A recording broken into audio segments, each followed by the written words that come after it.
Hi, I'm Alex Anders. I'm the author of this male-female wolf shifter romance audiobook you're about to listen to. The description of it is below, but allow me to tell you something about it. It is about Harlequin, a wolf shifter born in a lab who's become the most famous girl in the world because she's the only one of her kind. At least, that's what she thinks, until she goes to a college in the middle of nowhere and meets Cage, the 6'2", curly-haired, dimpled guy who sends her wolf wild. Why? And as dangerous as it is, can she get it to stop? Luckily, Quinn won't have to think about anything happening between them because Cage has a girlfriend, and that would have been it. If Cage didn't then come searching her out because he's been ditching the class they share together and he asked her to tutor him in it. In exchange, he'll help her with the thing that she has the biggest problem with handling, which is people. This is a fun, steamy wolf shifter romance with paranormal twists that you will never see coming. But before you listen to the story, I need to tell you that there's a version of this audiobook with world-class narration that exists on Audible. And if you live in the United States or the UK and you don't already have an Audible account, then you can click on the links in my description, sign up for a free trial, and get this audiobook for free. However, if you are ineligible for the free trial because of where you live or because you already have an Audible account, then you can click on the join button, becoming a member of this YouTube channel. When you do, you'll get access to the premium narration version of the story and access to every audiobook already uploaded to the membership program. And I write a lot of audiobooks. So if you want to learn more about it, you can click on the link above me. Otherwise, enjoy the story. Son of a Beast by Alex McAnders. Chapter 1. Quinn. I can't believe Lou talked me into doing this.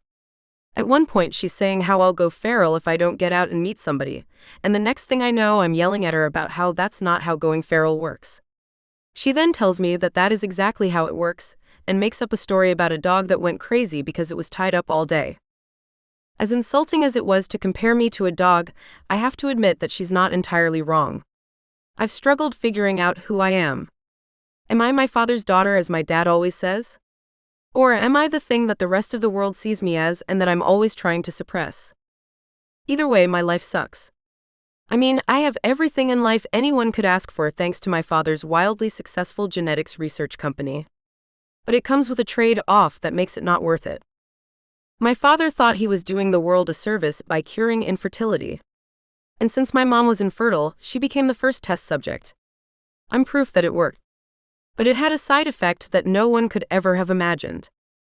My mom is dead because of that side effect. I lock myself away because of that side effect. And because of it, I'm scared as hell of the full moon.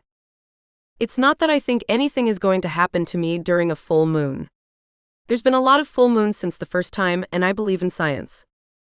What terrifies me about it is what other people think will happen.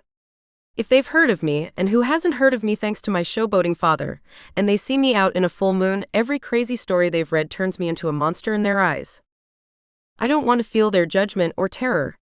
What's more, I don't want to smell it. I've been told that I'm the only one who notices it, but people's scents are overwhelming. That's part of the reason I lock myself in my dorm room when I'm not attending class.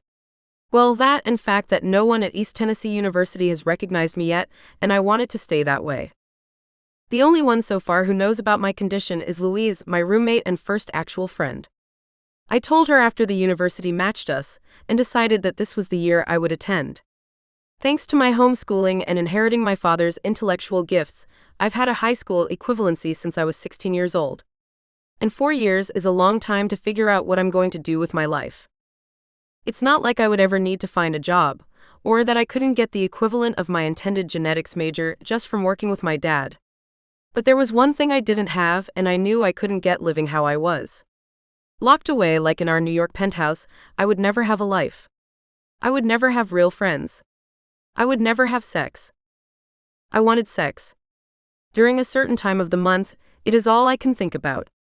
The full moon might not turn me into a snarling half-human beast. But it makes me think sex like I need it to breath.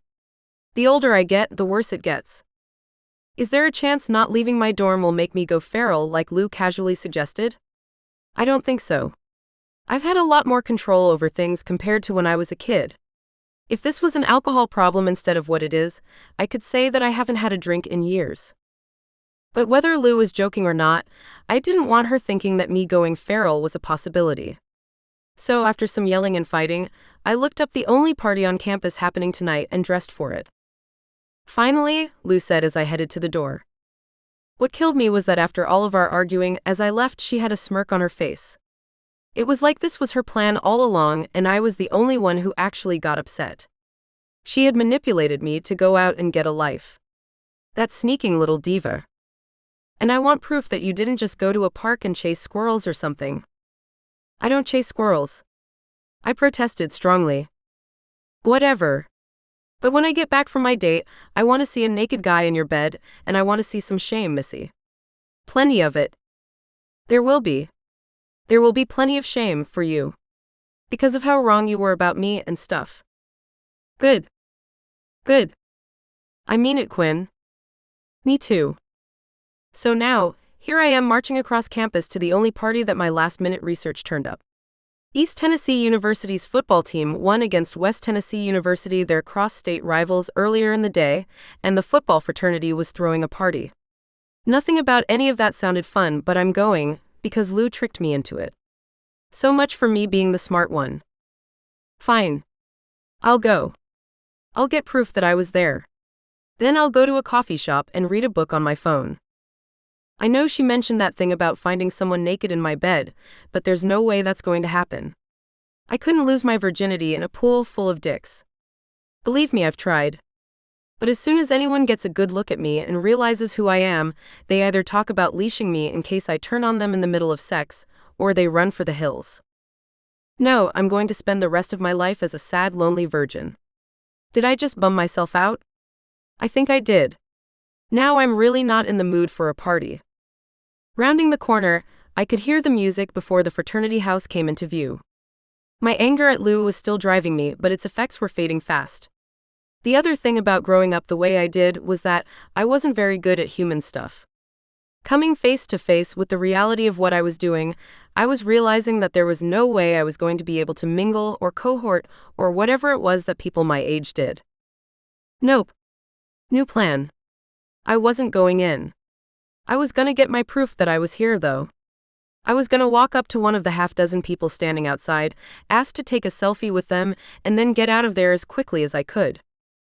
Looking around, I saw people smoking, people talking in a circle with red cups, and one guy standing by himself. That made the selection easy. All I had to do was walk up to him, ask to take a selfie, snap it, thank him, and go. I could manage that. I wasn't a complete freak. I could talk to one person. Tightening my lips, I hardened my resolve and charged over. I wasn't going to overthink it. I was just going to do it and be done. Excuse me, can I get a selfie with you? I asked the guy with his back to me. You want a selfie with me? Why? The guy said with an edge to his voice as he turned around. Whoa. Do you know that feeling when you see something that takes your breath away? Warm prickles start at the back of your hands and shoot up your arms before settling in your face as the heat makes you lightheaded? That was what happened when our eyes met. The guy was beautiful. His creamy skin contrasted with his jet black hair and pool blue eyes. His jawline was carved out of marble. There were dimples, so many dimples. And his rippling muscles looked like they had muscles. More than that, he smelled amazing. There was a sweet musk to him that I had never smelt in my life. It made me drunk just standing there. As his scent wafted off of him, it stripped me of my will. It was like he had leashed me while at the same time awaking the part of me I fought so hard to restrain. I couldn't speak, and he was clearly waiting for me to. He had asked me a question. What was it? Oh yeah.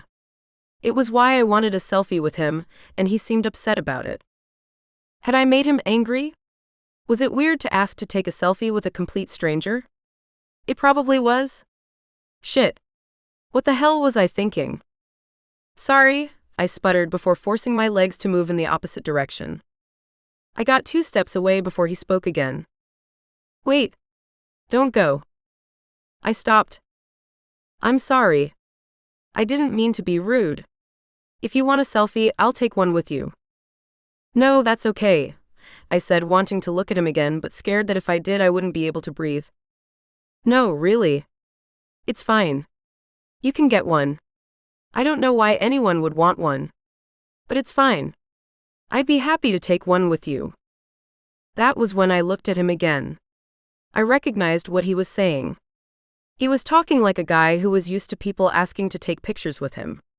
I knew a little about that. Who didn't want to take their picture with Harlequin Toro, the only wolf shifter in existence? That was me, though. Why did people ask him for selfies? He was the most amazing-looking guy ever. Did random strangers approach him dazzled by his beauty? It wouldn't surprise me if they did. I wasn't asking for a selfie because I know who you are. I don't recognize you. I don't know who you are, I explained. The guy jutted his head back, startled. As I stared, his fair skin turned pink. Oh. Okay. Then, he shook his head as if trying to shake something loose. I'm sorry, why do you want a selfie with me? It wasn't you. It was anybody, I told him. You wanted to get a selfie with anybody? Why? I huffed as my infuriating predicament re-entered my mind. It's my roommate. She told me that I needed to get out and have fun. She said she needed proof. And the selfie was going to be the proof? Yeah. So after you took the selfie, what? You were gonna go. Yeah, I admitted, suddenly deflating. The gorgeous guy looked at me like I was the freak that I am. A smile crept across his face. It would have made me feel bad about myself if it didn't make me want to melt into a puddle in the grass. This is going to sound crazy, but you're here. Why not go in and actually have fun? I'm not good at this type of thing. You know, the social thing. Luckily, that's something I'm very good at. How about we make a deal? I'll give you your selfie as proof for your roommate, but you have to come in and actually try to have a good time. I'll introduce you to a couple of people. That way, when your roommate asks you about the night, you won't have to lie, he said, his face exploding into dimples. I stared at him. Why would you do that? He looked at me, twisting his head in confusion. Maybe I'm just being nice. Maybe I think you're cool and that it would be cool to hang out. Maybe I'm flirting. A chill shot through me upon hearing the word flirting. What was going on? Did this guy like me? Was there something happening between us? Was there going to be a naked guy in my bed full of shame when Lou got home after all? I'm okay, I said, sure that I was turning beet red. Cage, by the way? What? My name. He stared at me. And your name is? Oh. Quinn. Cool. I like that name. Thanks. My parents gave it to me, I said, losing control of my tongue. Cage laughed. I mean, of course my parents gave it to me. Not of course. My parents didn't give me the name Cage. Who did? An uncle or somebody? No, I did. So what's your birth name? Cage looked at me with thoughts rushing through his head. How about I take you inside and show you around? So I guess we're going to let that question go? Cage chuckled uncomfortably.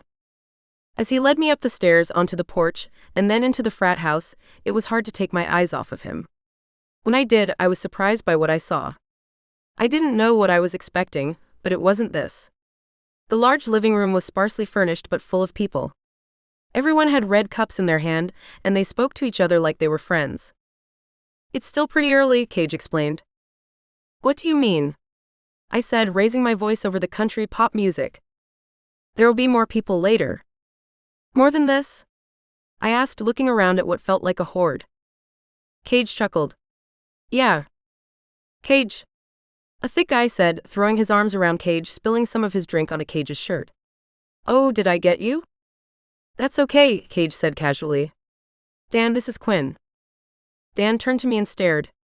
Quinn, he finally said, ending the awkwardness. Is he trying to recruit you? What? I asked, confused. Is he trying to get you on the football team? I stared at him, unsure what was happening. Was he being serious? Did he think I was a boy? It's not like that mistake hadn't happened before. On top of everything else, the boob fairy hadn't exactly been generous to me. But even if he did think I was a boy, I would be a small one. I'm clearly not built like someone who ran full speed into 200-pound men. Football team? I turned to Cage, confused. Cage smiled. Don't pay any attention to Dan. He's taken a few too many hits. You're welcome, by the way, Dan said defensively. You two are on the football team? I asked, putting things together. Dan dropped his clueless jock act and threw his arms around Cage. No. I'm on the football team. This man is the team. I looked at Cage for an explanation. He smiled with humility. I'm the quarterback. He isn't just the quarterback, Dan said mockingly. He's the guy who's going to lead us to a national championship, and then he's going pro. Oh. Now I get it. The selfie. You thought I was asking for a selfie because you're a famous football player. I'm not a famous football player, he said quickly. Hell yeah, he's famous. There ain't anybody who doesn't know who he is, Dan said proudly. I looked at Cage for his reaction. Cage looked back at me and chuckled uncomfortably. Not everyone knows who I am. Name me one person who doesn't, Dan challenged. He gave me a knowing smile. Quinn, you want a drink? I think you need a drink. Follow me. Good meeting you, Quinn, Dan said before wandering off. So you're a quarterback? Didn't you hear? I'm not just a quarterback, I'm the team, Cage said with self-deprecation. I laughed. I heard. Are you going to go pro? Sure, Cage said half-heartedly before turning to pump beer into 2 red cups. You don't sound excited.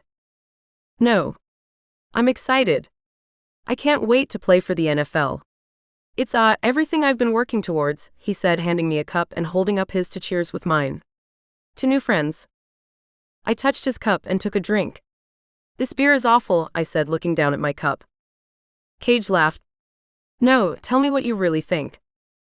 I mean that it's not very good, I explained. Cage laughed louder. You don't have much of a filter, do you? I froze. That wasn't the first time someone had said that to me. Is that bad? Actually, it's kind of refreshing. Oh. Okay, I said, falling for him more. You have a nice smile. I didn't realize I was smiling, I told him. You are, he said, looking at me with a smile of his own. You too. It's very nice, I said, feeling my heart thump and not knowing what to do about it.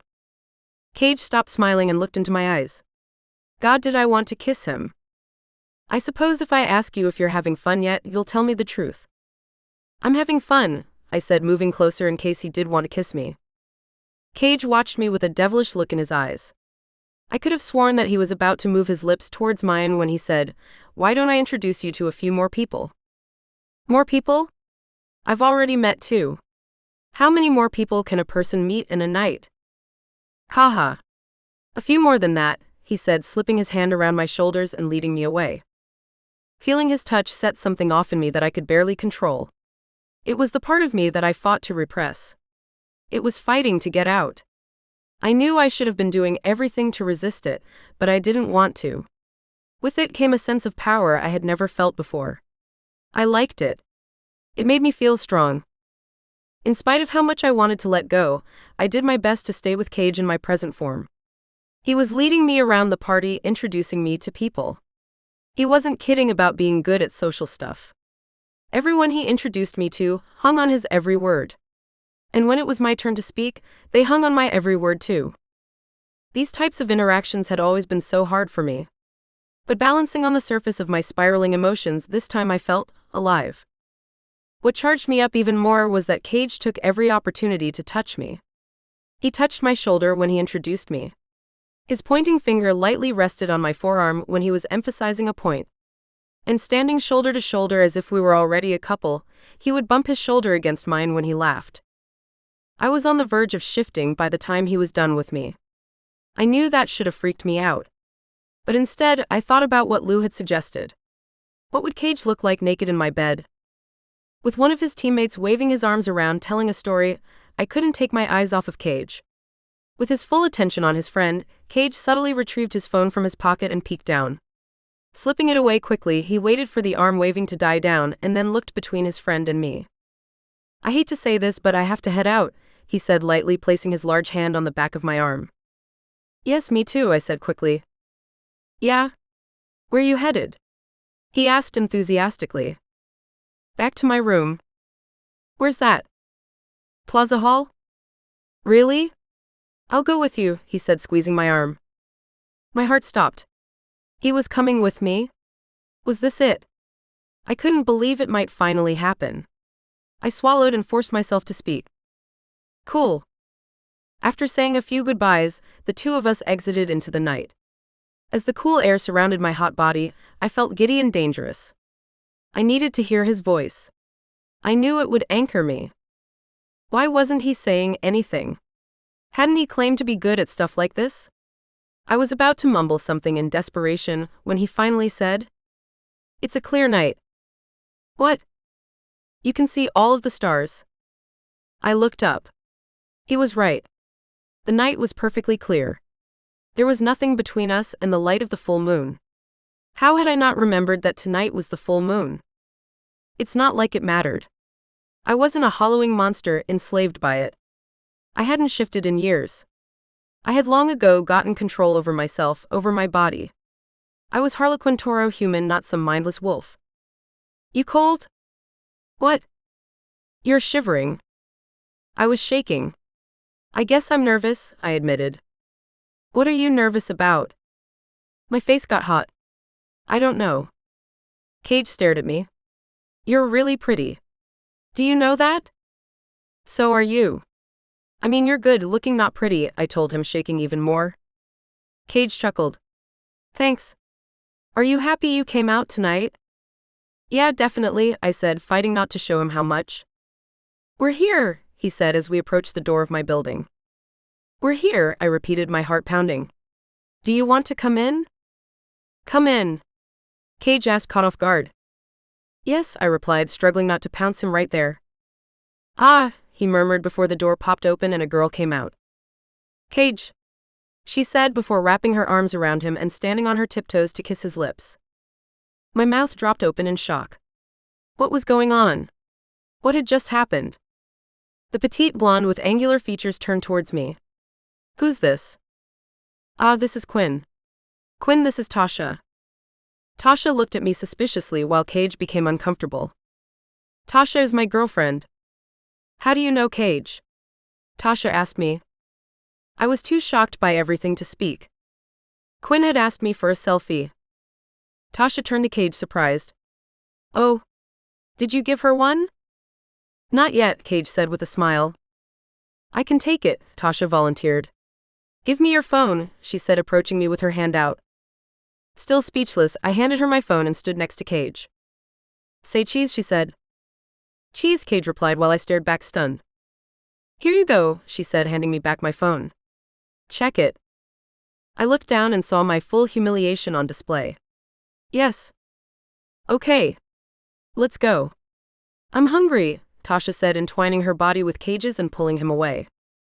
It was nice meeting you, Quinn, he said, looking at me as he left. Nice meeting you, I mumbled, sure that he could no longer hear me. I watched as the perfectly suited couple walked off. Of course he had a girlfriend. And of course she looked like that. My heart hurt watching them go. I can't believe I thought he wanted to be with me. No one ever wanted to be with me. How could I have been so foolish? How could I think a guy like him would be interested in a girl like me? Once the two had disappeared into the darkness, I entered the building. Ascending the stairs in a daze, I felt like I was going to explode. Why didn't anyone ever like me back? Why didn't Cage like me? I couldn't take this anymore. My skin vibrated with a ferocity I hadn't felt in years. When I finally realized what was going on, it was too late. Oh no. No, no, no, no, no, I said in a panic. As I bounded up the stairs, the world around me drifted further away. I needed to lock myself up. I couldn't believe this. It had been years. Why now? Why here? Approaching my dorm room door, I smelled the last thing I wanted to smell or expected. Lou was home. Why was she home? Didn't she say she had a date? I didn't want her to see me like this. I didn't want to terrify her with the truth of who I was. I didn't want to accidentally kill her. Was this how my mother died? Had I lost control and ripped out her throat? I was too young to remember. But a 3-year-old child and a 3-year-old wolf are different. If I let it, would the beast inside of me take away another person I cared about? No, I couldn't let it. I had to get behind closed doors as quickly as I could. Scrambling for my keys, I flung open the door and charged in. "Aren't you supposed to be out finding yourself a guy?" she said as I rushed by her from my room. "Quinn, what's wrong?"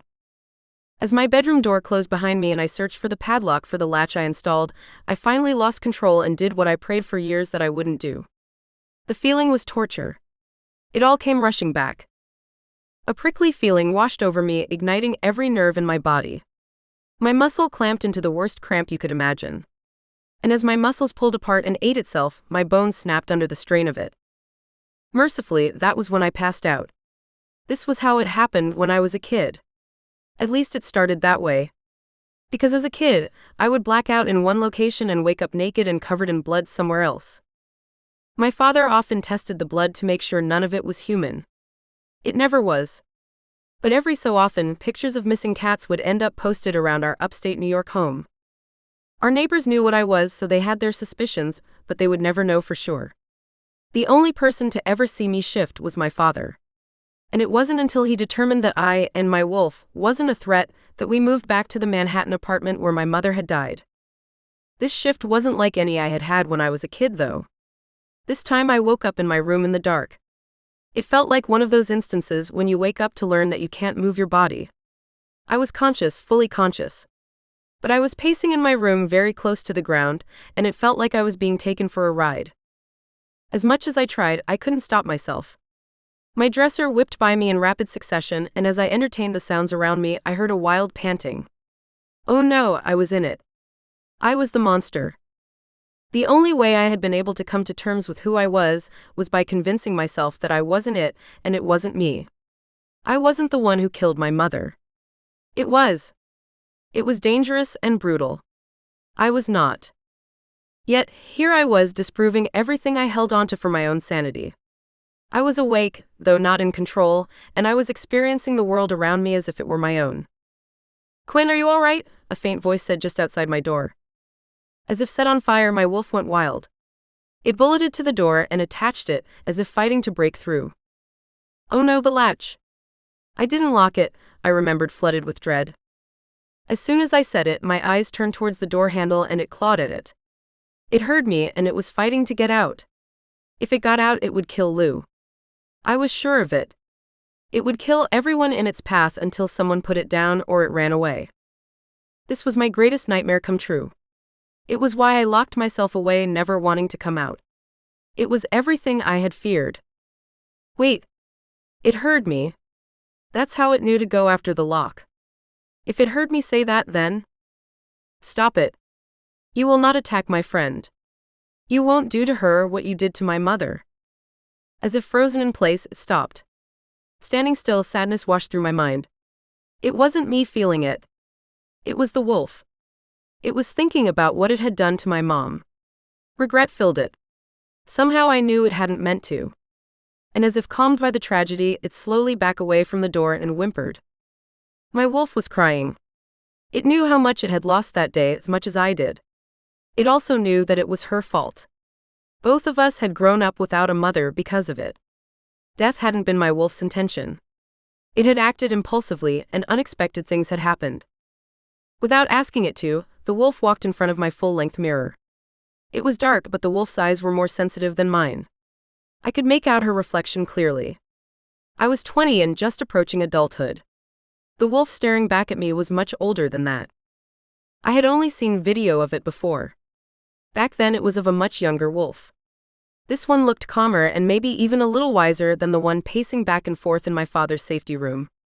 Was it different than the one that had terrorized my world all of those years ago? Maybe it was. Maybe I didn't know this wolf at all. Maybe I didn't know myself. Who would I be if I wasn't so scared of what I would become? Chapter 2. Cage. Wow. I have never felt anything like that in my life. Looking at Quinn, I could barely contain myself. I couldn't keep my hands off of her. I could have stayed with her at the party all night. For the first time in a long time, I felt alive. Returning to reality was a hard pill to swallow.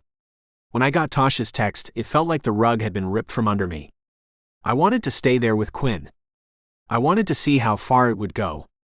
But I had promised Tasha that I would take her to dinner, whether or not we won the game. I always keep my obligations, and I had made one to Tasha. So I wanted to talk to you about something, Tasha said, breaking the silence as we walked. What's that? Tasha looked at me excitedly and blushed. Seeing her display of emotion was an unusual sight. A dark cloud usually followed Tasha, infecting everyone around her. I had to assume she wasn't happy with her life. I was clearly a part of her dissatisfaction. But whenever I tried to talk to her about it, she accused me of trying to ruin the good thing we have going. What good thing was that? She wasn't happy. I wasn't happy. And we never had sex. You know V, right? Tasha asked, bubbling. Your best friend V, who you spend all of your time with. Yeah, I know her. You don't have to say it like that. You asked me if I knew the girl you always talk about. Why are you trying to start a fight? I'm trying to do something nice for you. I caught myself and took a breath. I was feeling tense. I hadn't wanted to leave Quinn, but I did because of Tasha. That was probably for the best, though. The way she made me feel could only lead to me making decisions I would regret. I had larger things to consider. I had worked my whole life to play for the NFL. Being with a girl like Tasha helped sell the pack of me as the face of a franchise. At least that's what my father says. And it had been his dream that I play professional football longer than it had been mine. I couldn't let him down. I'm sorry. I guess I'm still feeling beat up from the game. It's making me a little cranky. Tasha smiled. You're forgiven, she said, wrapping her arms around mine. And I think I have something that will make you feel better. Okay, I said, mustering a smile. What is it? Well, remember how we've been talking about spicing things up in the bedroom? I looked at Tasha suspiciously. Spicing things up was something she had brought up, and when she did, it felt like she had something very specific in mind that she wouldn't mention. I remember. So I talked to V. Okay, I said, confused. I spoke to V and asked her if she would be interested in joining the two of us when we were together. And she said yes, Tasha said, crackling. I stopped walking and stared at her. It took a second to wrap my head around what she was saying. You mean like a threesome? Yeah, she said, turning bright red. Tasha, why would you do that? What do you mean? Why would you invite someone else into our bed, and without talking to me first? I thought you would like it.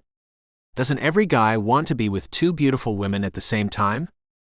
Not every guy.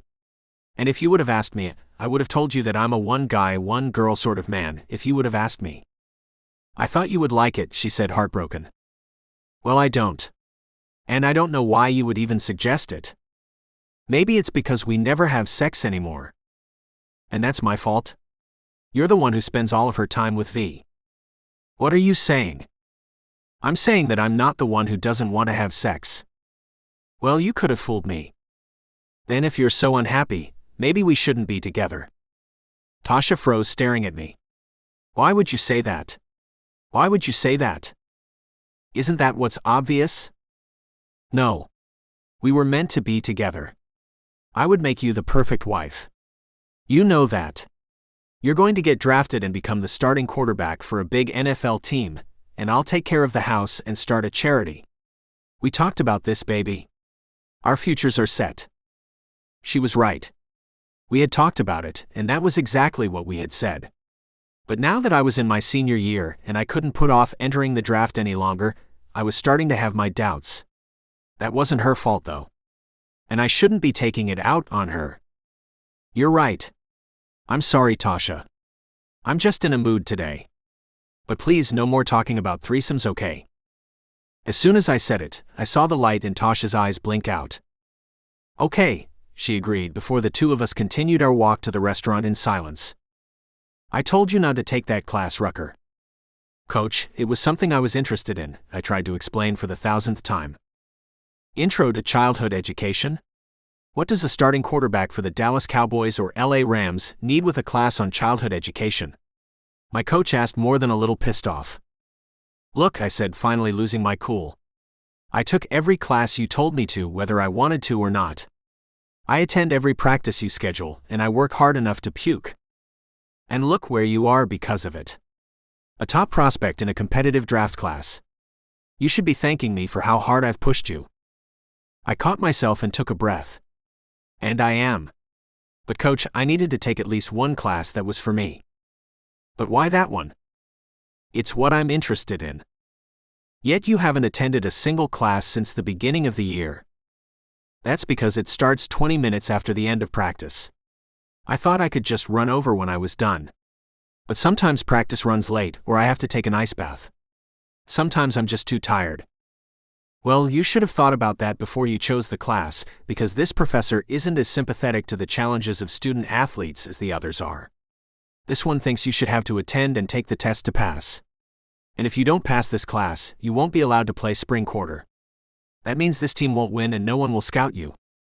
I got it. I'll start going to class. Not just that. You're getting a tutor. I'll have one of my people find you someone. When's your next class? I looked up at the clock on the wall of Coach's office. Right now. Then get your ass over there. Coach, it's across campus. By the time I get there, there will only be 5 minutes left. I guess that means you'll have to run, doesn't it? Coach, we just did 20 minutes of wind sprints. Don't talk back, just run. I mean it. Go, go, go. Backing out of the office, I did what I was told and ran. I had taken off my chest padding, but I was still in my cleats, compression shirt, and padded pants. The class was on the 3rd floor of a building clear across campus. I didn't have time to change if I was going to make it. I didn't know how I had gotten into this mess. Actually, I kinda did. It was my act of rebellion. Yeah, I knew that it would butt up against practice, but I thought it would give me an excuse to leave practice early. I was wrong. And now my entire future hung in the balance. Entering the building and the stairwell, I was completely out of breath. Luckily, no one could hear my panting over the thunderous noise of my metal cleats echoing off the concrete. There was no quietly sneaking into the back of the class. By the time I had opened the classroom door, everyone had already turned to look. There were 50 students and one angry professor all staring at me. Sorry. Please continue, I said between struggling breaths and plenty of humiliation. Taking the first open seat, I rested my head on the desk to quietly catch my breath. I again felt like I wanted to puke, but that wasn't happening here. Gathering myself, I sat up, realizing that I hadn't grabbed my book bag from my locker. It wasn't like I had the notebook for this class in it or anything. I had given up on attending a long time ago. But it would have been nice to have something in front of me, so I didn't look like an idiot. Pulling out my phone, I did my best to seem like I was taking notes on it. I wasn't, because I had no idea what the professor was talking about. It looked like everyone else did, though. They were all laser-focused on the woman standing in front of us. That is, everyone was paying attention except one person. And when I saw her, I couldn't breathe. It was Quinn, and she was looking up at me. Our eyes connected for a second, but then she looked away. Everything inside of me tingled. I could immediately feel myself breathing harder.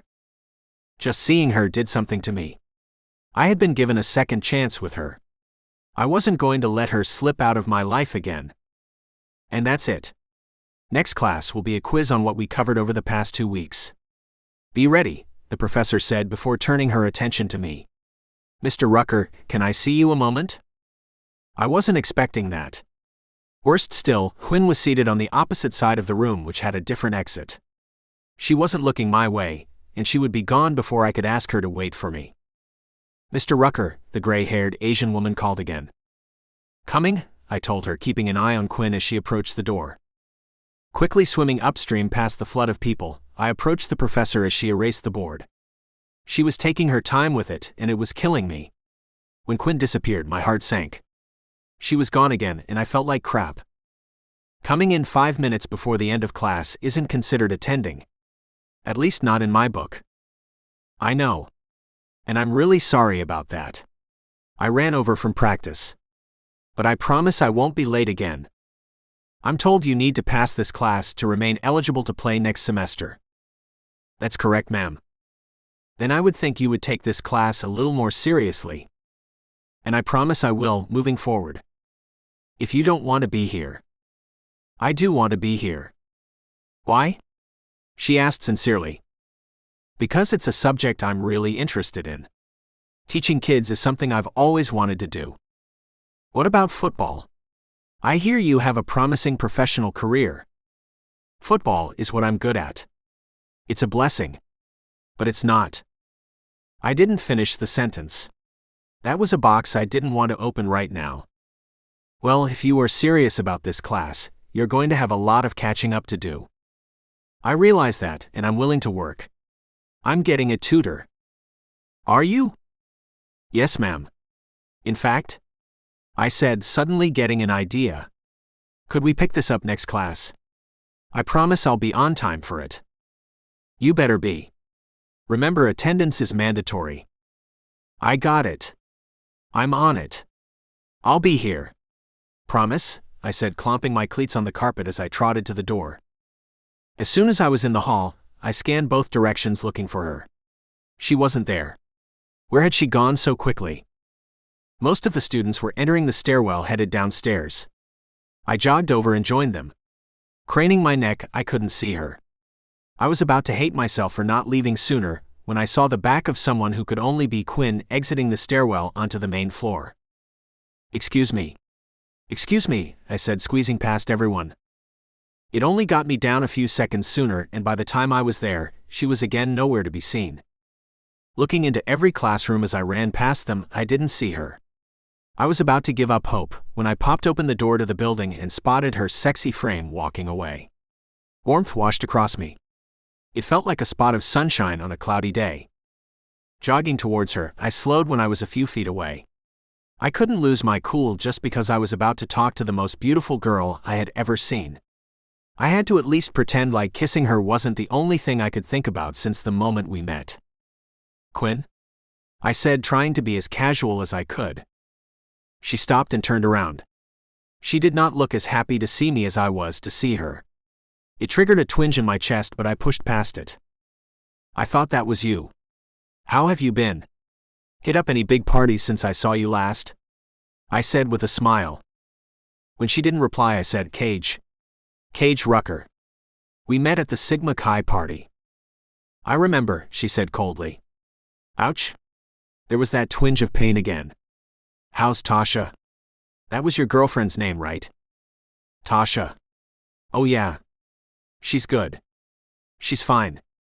Did I do something to piss you off? If I did, I'm sorry, I said, desperately wanting to see her smile. Quinn stared at me with a look of frustration and then relented. No. You didn't do anything wrong. Don't mind me.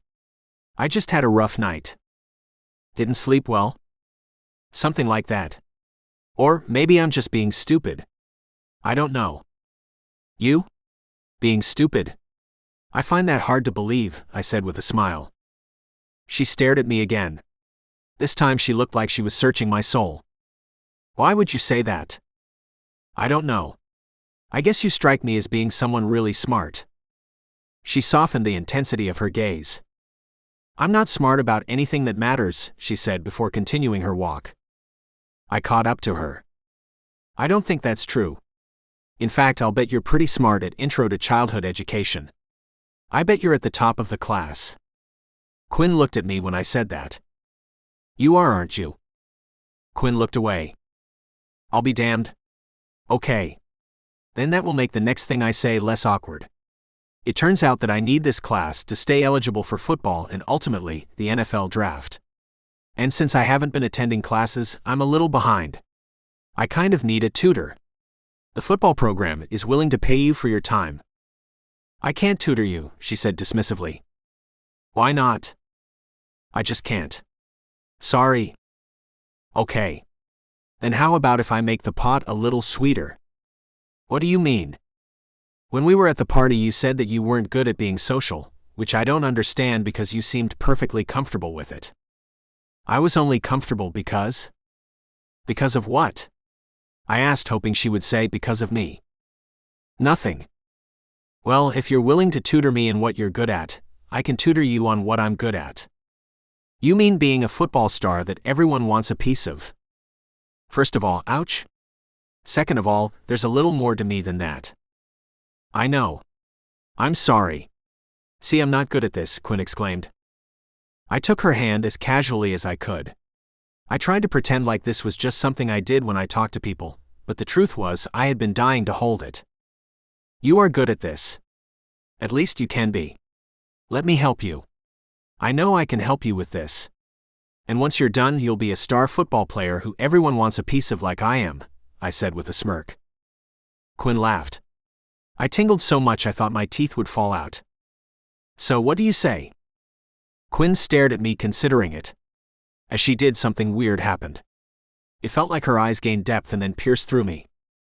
It felt like she was searching my soul. As she did, something in me lit up. I can't explain what was going on. Was she feeling it too? What was she doing to me? What was going on between us? Whatever it was, it took my breath away. When she finally relaxed her gaze, I inhaled desperately. Pulling her hand from mine, she wasn't subtle about it.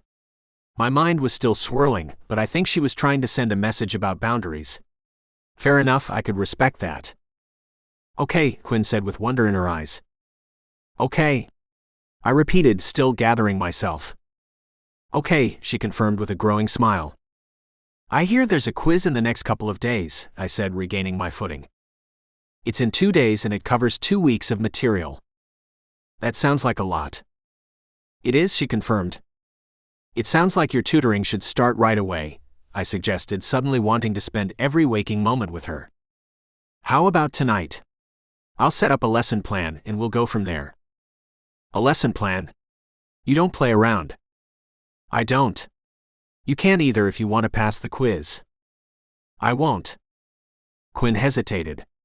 And you don't have any plans with your girlfriend or anything, do you? Being reminded of Tasha was a bucket of cold water on my runaway excitement about spending the night with Quinn. My smile diminished. Even if I had something, I would cancel it. Passing the class and playing football comes first. She would understand. Okay.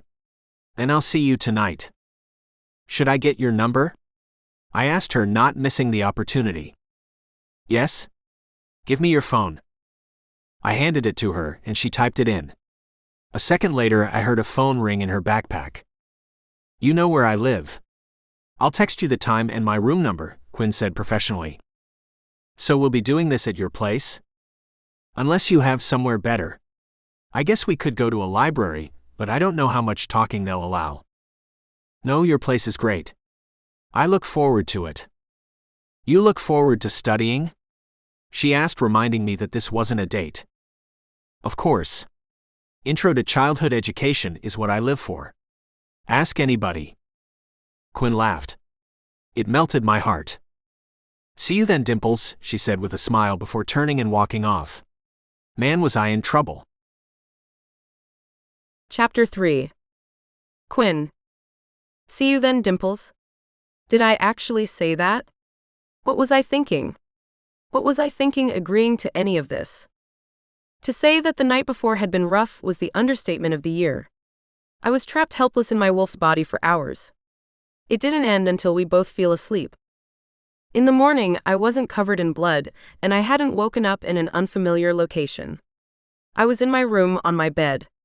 Yeah, the door was thoroughly gouged from its claws. But it hadn't been opened, but it was clear how close my wolf had come to getting out. If it had given one more attempt, it would have done it. It would have freed itself, and who knows what would have happened after that. But it didn't. It hadn't even made that final attempt. More than that, all morning I couldn't shake the feeling that she wasn't completely gone. It felt like she was lingering over my shoulder, watching everything I did. It was her who told me that Lou had left in the middle of the night. She could even tell me the time she did it. I didn't know how, but my wolf knew. Seeing Cage when he entered the classroom, it felt like her ears perked up. She seemed to like Cage even more than I did. I wasn't a slave to her desires, though. And I was the one who had been introduced to his girlfriend, not her. So, there was no way I was going there, especially considering what he and his girlfriend had brought out in me. I was willing to walk away from Cage and never see him again. Then he chased me down and made that offer. The reason I said yes had nothing to do with what my wolf wanted. It also didn't have to do with that weird connection I felt with him staring into his eyes. I accepted his proposal because Harlequin Toro had come to the middle of nowhere, Tennessee for one purpose: to figure out how to have a life. Sure, I couldn't have one with Cage. But as I walked through the party with him was the most relaxed I had felt in a social situation in my life. I needed to know how to feel that on my own. And when I was looking into his eyes, something told me that he could bring it out of me. How did I know that? I don't know. But I was sure of it. Could it have been my wolf playing with my mind for its own nefarious purpose? That was always a possibility. I had only just met her. She was something I only heard stories about before. But I didn't think so. There was something more going on with Cage. I couldn't begin to guess what it was. Whatever it was drawing me to him. It wasn't just how hot he was. Don't think I suddenly got over that. He was still a gorgeous god. But I don't know. There was more there that I couldn't put my finger on. It was telling me to accept his offer. And once I did, my wolf went wild. Not in a way that felt dangerous. In a way that made me smile. "Lou, you're back?" I said, re-entering our apartment and finding her looking frazzled. Should I not be? She was seated at our dinner table, terrified but trying to look brave. Sadness washed over me as I witnessed how much I had freaked her out. For the first time, I had witnesses what my wolf sounded like when she was trying to get to someone. It was horrifying. If I were the one who had listened to the scratching on the door as the beast tried to get to me, I probably would never have returned. Yet here she was. Why was she back? Why would anyone return after seeing that part of me? "No, you should be back. This is where you live." "Should I leave?" I asked, realizing that she might only have returned to stake her claim on the place. "Should you leave?" "I don't know. Should I leave?"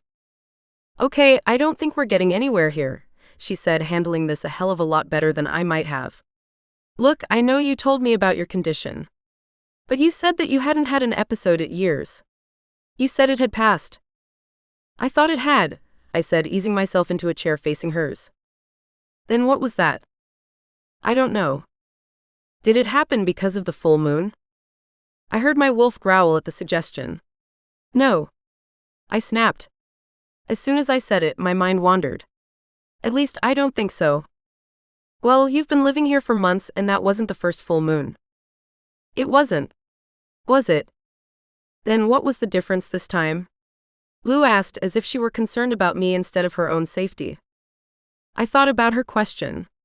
What had been the difference? I couldn't be sure, but I had an idea. I pulled my phone out of my bag and found the picture from last night. I placed it on the table between us. "Who's the guy?" "His name is Cage. I met him at the party I went to." "Why do you look so devastated?" "Because his girlfriend took the picture." Lou's eyes bounced up, meeting mine. "Oh, I'm so sorry, Quinn. I did this, didn't I? I manipulated you into going to that party and you ended up getting your heart broken and relapsing. None of this was your fault. And even if it was, nothing happened. No one was hurt. But someone was hurt, Quinn. You." I didn't know what to say to that. I wanted to deny it, but it was true. Was that why I shifted?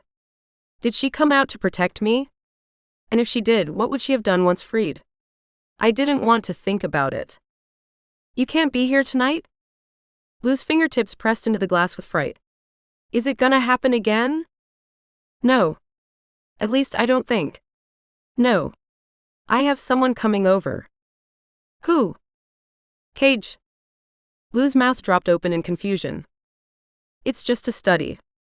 I'm tutoring him in a class we're both in." "You have a class with him?" "Apparently. Today was the first time he showed up. He was wearing his football gear," I said, unable to stop the smile that was creeping across my face. "You mean the very tight ones that football players wear?" "Ah," I said, feeling my face heat up. "Oh.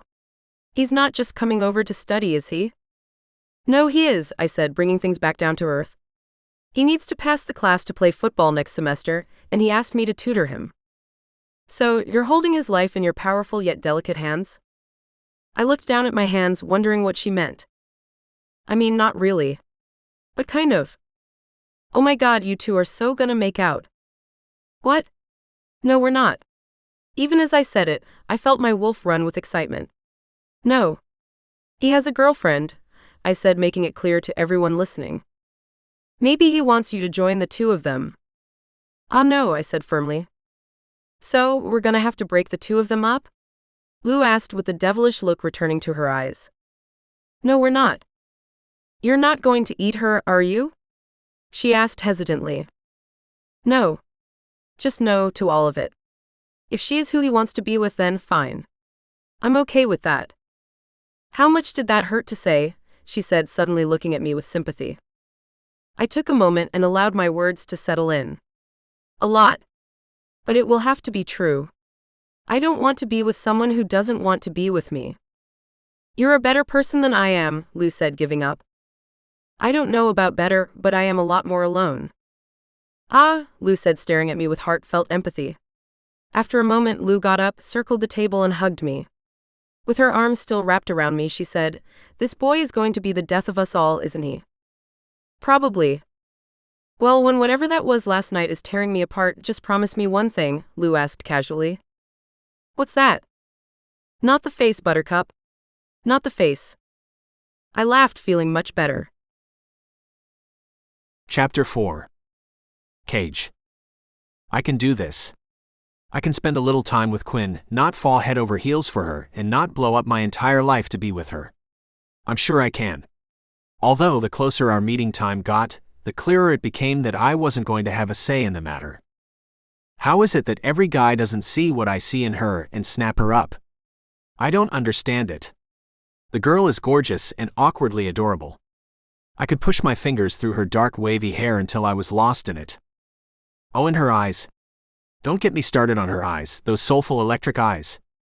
Just thinking about them makes me so hard. How is she able to do this to me? It's like, what is that thing that animals release to attract a mate? Pheromones? It's like she's releasing pheromones and there is nothing I can do to resist it. I really shouldn't have asked her to tutor me. She was probably the last person I should have asked. How will I be able to concentrate with her in arm's reach of me? It was such a mistake. But I can't wait. And time has never moved slower in my life. I waited at the common for our meeting time instead of driving home and driving back. Staying with Tasha might have also been an option, considering she lived on the floor above Quinn's. But odds were that Tasha was hanging out with V. The two of them were inseparable. It was no wonder Tasha suggested V join us for sex. They did everything else together. Why not that? Once the painfully long wait for me to head over had passed, I hurried across the quad. Slipping into the building as someone exited, I ran up the stairs two at a time and knocked on her door. I heard some scrambling inside before an unfamiliar voice said, "I just want to see," and the door opened. "Hello?" I said to the puckish-looking girl standing in front of me. "Lou? Nice to meet you," she said, neither offering me her hand nor inviting me in. "Cage? The football star?" Lou said with a smile. "I guess. Is Quinn here?" "She is. But first, two questions. What intentions do you have with my friend? And would you consider yourself a dog or a cat person?" "What? Lou?" Quinn yelled from behind her. Pushing past Lou and placing her body between the two of us, Quinn said, "I'm sorry about that. She was just leaving." Quinn's body was so close to mine. "That's okay. Lou, I would invite you to stay and hang out, but we have 2 weeks of classwork to go over. Unless Quinn thinks we could do both?" "We can't do both, and Lou was just leaving. Bye, Lou." "Toodles," Lou said, pushing past me, allowing Quinn to invite me in. "I'm sorry about that. Lou means well. It's always good to have a friend who'll look out for you." "It is. So welcome to my room." I looked around. Is this how the other half live? "What do you mean?" "The plaza dorms are pretty fancy." "Doesn't your girlfriend live in here too?" "Yeah, but that doesn't make it any less impressive. Besides, she has 2 roommates and has to share a bedroom. Your place is better decorated than my house." "You live at the fraternity?" "No. I'm not a member." "I know, a football player who doesn't belong to Sigma Chi, unthinkable. But fraternity life was a little outside my price range." "Where do you live?" Quinn asked, ushering me to the couch in their living room. "At home with my dad." Not your mom? Quinn asked, gathering books and sitting next to me. My mom died when I was born. Quinn froze. I'm sorry to hear that. No need to be sorry. It happened a long time ago. So it's always just been you and your dad? Yep. And sometimes just me. What do you mean? Nothing. We should get to studying. I have a feeling there's a lot we have to cover, I said, changing the topic. Although I never knew my mother, the topic was still a sore spot for me. Mostly because of my dad. He would never say it, but I think her loss hit him hard. At least that was my guess. Quinn started by showing me the most organized flowchart I had ever seen in my life. Here's what we're going to have to cover by Thursday, she said, getting right to business. Her assertiveness was almost enough to distract me from her knee, hovering inches from mine as it supported the textbook. Or the whiff I got when she leaned over to point out something on an opposite page. Her sweet scent kept making my dick hard. Bending forward was all I could do to hide it. You keep leaning forward. Is your back okay? My back? Yes. That's why I keep bending over, because of my back. I need to keep it stretched.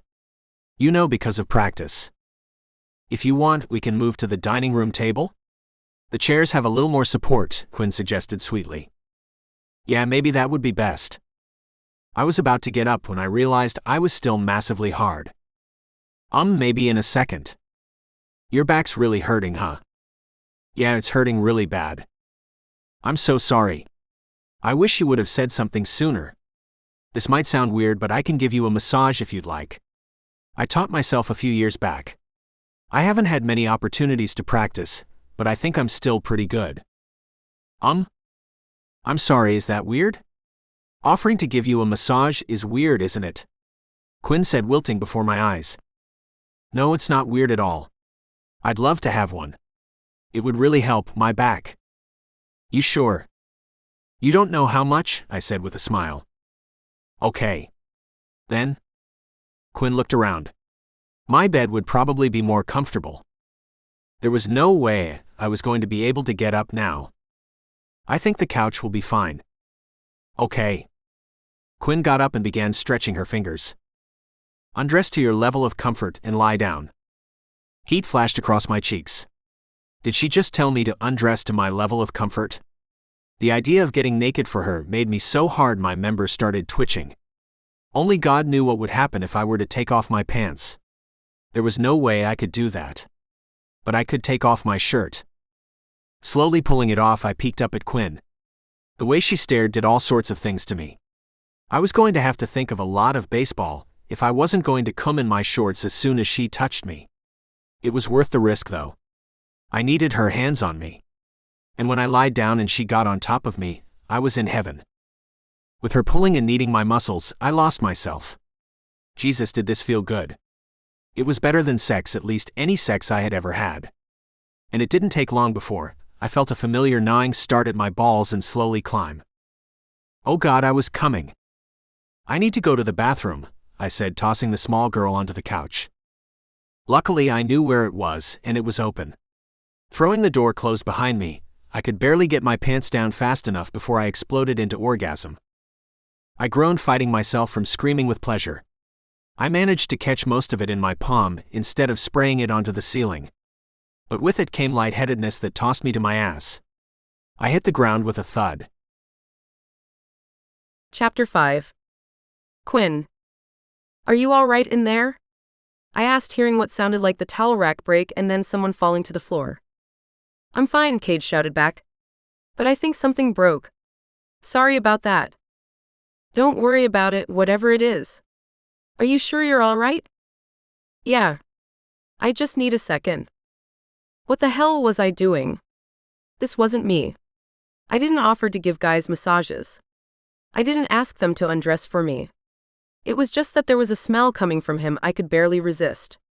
I couldn't tell what it was, but it made me think of sex. But sitting on top of him had clearly freaked him out. I know it did. That's why he threw me off of him and sprinted to the bathroom like his hair was on fire. It had to be her who was doing this to me. It was my wolf taking over again. But at least that was better than shifting and ripping his throat out. I was making progress.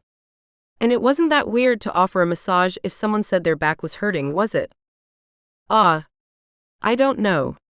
I don't know anything. Why am I so bad at this?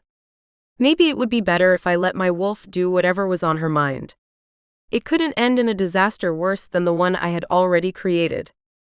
Are you sure you don't need any help in there? I have everything in hand, Cage said before turning on the faucet and eventually coming out. Damn, did he look good standing there with his shirt off. His muscular bulging shoulders, his thick pecs, his abs. How did he have abs without flexing? He was just standing there. How? Staring at me with the most heart-melting puppy dog eyes, he said, "Sorry about that?" "No, I'm sorry," I told him, feeling bad for crossing the line. "Why should you feel sorry?" he asked me as if he didn't know. "You know, because you were willing to tutor me in a subject I need to pass to have any sort of life, and I made things weird?" "You made things weird?" "I'm the queen of making things weird." "You might be the queen of something, but this is on me. Look, why don't we get back to studying? How's your back?" "It's much better now, thank you," he said, grabbing his shirt and putting it on. "That helped a lot. I can focus now. I'm also a little sleepy, but I can definitely focus." Continuing from where we left off, I did my best to quiet the impulses coming from my very happy wolf. She loved being around Cage. I couldn't blame her. I did too. But thankfully, even though we had a lot of material to cover, we covered a healthy chunk of it by the time Lou came back. "Still at it? You two are like a dog with a bone, aren't you?" Lou said playfully. Cage stared at Lou uncomfortably. "Yeah, I should go." "Don't let me stop you," Lou said. "You won't even know I'm here." "Or we could just go to my room," I suggested. "No," he said abruptly. "I mean, maybe we can pick it back up tomorrow. There are a lot of things swirling around up here and I need to process it all," he said, circling his hands around his head. "Oh yeah. Sleeping helps you retain information. Tomorrow then. If you want to start earlier, my last class ends at 4. "That sounds great. How about we meet at the study hall next time? That way we don't disturb Lou." "Oh, you don't have to worry about me. You two can do it wherever you'd like," Lou added as she stood watching the two of us. "Yes, we could study here," I confirmed, not sure I was ready to sit in public where anyone walking by could recognize me. Cage fumbled his words. "I think study hall would be better. I mean, if it's okay with you." I was disappointed that I had screwed things up so badly that he didn't want to come back to my room, but I understood. I had done this, and now I was going to have to deal with the repercussions. "No, that's fine. We'll be covering the rest of the material, so you might want to bring some snacks." Lou added, "Sounds like it will be a long, hard session. You like it that way, don't you, Quinn?" "All right, I'm gonna go." "Text me," Cage said, escaping and glancing at Lou as he did. What was that all about? "Okay, I get the dog and the bone thing. Very funny. Haha.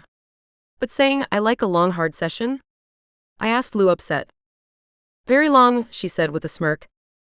"What were you doing? You didn't happen to see what I saw when he got up, did you?" "When he got up? What did you see?" Lou looked at me with a smile. "You said he has a girlfriend?" "Yes. He has a girlfriend." "Very interesting," she said, smirking at me like she knew everything and I knew nothing. "Very interesting," she continued before slipping into her bedroom and not returning. I didn't get much sleep that night. If I wasn't trying to figure out what Lou was seeing that I wasn't, I was thinking about how I had made things weird with Cage, or what it would be like to see his naked body again. I was a complete mess. That man did things to me. And after only the third time seeing him, I couldn't get him out of my mind. Why did he have to have a girlfriend? Why did he have to be so perfect? And why did he have to smell so good? Someone explained to me why his scent made me want to shift into my wolf and chase him down like a gazelle. Why? God, does it suck being the only one in existence like me. The next day at study hall was less weird than the night before. For the most part, we stuck to the course material and only veered away when we took our dinner break. "I brought an extra sandwich if you want one," I told him, pulling it from my bag. "You brought an extra sandwich?" he asked, more surprised than I could have guessed. "Yes. Do you want it?" I figured you would have a lot swirling around up there and might not remember to bring something. Wow. I'm not used to people being so thoughtful. What? Come on. You're a famous football player. You must have people doing things for you all of the time. It's not the same, he said, taking the sandwich. Thank you, by the way. Yeah, there's a difference between someone doing something for you because they're getting something from you, and someone doing something just to be nice.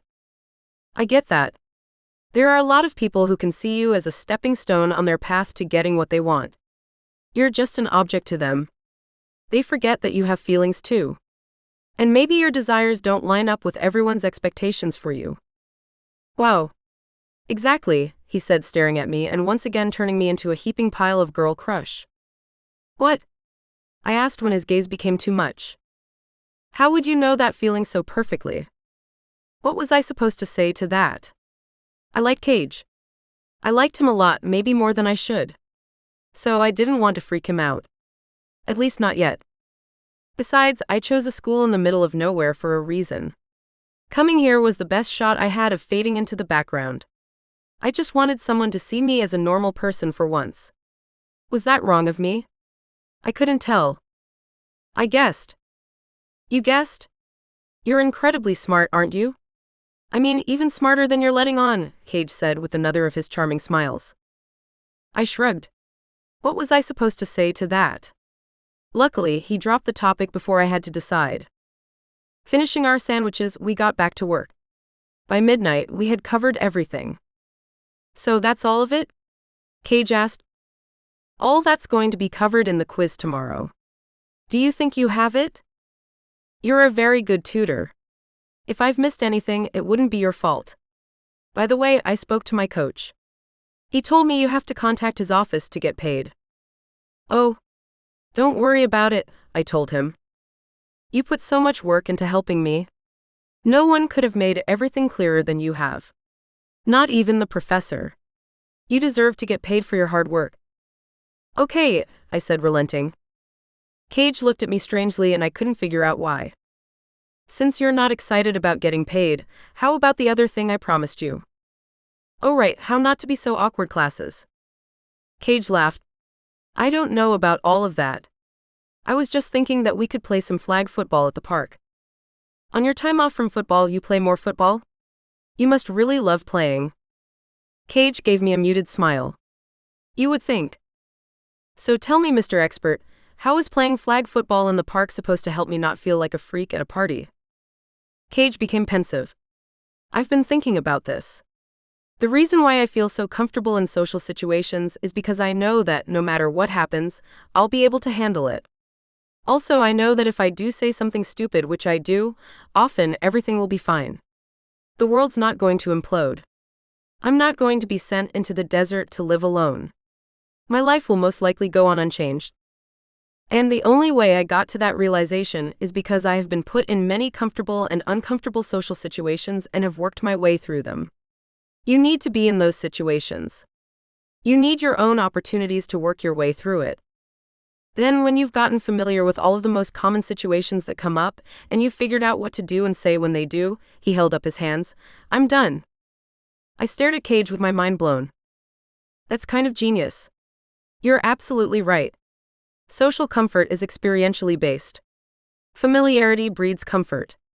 So the answer is being willing to be uncomfortable. I'm not sure I could have thought of that. I guess I'm good for something after all, Cage said proudly. Although, I'm not exactly a football player. So I'm not sure being stampeded by jocks will fill me with the confidence you think it will. I guess you'll have to trust me on that, Cage said with a wink. Why did he have to wink? Didn't he realize I was doing my best to see him as a friend? Why did he have to remind me how sexy he was? Offering him a lingering goodbye which turned into an awkward hug, I headed back to my room and bed. Tucked away, I heard Lou enter the apartment and approach my door. I know you're not asleep, she said without knocking. I know you're hiding in there because you don't want to tell me how it went. Or is he in there with you? Are you guys doing it? Oh my God, you two are doing it. Good night, Lou. I told her, needing the teasing to end. Night, Buttercup, she replied, smiling as she left. The idea of Cage and me naked together ran through my and my wolf's mind for the next 3 hours. I blame Lou for that. By the time I woke up, I was already late for class. Sprinting across campus and bursting through the auditorium doors, I learned how Cage had felt. As everyone turned to look at me, the only one I cared about was Cage. Was he there? Had he made it? When I saw him, my heart fluttered. He was smiling at me. It was 5 cups of coffee all at once. Professor Nakamura held up a handout and pointed me to an open spot. It was on the other side of the room from Cage. Maybe that was for the best. I wasn't sure I could look him in the eyes, considering all of the things I made him do in my fantasies the night before. With my brain moving slower due to the lack of sleep, I wasn't close to being done by the time the class ended. I figured I would keep answering questions until I was told to stop. Keeping one eye on the professor, I didn't miss when Cage handed in his paper and said something to her. She looked at me immediately after, and then Cage winked at me again as he headed out. When I was the only one left, Professor Nakamura said, "Cage told me you were up late tutoring him, so I'll give you an additional 20 minutes. "Thank you, Professor," I said gratefully. The 20 minutes were barely enough. I did get it done though, and it was thanks to Cage. The guy was doing something to me that I wasn't going to be able to come back from. I could barely wait for our flag football date to roll around so I could see him again. He was all I could think of until I did. When I saw him park his truck and approach me at the entrance of the park, I couldn't help but smile. He was smiling too. God, did I love the way he smiled. It almost made up for the stress I felt about what was going to happen next. Not only was I going to be stampeded by a bunch of jocks, the odds of someone recognizing me was through the roof. "You ready for this?" Cage asked, looking confident and gorgeous. "No." "Nervous?" "Petrified might be more accurate." "There's nothing to worry about. Be yourself. If you say something that feels awkward, just push through it. Remember, the world isn't going to end, and no one here will be any less awkward than you." "I highly doubt that. And your teammates are going to demolish me. I don't know if you know this, but I'm a small girl." "Everything's relative," Cage said with a smile. "What do you mean?" "Cage," a voice said, grabbing my attention. I turned and looked. It was a kid who said it. He was about 10 years old, and he was one of 15 kids the same age. "You guys ready to play some football?" Cage yelled enthusiastically. "Yeah," they shouted back. "We're playing with kids?" I asked him, confused. "I organize this event with the kids in the local Pee Wee League. When neither of us has games, I spend some time with them sharpening their skills." "Iron sharpens iron," he said with a smile. "So I'm supposed to practice being social with kids?" I asked, confused. "I didn't start too difficult for you, did I?" I laughed. "No, I think I can handle this." "There's the confidence I was hoping for," he said before jogging over to the group. Cage was a natural with kids. He treated them like adults without forgetting their age. "Whose team is the big girl on?" one of the kids asked, referring to me. "I don't know," Cage replied, giving me a quick look. "Quinn, which team do you want to be on?" "Which team usually wins?" I asked. Cage looked at the kids who were split up into red and blue shirts. "Usually the red team." "That's not true," a kid on the blue team protested. "We won the last time." "But was it luck?" "No," he protested. "Then let's see if you can do it again. You have the big girl." "Yes," he said, pumping his fist. It was just a kid, but it felt good to be wanted. Thinking the whole thing would be a cinch, I was wrong. My being so much bigger than everyone else turned out to be a disadvantage. The object of the game was to pull the flag from the belt of the person with the ball. However, the waist of a 10-year-old is surprisingly close to the ground. The most I could do was block them from running while one of my teammates grabbed their flag. Cage's role in the game was as the designated quarterback. No matter which team was receiving, he was the one throwing the ball. Not only was his throws pinpoint accurate, but the kids could catch. "I see a few NFL stars in the making out there," Cage told me as the kids ate orange slices at halftime. "You enjoy this, don't you?" "I really do," he said with a smile. "Hence taking Intro to Childhood Education?" He tightened his lips and nodded his head. "You ever thought about teaching instead of going to the draft?" "All of the time. But I can't. There are too many people counting on me. And it's hard to fight people's expectations for you. Especially when you know the whole world is watching. I understand that. Do you? I do, I told him, thinking of the world I left behind. It was getting harder to think of him as just a guy they first was crushing on, or who I was tutoring. Cage was beginning to feel like a friend. I was sure he was someone I could share things with, if they needed sharing. And the things I was keeping from him about my life were starting to weigh on me. I get the feeling you're not much for revealing stuff about yourself, Cage said, picking up on my hesitation. I don't know what I am. I know the feeling, he said with a sad smile. I know what you are. And what's that? You're a hot football player with a girlfriend who is preparing to go pro. You think I'm hot? Shit, did I say that? You did, Cage said, amused. I meant that you're popular. Like you're trending. You're hot right now. I'm not sure that's what you meant, he said cockily. The truth was that I wasn't sure either. The man was sexy as hell, and there was no denying that. Well, it wouldn't matter even if it was what I meant. The other thing I said was that you had a girlfriend. I definitely said that. Cage's smile dropped. Yeah, there is that. And how is Tasha, by the way? I asked, not wanting to know, but wanting him to keep her in mind before he flashed another of his irresistible smiles. She's good, he said soberly. She's hanging out with her best friend this weekend. I think they're hiking trails or something. You didn't go with them? No. I just feel like a third wheel when I'm around them.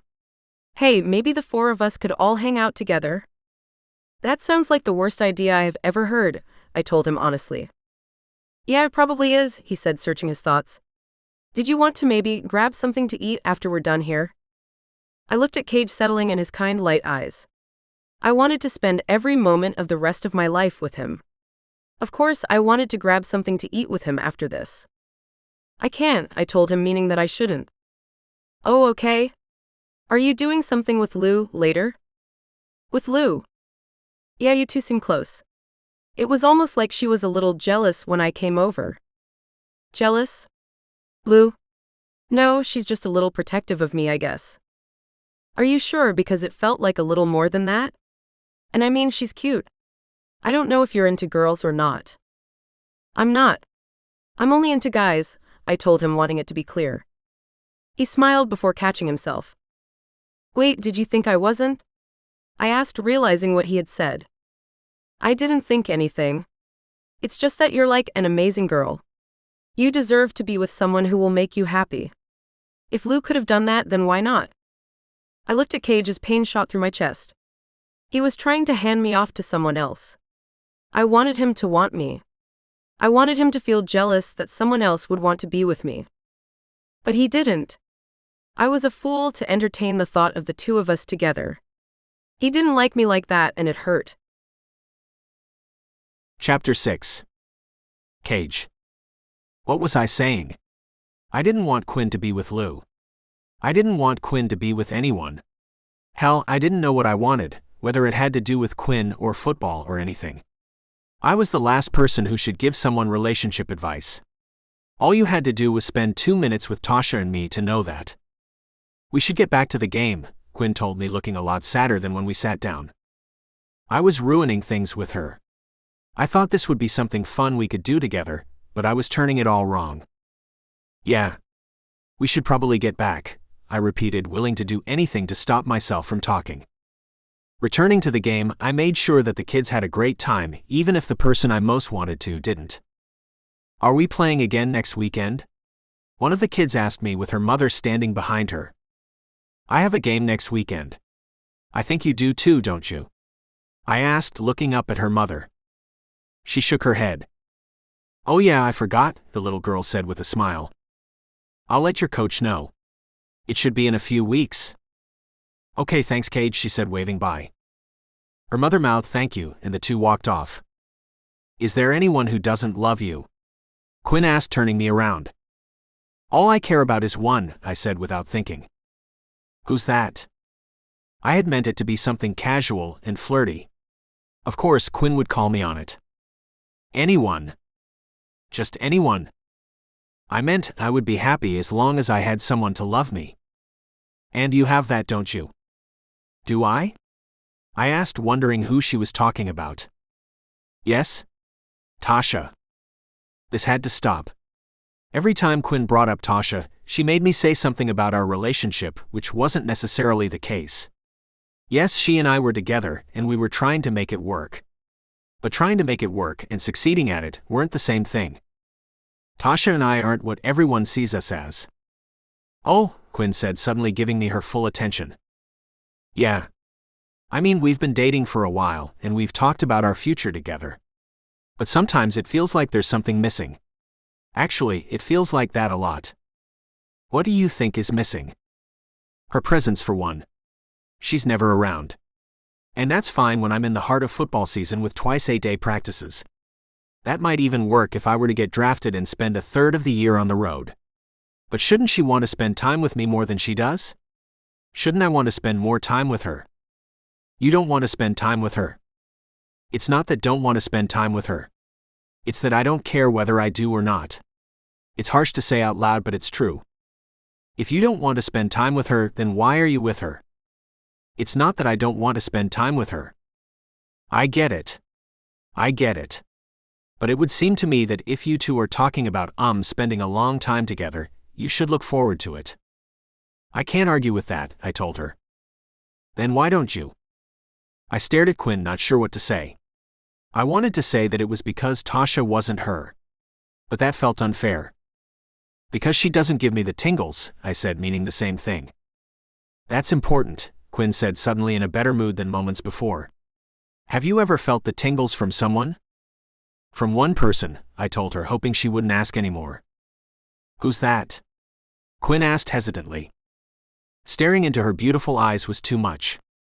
I couldn't do this, not to her, not to myself. Someone I shouldn't feel them for. Oh, Quinn said, deflating. So, change your mind about grabbing something to eat. I could always grab a bite. And Tasha wouldn't be back from hiking with V for a few hours. No. I should go, Quinn said, resigned. Okay. That's fair. Did you have fun? It had its moments, she said with a smile. You still trust me to teach you how to be the life of the party? First of all, I never trusted you to be a miracle worker. I laughed. But I'm willing to see what you have to offer, Quinn said with a smile. Man, did I love her smile. Fair enough. I think I passed the quiz, by the way. Good. I guess I'm not that bad of a tutor after all. Though I would have hoped you did more than just pass. I'm sure I did. And you are a hell of a tutor. I can't wait to see what you have in store for me next. I guess you'll find out, Quinn said with a devious smile. Wait, was Quinn flirting with me? However she meant it, it shot a tingle through my body and shook me to my core. When that girl did something, she did it right. I can't wait to find out, I told her before walking her back to campus and awkwardly returning to my truck. I had never wanted to kiss someone so much in my life. I knew I couldn't, and I wasn't even sure if Quinn was interested in anything like that. At least I was able to establish that she was into guys. For the time being, that was enough. I could survive on that hope for a while. When Tasha texted that there was traffic and that she wouldn't get back to campus until late, I drove home. It was probably for the best. After spending the day with Quinn, my mind was elsewhere. After a 40-minute drive, I turned onto the empty road that led to my house. My dad's truck was running in the driveway with its lights on. Oh no, I said, knowing how the rest of the night would go. Parking next to my father's truck, I got out and looked into its windows. He wasn't there. It was a worse sign that he had made it into the house. At least if he was passed out, his night would be over. Opening the truck's door, I reached in and shut it off. With the keys in hand, I looked back at the cabin. The kitchen and living room lights poured onto the ground outside the windows. The TV was blasting. I took a long, measured breath, gathered myself, and made the short walk to the front door. Stepping inside, the place was a mess. This wasn't the way I had left it. The lamps shone from the floor where they had been tossed, the couch was overturned, the TV was sitting on its side, and things that used to be in the fridge were now scattered between the two rooms. I don't want to hear it, my father grumbled, drawing my attention to the kitchen table. The red-headed man looked his usual shade of ruddy pink. Like I suspected, he had a near-empty bottle of Lone Hand sour mash whiskey clutched in his grip. Tennessee's finest. Dad? I don't want to hear it. Do you know how much I sacrificed for you? I know, Dad. You sacrificed everything, I recited from our script while looking around to see what I had to clean up first. That's right, everything. I goddamn sacrificed everything. And for what? So I could become a big star, I said, skipping a few pages ahead. Don't you fucking do it. Don't you talk to me like that, he bellowed. I should just go. I should get in my fucking truck and never come back to this shithole again. This was always that part that hurt the most. You would think I would have gotten used to him talking about leaving, but I never could. Maybe it's because I knew his leaving was in my hands. My father saw what I was capable of doing on the football field long before anyone else did. He saw that I would be a top NFL draft prospect, and with it would come millions of dollars. He always made clear that he would stick around for that. There was no telling what he would do once he got his cut, but until then I was pretty sure he wasn't going anywhere. This wouldn't be a shithole if you stopped wrecking the place. Fuck you. Nice, Dad. Way to talk to your son. You're not my son. Come on, Dad. Don't start this again. This was a new subplot he had added to our script not too long ago. It went that I embarrassed him for not living up to my potential, so I couldn't be his son. You're not. You're just some baby I stole thinking I could make some money. Enough, Dad. I can't take it anymore. You want to leave so bad. Here. Pitching back my arm, I threw his truck keys so hard it shattered the window and disappeared into the night. You want to go? Take your fucking truck and go. If you want to stick around and milk me of everything I got for eternity, then stay. I just don't give a shit anymore. You hear me? I can't take this anymore. Bubbling with anger, I stormed to my room. The cabin shook as I slammed the door behind me. Staring back at it, I panted in fury. My skin burned as his words danced in my mind. I had no mother or family. He was all I had. Without him, I was alone. But the only way I would ever get his horrid voice out of my head was if I let him go. Yet being left by myself felt like a fate worse than death. The thought of it made the blood vessels in my temple throb. It hurt. My pounding heart ached. It felt like my body was about to tear itself apart until I heard a terrifying sound and my swirling thoughts stopped. No, I said, sprinting back into the living room and finding my dad gone. It was him starting up his truck. He was doing it. He was leaving. I didn't want him to go. Running outside, I saw him sway as he ground his gears looking for reverse. As drunk as he was going to kill himself. I had to stop him. Dad, I shouted, running to the door of his truck and throwing it open. Get the fuck off me. He yelled as I reached across him and again took the keys. He didn't put up much resistance after that. We were both out of breath and dazed. You were really gonna go, weren't you? I asked him, staring into his eyes for the truth. You're not my son, was the only thing he replied. Hurting me was so easy for him that he didn't even look evil when he said it. He stated it as if it were a fact. You know, sometimes I wish I wasn't. But I am. And you're my dad, I said, resigned. Come, let me get you to bed. I don't want to go to bed, he mumbled. Then I'll put you in front of the TV. You want that? His mouth puckered like he was trying to remember how to pout. Yeah. Okay. Let me help you inside. He leaned towards me in the door and I took his weight into my arms. That was the beginning of a few very hard weeks. I'm not sure how different it was for my father. But for me, it was when I realized that if I didn't watch him every chance I got, he could be gone. I still went to practices, games, and classes, but not much else. The only thing that brought my life any joy was the few hours a week I would spend with Quinn. I was barely keeping up my end of our deal, but I told her I was having a little trouble at home and she seemed to understand. I think she saw how stressed I was. I definitely didn't feel like myself. The strange thing was that Tasha didn't even notice. She didn't notice that I wasn't around as much and that my life was crumbling around me.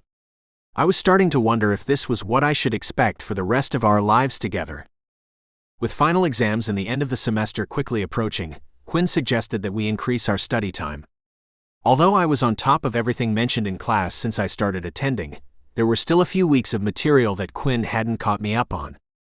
The final exam is going to cover all of that material, Quinn said with the serious look she always got whenever we talked tutoring. As you keep reminding me, I said with a smile. You need to pass this class.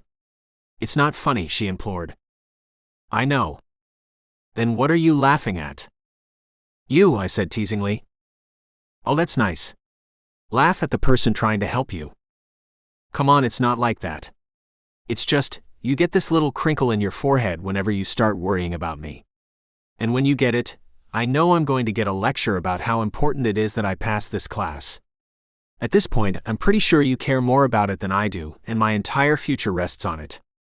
Quinn looked at me for a second and then relaxed and laughed. Okay. I guess I've gotten a little intense about it, Quinn admitted.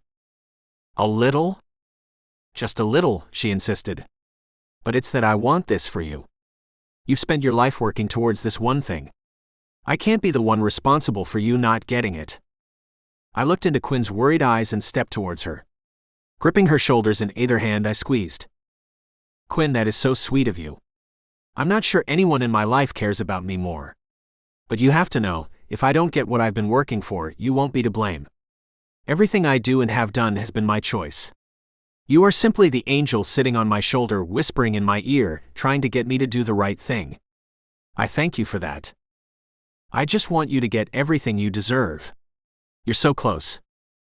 I let go of Quinn and scanned the campus quad through the window of the study hall. I wanted to, but I feel like I'm burning the candle on both ends. Between school and football and watching over my dad, I can barely breathe. What's wrong with your dad? Quinn asked, concerned. What's not wrong with him? I said, searching my mind for what I could tell her that could explain it. He just needs me around a lot. That's all. If it helps, maybe we could meet at your place, Quinn said hesitantly and with a hint of something else in her eyes. When she looked at me like that, I usually lost all resistance. As much as I wanted to return our sessions to somewhere where we could be alone, I wasn't sure if I wanted to subject her to my life. She didn't talk much about it, but everything about her told me that she came from a stable home and money. My life was exactly the opposite. I liked her thinking of me as the famous football player without a care in the world. I liked it when everyone did because the truth was so far from that fantasy. I didn't know if I was ready for Quinn to see me for who I was. I'll think about it, I told her. Why not just say yes? She asked softly. It suddenly felt like this wasn't just a request to change our venue. This somehow felt like she was asking me to. I don't know, choose her or something. I'll think about it. But I'm here now. Maybe we should get to work. Quinn's request haunted me for the rest of the night. Was I reading too much into it? I didn't think so. She had asked me why I didn't just say yes. It was a great question. It was like two worlds were clawing at me. The first was the one I had known my whole life. It included my dad, Tasha, football fame, and a huge payday. The other included Quinn and doing something with my life that made me happy. At the same time, I was starting to think that I didn't have a choice in the matter. I might be falling in love with Quinn. I've never felt like this for anyone. I can't stop thinking about her. I fantasize about touching her. I can't wait to see her. I thought I loved Tasha. I really did. But it was because I didn't know what love was or how it felt. This feeling is what people write songs about.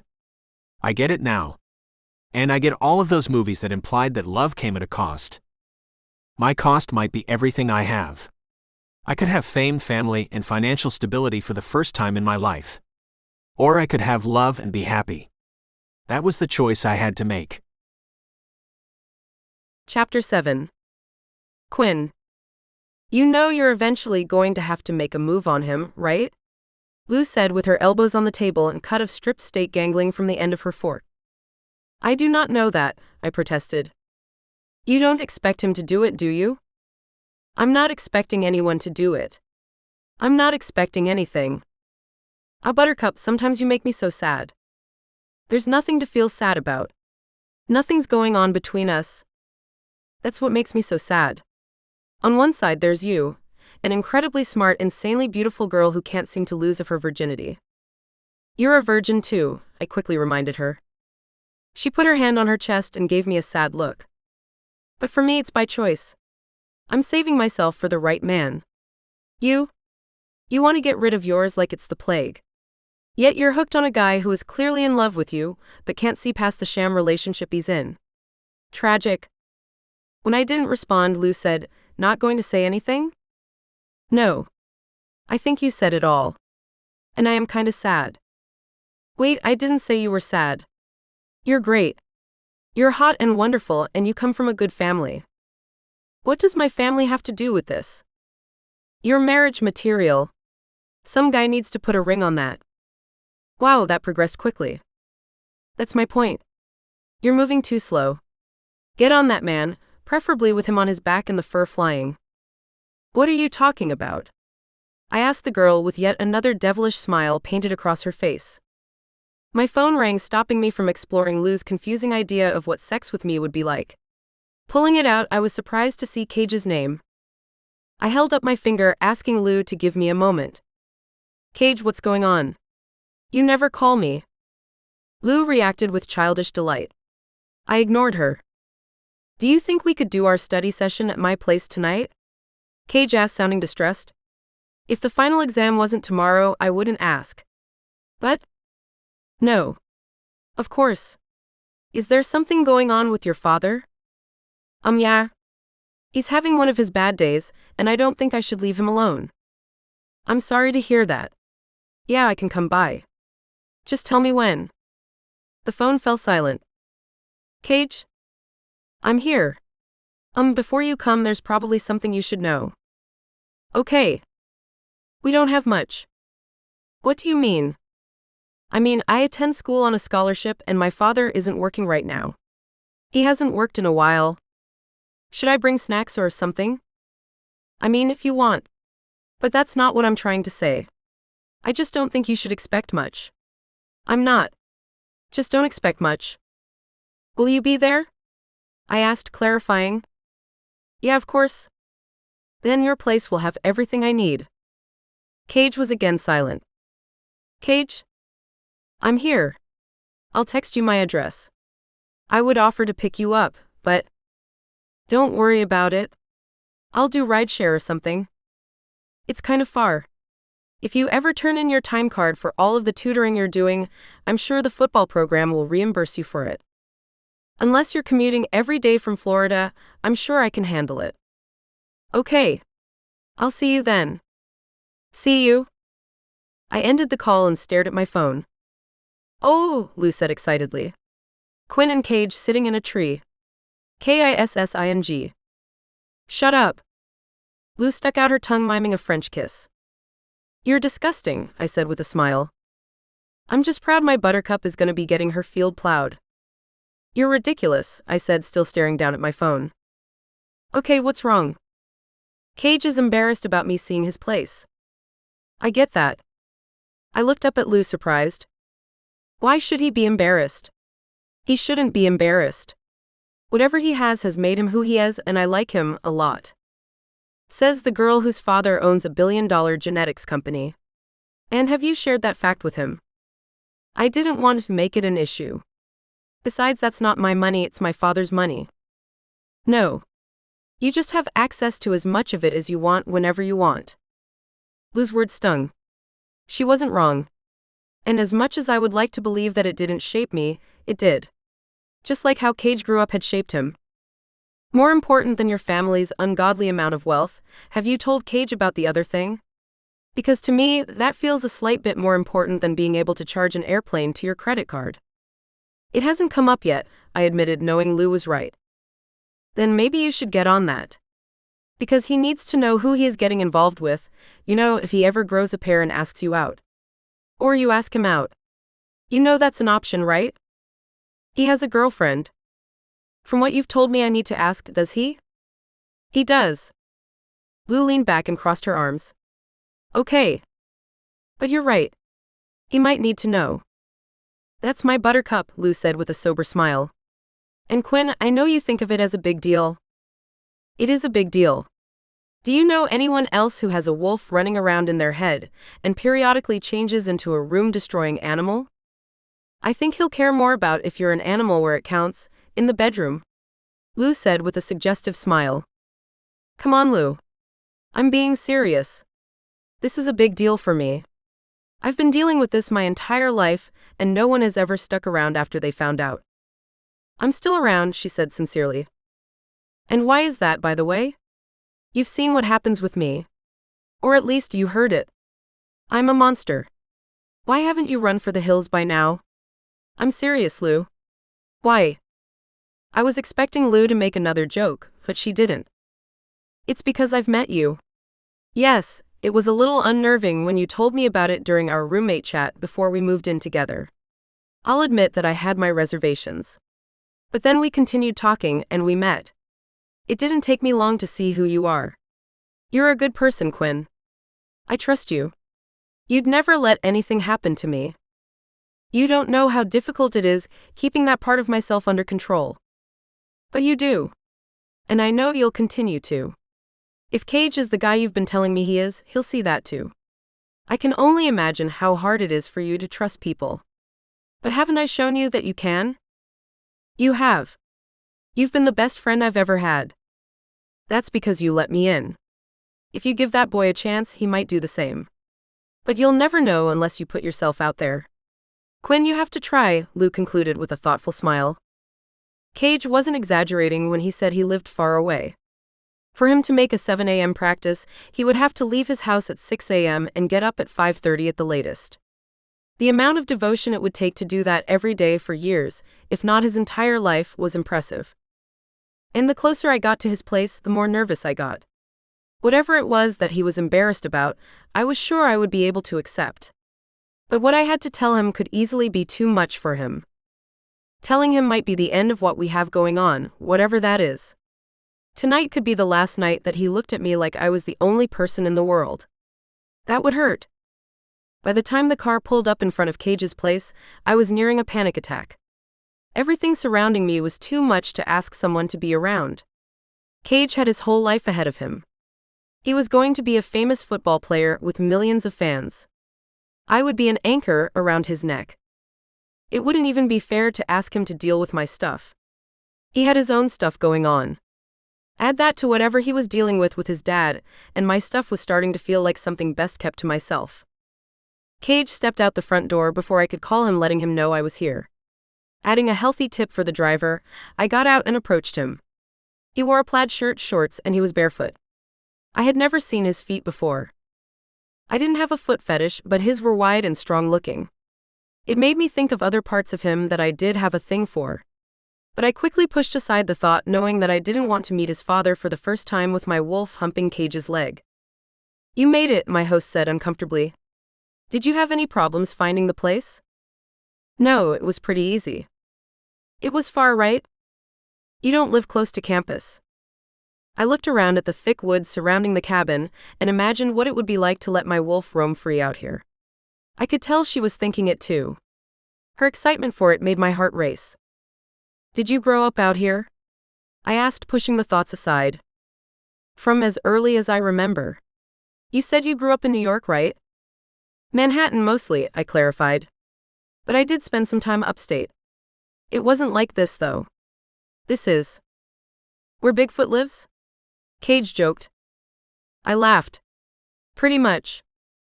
Cage seemed to relax for the first time. Well, Bigfoot actually lives a few miles from here, so? Great guy, by the way. You don't even notice the fur once you've talked to him for a while. I chuckled, but I hadn't missed his fur reference. I also wondered if he was being serious. If wolf shifters existed, what else could be out there? Let's go inside. We have a lot of stuff to cover, Cage said, leading me in. With the door closed, I looked around at the space. I didn't know what to expect after Cage's warning. It was certainly nicer than I was picturing. As a kid, not only did we live in upstate New York, but we spent a lot of time in the Bahamas. My dad bought a private island where I could learn how to control my shifts without anyone getting hurt. As part of his plan to domesticate me, my father would take me to eat in the homes of locals. They were on what were called the out islands and were usually very modest. Not only was Cage's cabin bigger than many of them, it was also nicer. Of course, I couldn't explain any of this to Cage. So instead I said, it must have been cool growing up here. It was okay. If not a little isolating. I know what you mean. My dad owns an island with only the house on it. So replace the trees surrounding this place with water and the birds for sharks, and you have every one of my summers since I was 3, I said with a smile. Did you say that your father owns an island? I froze, realizing what I had said. Not only was Cage looking at me like I was a freak, someone on the couch in front of us turned around and stared at me. He captured my attention immediately. I didn't know why. Was it his smell? He didn't smell like Cage did. His scent was totally different. It was unlike anything I had ever smelled before. Cage followed my gaze and said, "Dad, this is Quinn. She's my..." I was whipped out of my fascination with his father to feel a rush, wondering how he was going to describe me. "She's my good friend. She's helping me pass the class one was telling you about." "It's good to meet you, sir," I said to the red-headed man. Cage's father looked me over, grunted, and then returned to watching TV. "We should go to my room," Cage told me. "It was good meeting you, sir," I said, getting nothing in reply. Entering Cage's bedroom, he closed the door behind us. "You have to excuse my dad. He's having an off day." He seemed fine to me. Well, fine is relative. "We can sit on the bed." I took off my shoes, emptied the contents of my backpack into the center of the bed, and sat cross-legged. Cage joined me, searching my eyes. "What? Are you expecting me to forget that you just said that your father owns an island?" "Oh, that. Yeah, that. It's small. Everyone in the Bahamas owns an island." "Everyone in the Bahamas owns an island?" Cage asked, shocked. "Okay, that's not true. I don't know why I said that. Actually, that's not true either. I do know why I said it. It was because I don't want you to think we're that different." "We are that different," Cage said matter-of-factly. "But that's okay. I like your differences. I just hope you aren't too disappointed by mine. I literally don't know what you're talking about. You are the most normal person I know. Of course, the only other person I know here is Lou, so that's not saying much." Cage laughed. "So it's a low bar. You just have to be able to deal with me, and you've surpassed 99% of the population." Cage laughed. "Come on, you're not that bad. Maybe 95% of the population," he teased. "You're right. Thinking about it now, it's 95%. I stand corrected." Cage laughed again. God, did I love hearing him laugh. "You know, you do that a lot," Cage said with a smile. "What?" "Put yourself down." "Do I?" "Yeah. I didn't realize I was doing it." "You do. You should be nicer to my friend. She's a great person," Cage said playfully. "Great is a relative term." There you go again. Take the compliment. It's easier said than done. What if I said you were the most amazing guy I've ever met, and that every time I was with you I wished the time would never end? Cage froze. Not so easy to take a compliment now, is it? Do you really feel like that? Oh, that was kind of a lot, wasn't it? No, seriously, do you feel like that? Does it matter? You have a girlfriend. What does it matter if I have a girlfriend? It matters because if I did think that, it would be because I wanted more to happen between us than was possible. What if it was possible? What do you mean? I mean, what if I didn't have a girlfriend? I looked into Cage's beautiful, soul-crackling eyes. He was serious. He was considering breaking up with his girlfriend for me. There are things about me you don't know, I said, unable to stop myself. What? That you're more adorable than I already think you are? No, stop. There are things I need to tell you before you do or say anything that we won't be able to come back from. Oh, you're serious? I am. Cage shifted uncomfortably. Okay. What's up? My heart pounded. I could feel my wolf perk up as if she were listening to our conversation. Where do I begin? Okay. I mentioned my father has an island. I remember something about that, yes. It was 10 minutes ago. I hope you do. Cage chuckled. Yes, I remember. Well, he owns an island because he is very rich. Like how rich? Like he owns an island rich? Cage laughed. Got it. And you grew up very rich? Yes. I figured. Is that what you were scared to tell me? That you grew up with your own island? Not even close. Cage leaned back startled. Okay. I touched my brow, wondering if I was sweating. I was starting to. Here's the thing. My dad is rich because he's Lane Toro. Cage's brow furrowed. Why do I know that name? He became famous because he was the face of the last pandemic. But that was before we were born. Now he owns a genetics company, I offered. Oh, I think I learned about him in history class. That's your father? That's my father, I conceded, wondering if Cage knew about the part of my father's life that included me. Wow. Okay. That's a little intense, but not really that big of a deal. I guess, he said, slowly coming to grips with it. I thought it was going to be something serious. Is that it? He said, beginning to brush it aside. Not even close, I told him. Oh. Yeah, there's another reason why my father's famous. Why is that? Because of me, I said sheepishly. Because of you? Yeah. Why is he famous because you? I took a long, deep breath. My heart was beating so hard it hurt the inside of my chest. Have you ever heard of a wolf shifter? I guess. I think my Bigfoot neighbor is married to one. They make a cute couple, he said with a smile. I stared at Cage, confused. I can't tell if you being serious. What do you mean you can't tell? Have you ever met a Bigfoot or a wolf shifter?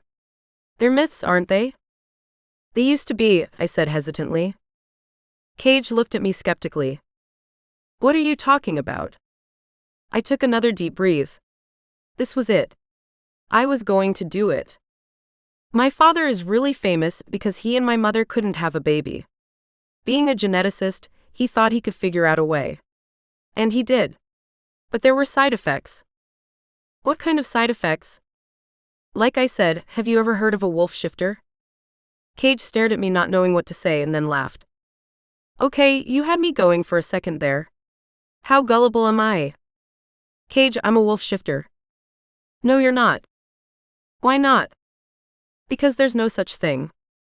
Do you have the internet? On my phone. Why?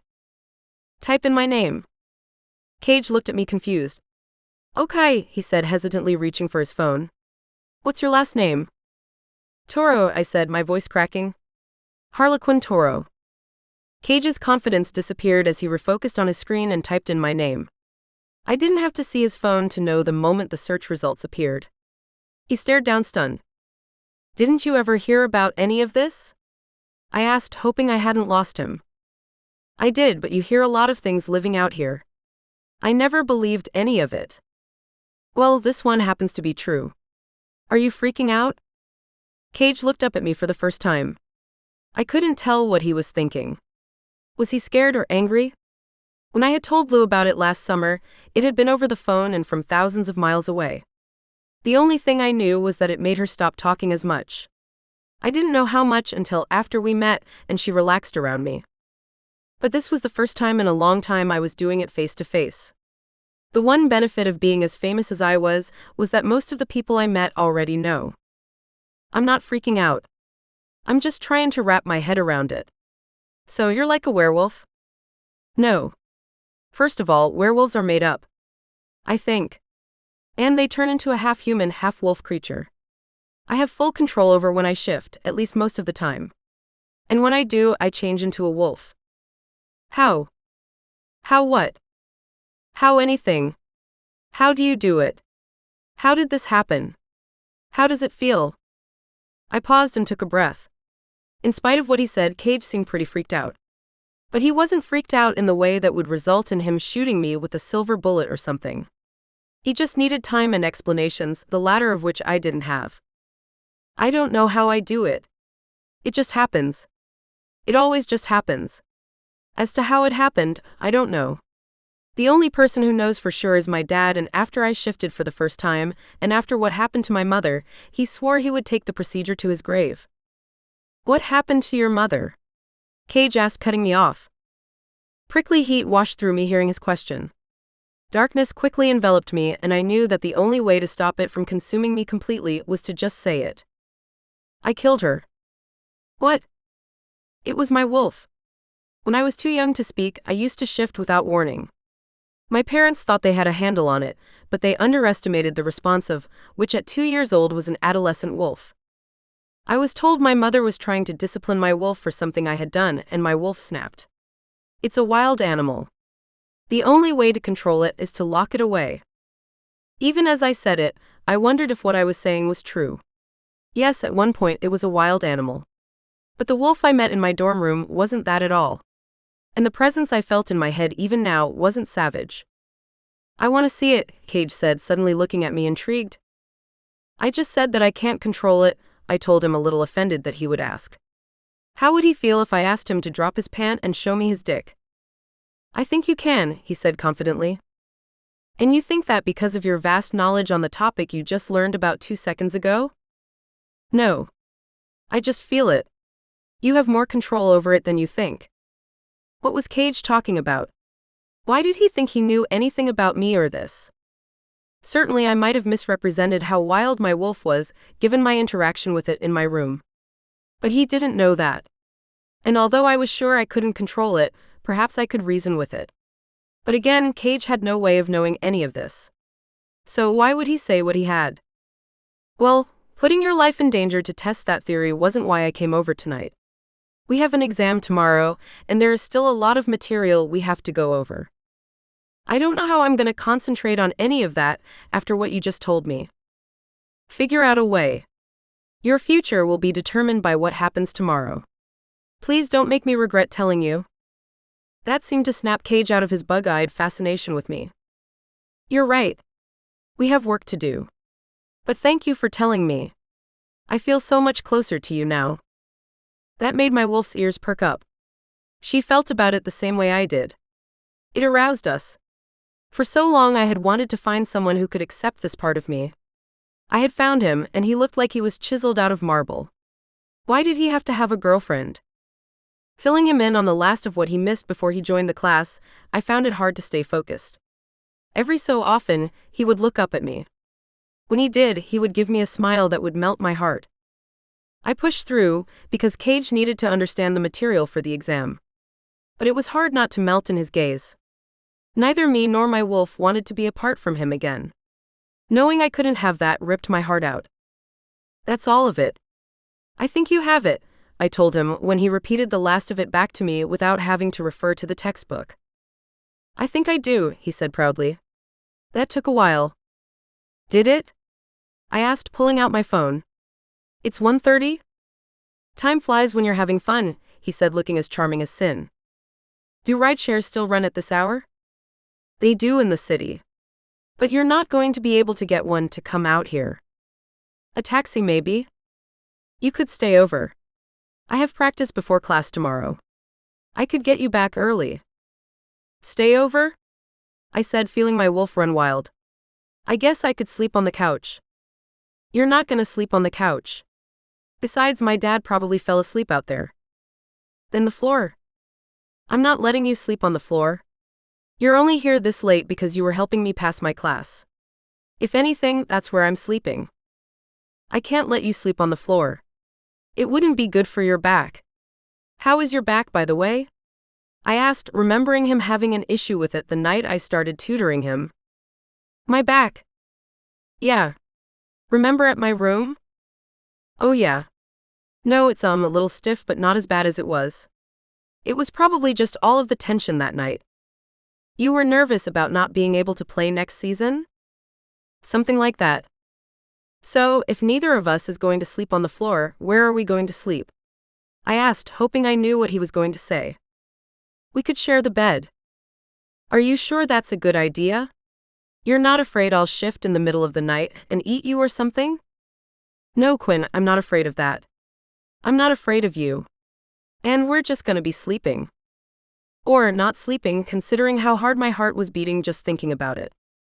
I guess. Okay. Okay, he said confidently. We cleared off the bed and stared at each other. Would you like something to change into? You probably don't want to sleep in your jeans. I'm fine, I told him, nervous as all hell. You sure, because I'm gonna get comfortable, he said before taking off his shirt. See. I definitely saw. The man was a god. His muscular arms, his rippling chest, everything about him sent tingles through me that landed between my legs. "Come on. You can get comfortable," he said with a smile. I badly wanted to get naked with him. It was the beginning of every one of my fantasies. I didn't know if I should, but I couldn't resist anymore. "Okay," I said, slowly pulling off my shirt. "Whoa," Cage said once my shirt was in my hand. "What?" "You're not wearing bra," Cage explained. "No." I quickly put my hands over my breasts. "Is that a problem?" When you grow up constantly shifting into a wolf, you become very comfortable with being naked no matter how imperfect your body is. Breasts weren't ever a big deal for me, especially itty-bitties like mine. "No, it's not a problem," he said, reaching out his hand trying to stop me from withdrawing. I just wasn't expecting it. "It's not a big deal." "Are you sure?" "Of course. You should feel comfortable," he said with a smile. I slowly lowered my hands. Cage locked onto my eyes like he was terrified of looking down. It was kind of funny. "So, are you going to sleep in your jeans?" I asked him, feeling more relaxed. "Are you?" "No. But I'm not going first," I told him with a smile. Cage didn't make a move. I stared at him, waiting. Was he actually going to do it? What was he waiting for? When he finally reached for the button on his pants, heat flashed across my face. I was sure I was turning red, and not just above the neck. With my shirt off, I suddenly realized there would be no way of hiding it. He wasn't looking at me as he pulled down his pants. As he stepped out of them and pushed them aside, he didn't look up. I wondered why until I saw the outline of his large dick stretched across his boxer briefs. Holy shit. Cage was hard. Very hard. At least I hoped he was, because he was already humongous. I couldn't believe what was happening. Were we just getting comfortable for bed, or was something else going on? I drank in all of him. The flesh between my legs pulsed. My wolf went wild. When he finally met my gaze without looking down, he said, "What about you?" My sex pulsed again. If I took off my jeans, there would be no way of hiding my arousal, even if I wanted to. Did I want to hide it, though? I don't think I did. I wanted him to see all of me. I wanted to see all of him. And with his eyes still locked on mine, I lowered my pants, standing in front of him in just my panties. Cage did nothing but stare into my eyes until for a brief moment he blinked down to see me. It made him smile. "Should we get into bed?" he asked me. "Okay," I told him, unsure what was going to happen next. The two of us climbed into bed and under the sheets. We both laid on our backs, staring at the ceiling. "I should get the lights," Cage said to me. "I guess," I told him, barely able to hear him over the sound of my heartbeats. Cage got out of bed again, flicked the light switch next to the door, and returned to bed in the dark. It took a while for my eyes to adjust to the darkness, but it was a moonlit night. Still not sure what was happening, I stayed on my back, not looking at him. At no point did he move. Had he already fallen asleep? Could anyone fall asleep so quickly? With the deafening silence enveloping us, I couldn't take it anymore. Cage was so close that it was torture not to touch him. I had to at least see the beautiful body whose heat consumed me. So, moving like it was the most natural thing in the world, I rolled over, settling on my side. Buried in the shadows, I opened my eyes. He was facing me. His eyes were closed. Maybe he was asleep. If he was, it meant that I could look at him unhindered. I could examine every contour of his angular masculine face. Cage was the most gorgeous man I had ever seen. His wavy hair that lay gently across his forehead, his broad shoulders that sat uncovered, his lightly hairy chest, I desperately wanted to touch him. To feel the heat of his skin next to mine would be enough to live the rest of my life on. Needing to be closer to him, I moved my hand onto the bed between us. I was less than a foot away from his sleeping body, and didn't dare to get any closer. I wanted to. God, did I want to, but I knew I couldn't, until, as if sensing me there, Cage moved his hand between us, an inch away from mine. I could feel the heat of him on me. I could barely breathe. Parting my lips as my heart thumped, I couldn't stand it. I needed to be closer. Being apart from him hurt too much. Moving my fingers slowly, I stretched them out. They weren't long enough. He was right there. I could practically feel them. I would need to move my entire hand if I wanted his touch. Could I do that, though? Should I do it?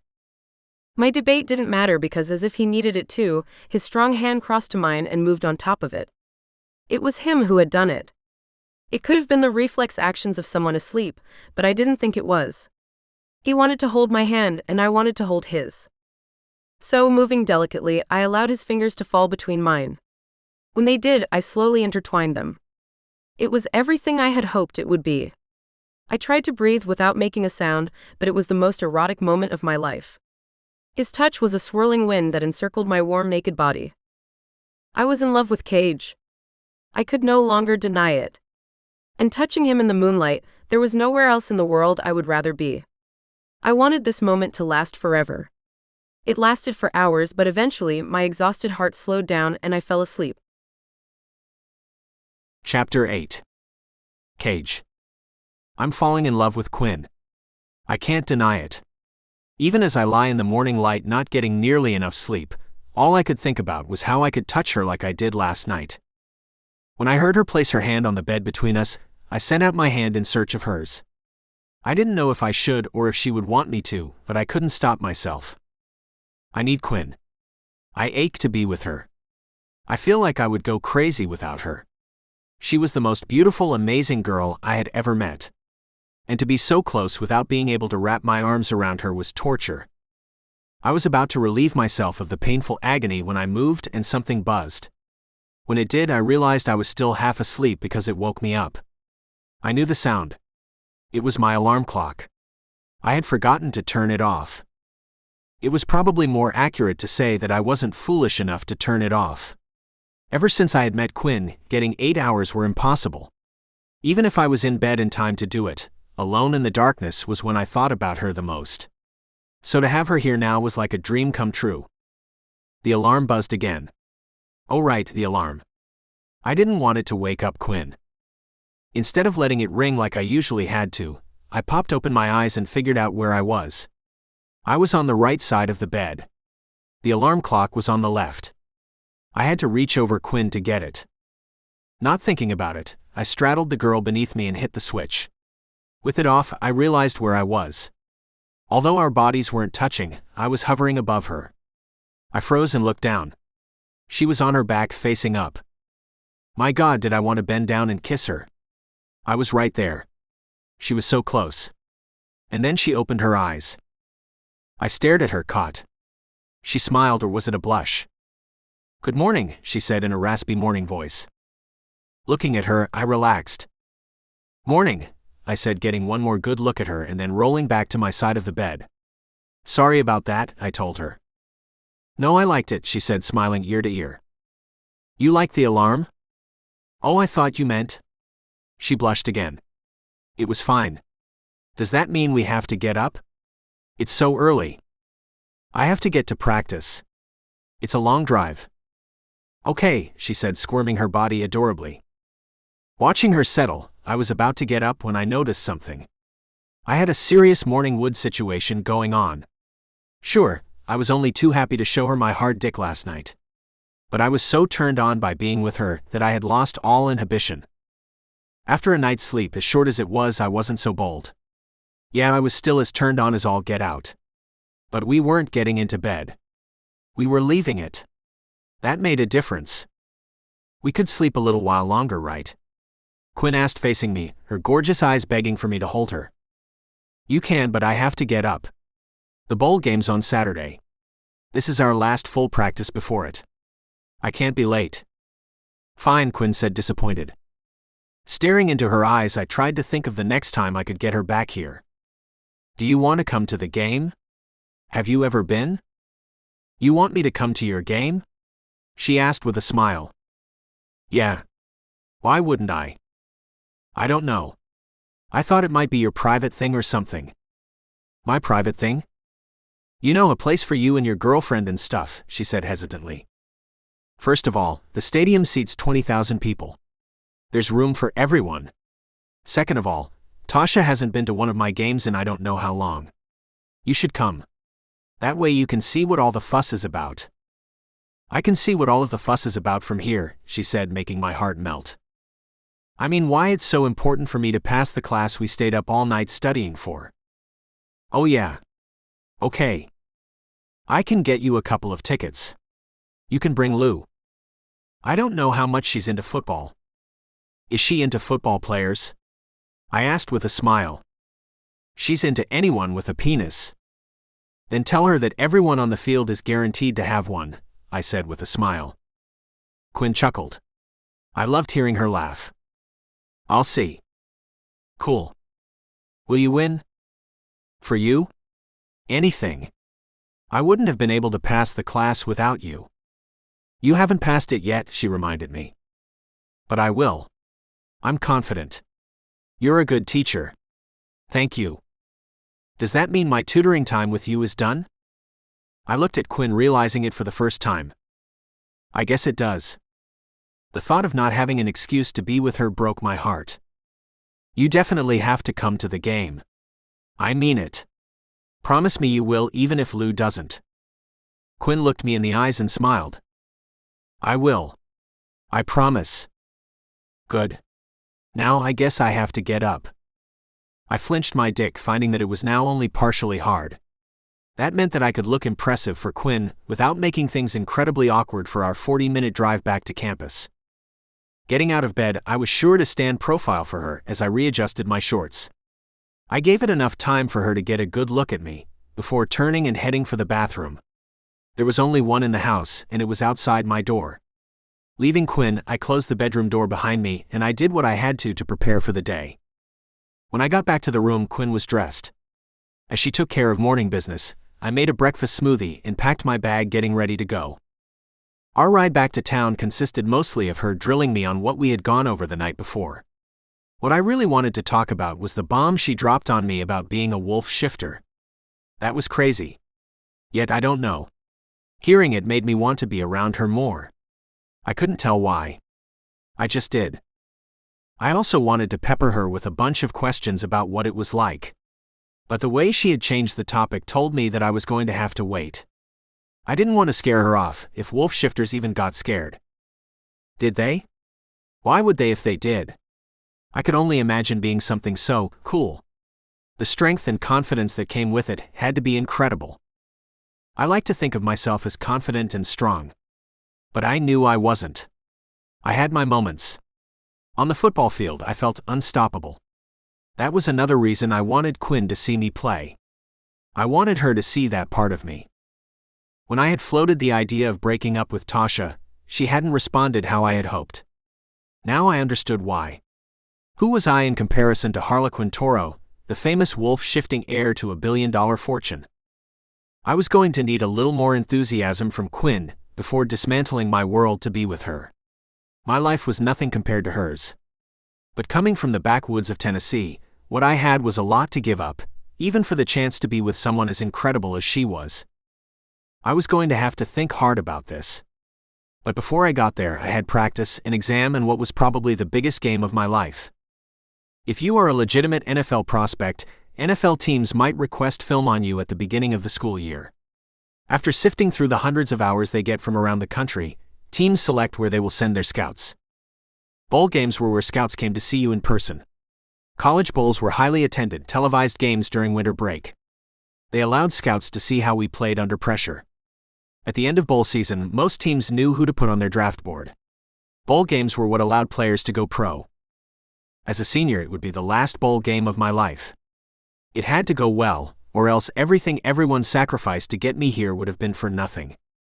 But it wasn't like my relationship with my father hung in the balance, and the weight of it was an elephant on my chest. Nope, it wasn't like that at all. Good luck at practice. Quinn wished me when I dropped her off at her dorm. Thanks. See you in class. And don't worry, you won't need luck for that one. You got it, she said with a smile. Thanks for everything, I said, hopelessly taken by her. I watched her walk away. God, did her ass look good.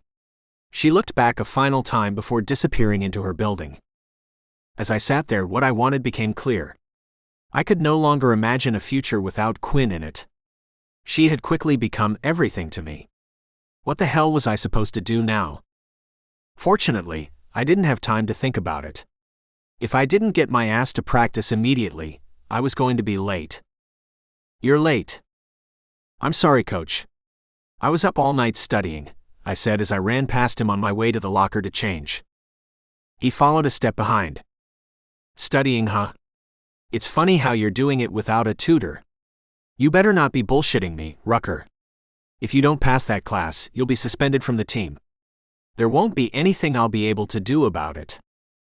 I promise I have a tutor. I keep telling her to register with you guys, but I don't think she needs the money. I'll pass to class though. She's pretty incredible. She has me ready. You better be. Coach. I'm ready. Ha, he huffed, looking at me suspiciously. I couldn't tell what Coach was thinking or what it would mean, so I put it out of my mind by giving it all I had in practice. I was on the verge of puking by the end. I gotta go, Coach.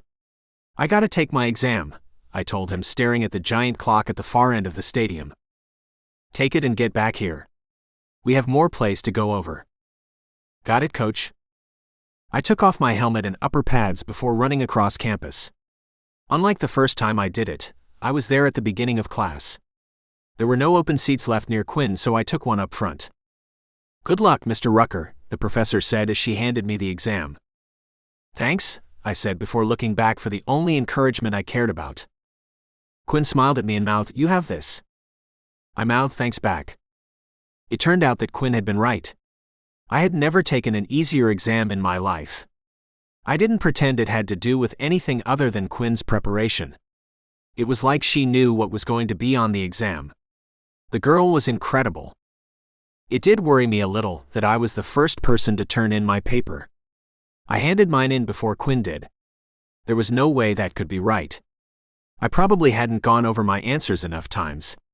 But that couldn't be helped. I had to get back to practice. Handing it in, the professor gave me a surprised look. I wasn't about to do anything that would indicate that I found it easy. I knew that would be tempting fate. But I did make eye contact with Quinn on the way out. I gave her a cocky look, telling her it had been a breeze. She stopped herself from chuckling and then returned to her exam. Leaving the room, I considered waiting for her. She couldn't be too far behind me. But I had told Coach that I would head back as soon as I was done. Also, I didn't want to be the douchebag hanging out in the hallway in his football gear and cleats. Running back across campus, I got there in time for the film section. There was a lot to go over. From there, the team had another walkthrough of plays. Coach was preparing us like Quinn had prepared me for the exam.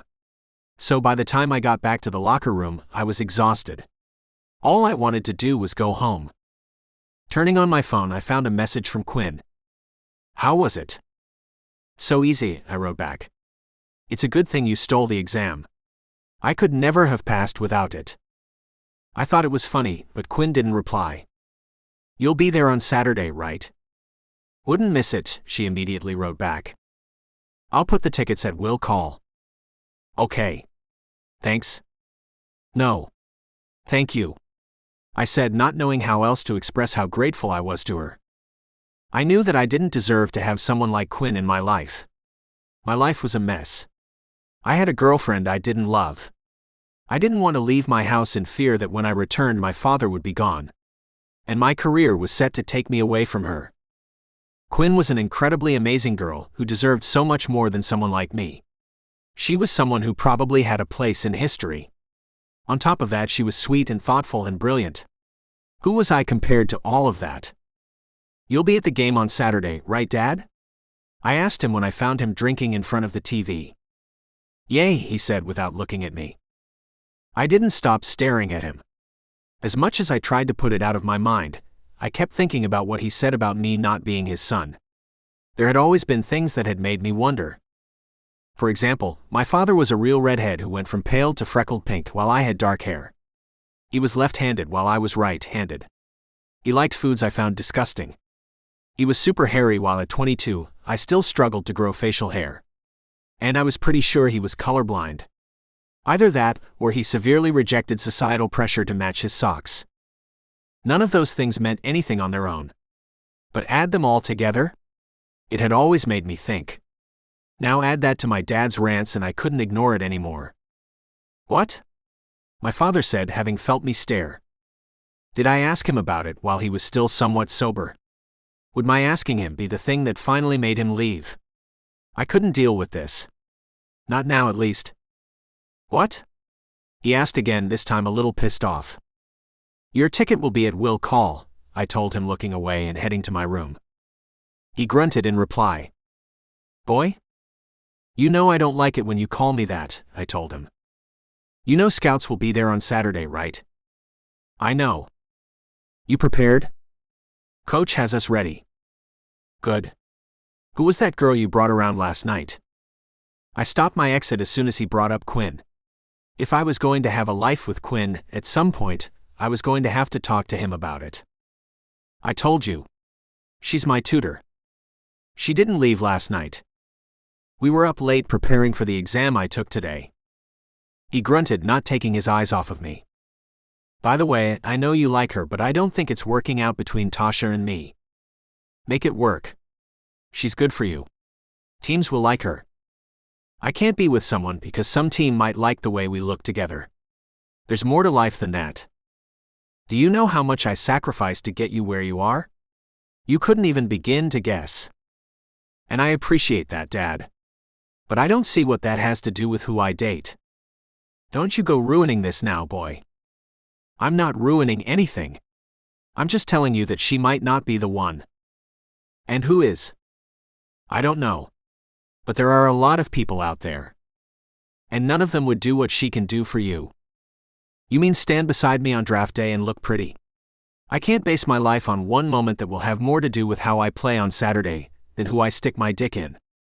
Don't you ruin this, boy. I told you, don't call me that. I'll call you whatever I goddamn want, boy. Okay, I'm done, I told him, seeing where the conversation was headed. Don't you walk away from me, he said after I exited to my room and shut the door behind me. Don't you fuck this up. Don't you go fucking this up, boy. This is the best thing that will ever happen to you. Don't you give it all up for some piece of ass. He had heard me. He knew what I was hinting at with Quinn, and it was clear that he didn't approve. But it didn't matter. I was falling in love with her, and there was nothing my dad could do to change that. If Quinn let me, I was going to make her mine. To others it might seem like a choice, but it wasn't. I didn't think I could stand to be away from her if I tried. She had me, and nothing that happened was going to change that. Did you get the tickets? I texted Quinn as I sat in the locker room waiting to go out for the game. Put your phone away, Rucker.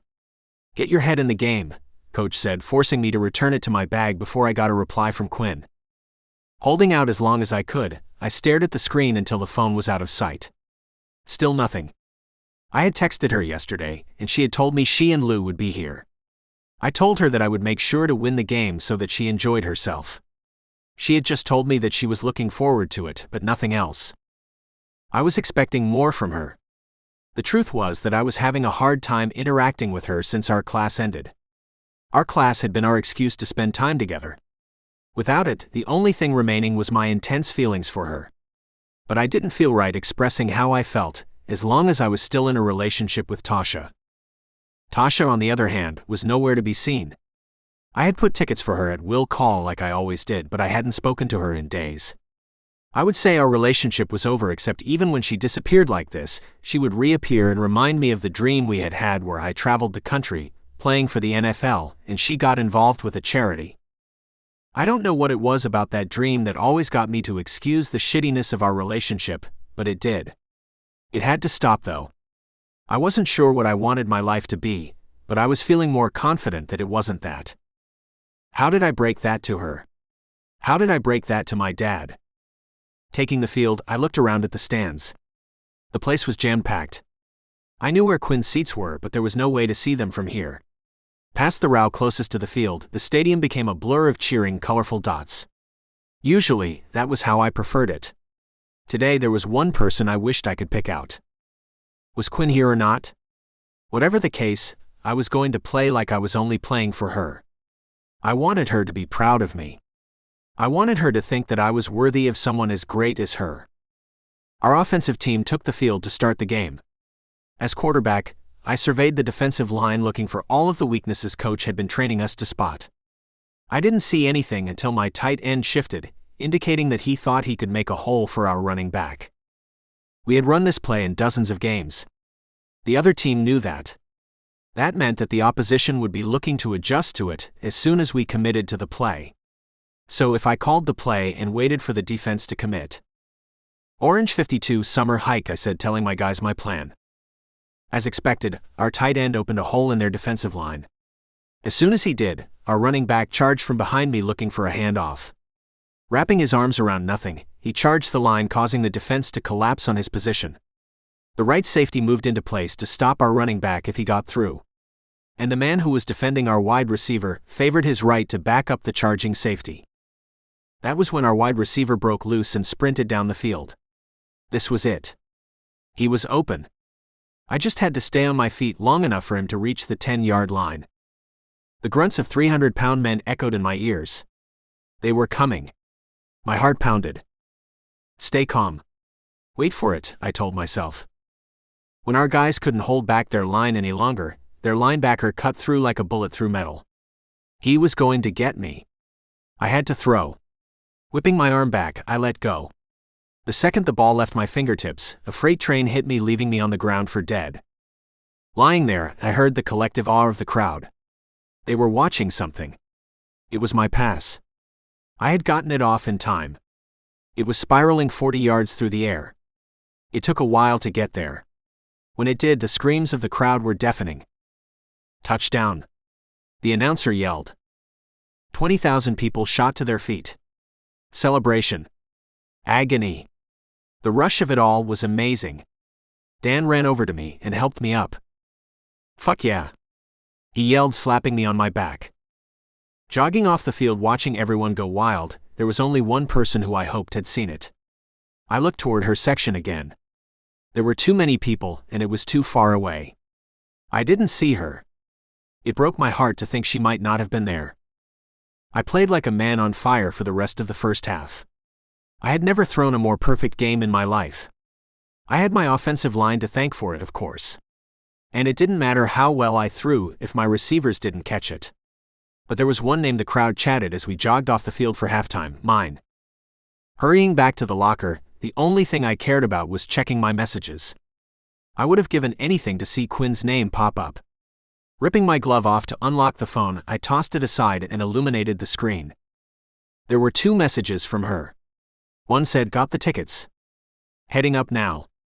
And the other one said, "Wow." That was it, and it was enough. I was so happy I felt drunk. She had seen me do what I did best. I couldn't feel better if I tried. I entered the field for the second half beside myself. I felt like I was glowing. I felt intoxicated. It was a good thing we started the second half playing defense.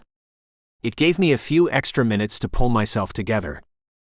As much as I tried to focus, I couldn't help but search the crowd for her. She was out there somewhere. I could now feel her gaze on me. I wanted to show off for her.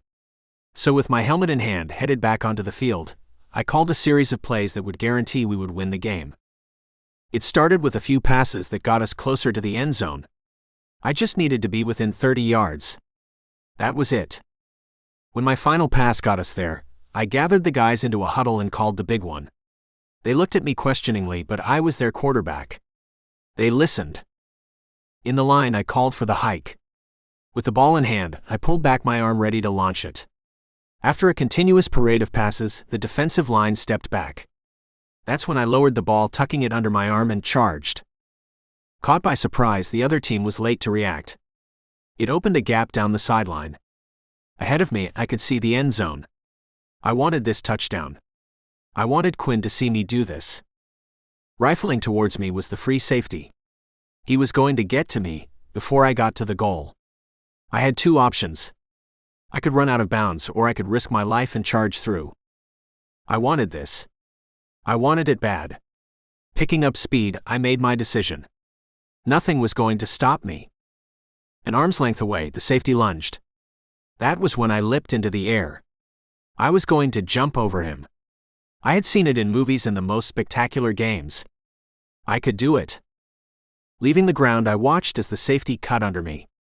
I wasn't high enough. I would have to step on him to clear him. But when my foot reached down for his body, I felt his hand. It was hard to tell what happened after that. What I know is that I heard a crack. It was as my body hit the ground. There was nothing, and then there was a roar of fire. The pain consuming me was unlike anything I had ever felt. It was my left leg. Something in it had shattered. I was told that athletes know the moment a career-ending injury has occurred. I used to wonder what that felt like. I didn't have to wonder anymore. Because in that moment, I knew this was the end. Chapter 9. Quinn. Oh my God. What just happened? Why isn't he getting up? Lou, what's going on? Lou? I asked, turning to her. With her face painted in the school colors, Lou stared at the field with her mouth hanging open.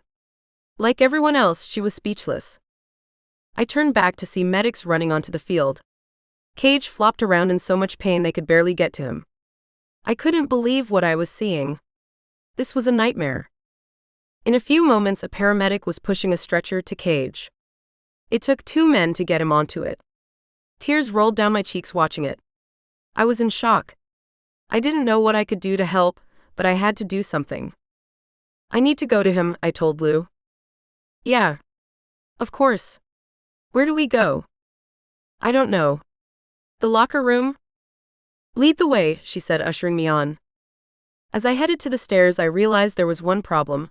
I had no idea where I was going.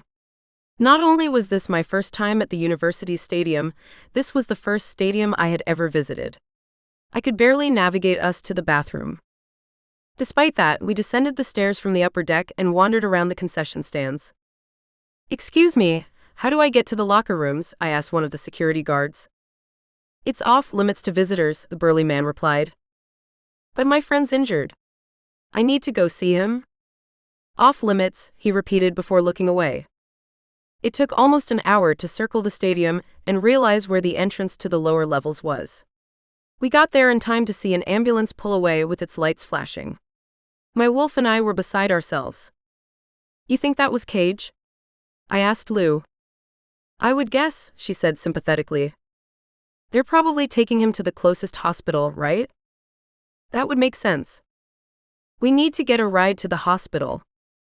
I'm on it, Lou said, whipping out her phone and arranging a ride.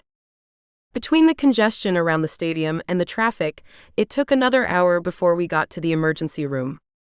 I was going insane with worry by then. Dropped off at the main doors, I rushed in with Lou in tow.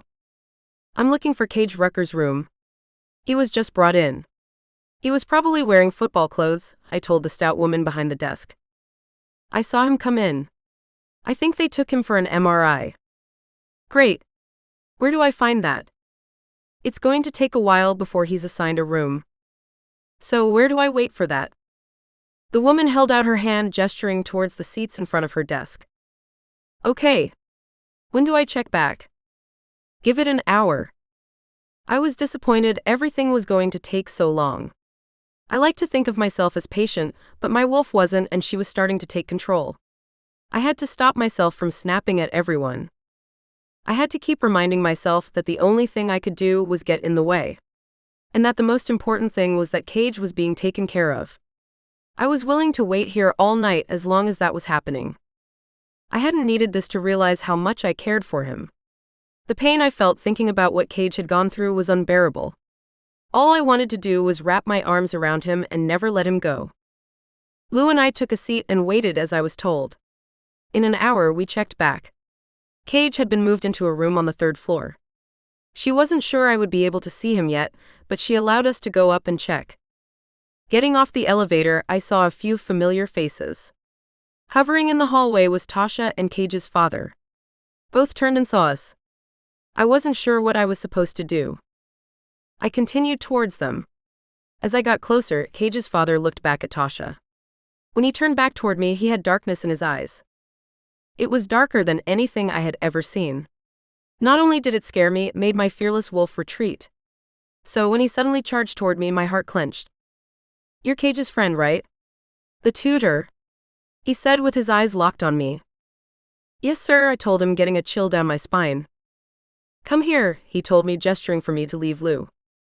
I swallowed, not liking where this was going. The ruddy, grisly man was terrifying to look at. And when I finally approached him, he put his arms around my shoulder, gripped it like a vice, and pushed me into an empty room. Before I knew what was happening, the the man's hefty body had pinned me against the wall. He was manhandling me. I couldn't get away. With his hot alcohol-laden breath flooding my ear, he said, "I know what you are." As soon as he said it, something changed. The black of his pupils swallowed his eyes. What stared back was empty and soulless. He wasn't human. He was something evil. "If you contact my boy again," he continued before sticking something sharp into my stomach. Was it a knife or a claw? "I'll gut you like a hog. You hear me? You contact him, you text him, you reach out to him in any way, I'll kill you, then I'll kill your friend out there.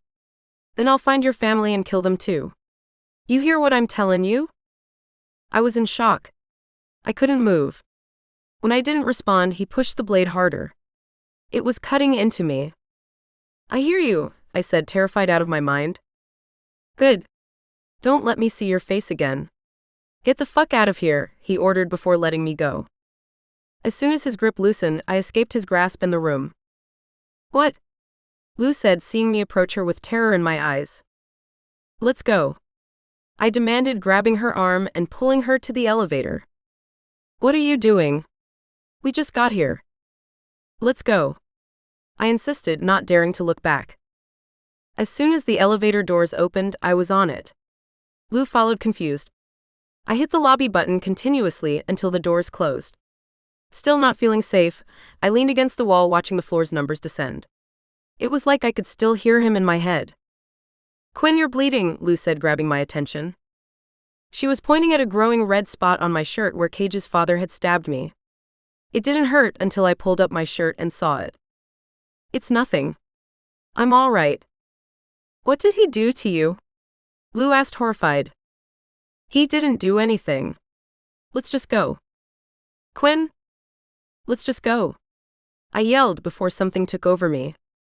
It was happening. I was shifting. And we were in a confined space. No. As much as I tried to resist, there was no stopping my wolf from coming out. Lou looked on with horror. "I'm sorry," I said before losing myself to the pain and darkness. When I was conscious again, I was closer to the ground and standing on a pile of clothes. I was looking through my wolf's eyes. She was staring at Lou intensely. "Please don't," I begged her. "She's a friend. My best friend. You can't hurt her." To my surprise, she listened. Hearing the deafening sound as the elevator dinged, my wolf turned her attention and watched the doors open. As soon as the crack was big enough, she shot out. It took a moment for everyone to realize what was sprinting off of the elevator. Initially, everyone thought it was a dog. When it dawned on them, there were screams. The high-pitched wails only angered my wolf more. Imagining the lobby would turn into a bloodbath, I quickly learned I was wrong. She hadn't come out to hurt anyone. She had emerged to take me to safety. Slipping through the automatic doors, we emerged in the parking lot. Racing past that, we crossed the street and entered the woods. She seemed willing to run forever. Who knows where I would be once she stopped? But with her in control, that left me free to think. Whatever Cage's father was, I didn't doubt that he would kill me. It was screamed at me as I stared in his terrifying eyes. Cage's father wasn't like me. He was something I couldn't imagine. Something darker. I might have been falling in love with Cage, but was I willing to die to be with him? Chapter 10. Cage. The good news, Mr. Rucker, is that you're young. With time to heal and rehab, you'll be able to play football again, the doctor said in a soothing tone. That's good, my father said, happier than I was. The bad news is, the recovery time will be long. You are certainly out for the season. This is his senior year. He wouldn't have any more time before a draft to prove himself. No, he has to come back before the end of this season. I don't care what you have to do. Healing doesn't work like that, the doctor explained to my father. It takes time. No, you don't understand. He can play.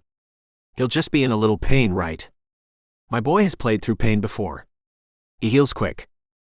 The doctor looked at my father with sympathy. I understand your passion for your son's career. But if he were to play before he's ready, his return would be short, and he could do damage that wouldn't only threaten his long-term prospects, but could hamper his mobility for the rest of his life. Patch him up. Get him on that field. Dad, you need to get to that draft. I've sacrificed too much to have you not make it now. He's talking about me not being able to walk, I clarified. I knew you should have entered the draft last year, he said, looking at me with hate. I told you. You didn't listen. Now look at you. A useless sack of nothing. Mr. Rucker, I would like to remind you that your son should be able to play football again. He can make a full recovery. And who's gonna care? My father spit back. The doctor was getting a taste of what I had been dealing with my whole life. It was comforting to see the horror on the doctor's face. It told me I had been justified in hating my father in the moments that I did. Don't worry, boy. You're a fast healer. You've always been. You'll play before the end of the season. Trust me. I'm not, I said before I realized what I was saying. Yeah, you are. I'm telling you that I'm not. I don't care if there's no pain. I don't care if I can dance for hours on it. I'm not playing again this year. I might never play again. You will play again, my father insisted. Have you ever asked me if I wanted to play football? It doesn't matter because you're good at it. It does matter, Dad. It matters what I think of it. I saw you throwing those passes today. No quarterback leaves the pocket to run the ball for a touchdown if they don't love what they do. Well, I guess you're wrong because there's a part of me that's relieved that I'll never have to play again. You'll play again. I'll guarantee you that, my father said with his eyes narrowing on me. No, Dad. I won't, I said, taking the first stand of my life. I'm done. You forced me to do it my whole life, but you heard the doctor. I'm done.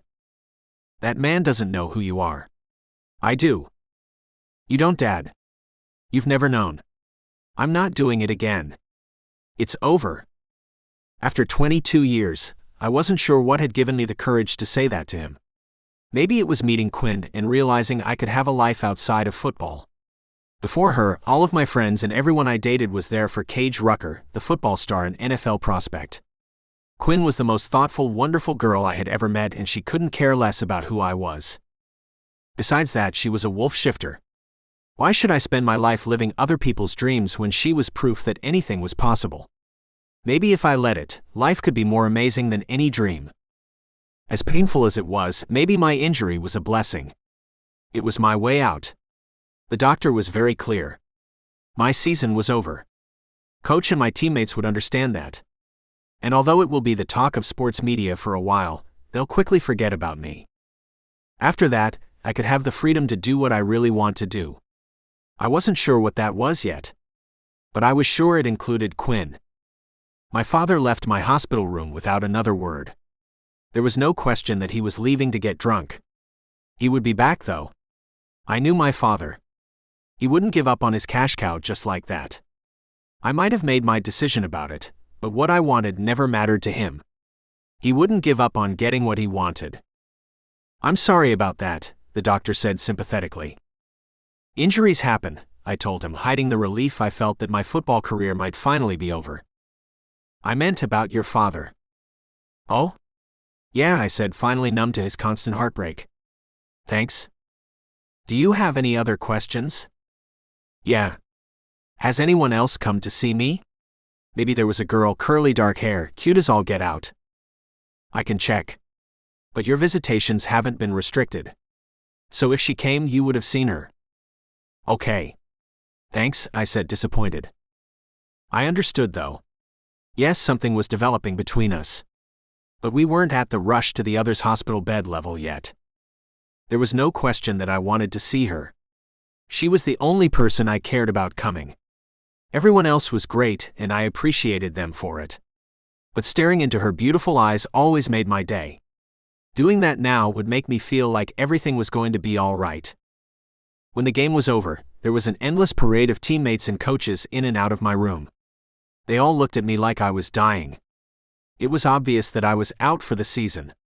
They could figure out what that did to my NFL prospects. I played along as if I was devastated. But each time someone knocked on my door, I had to hide my excitement that it would be Quinn, and the two of us would begin our new life together. After I didn't hear from Quinn the first day, I was sure that I would the day after. I didn't. In fact, I didn't hear from a lot of the people I thought I would. I knew that part of the reason was that winter break had begun, and the majority of the school had headed home. Dan couldn't afford to fly home for winter break, so he visited a couple of times. So did Tasha, who grew up an hour away. My father never came back after that first day. And confusingly, Quinn never showed up. I tried not to feel heartbroken. She was a good person. If she didn't come to visit, there had to be a good reason. For the life of me, I couldn't figure out what it was. The best I could come up with was that she had booked a flight home for immediately after the game. If that was the case, she wouldn't have had the time. But why wouldn't she have at least texted? When I realized that she wasn't going to, I decided to text her. "Didn't I promise you a hell of a game?" I wrote. I stared at my phone waiting for a response. A day passed and nothing came. I was about to text something else when Tasha arrived to drive me home. I would have asked my father to do it, but he wasn't texting me back either. I didn't want to think about what that meant. He couldn't be that pissed at me, could he? He had to have heard what the doctor had said.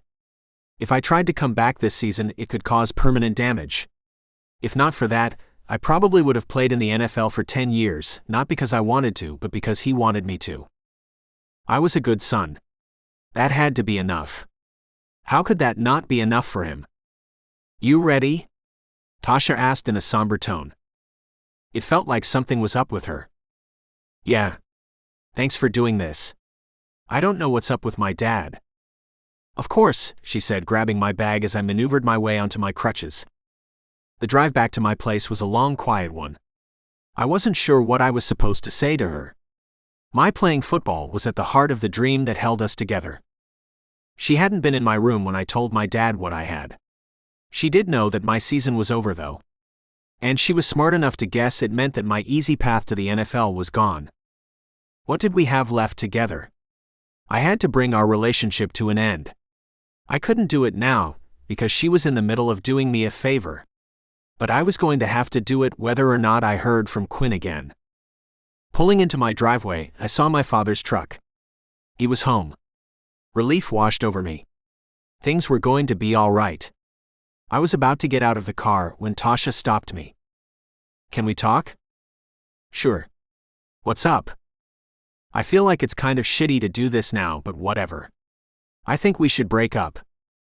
I didn't know if I was more relieved or rattled.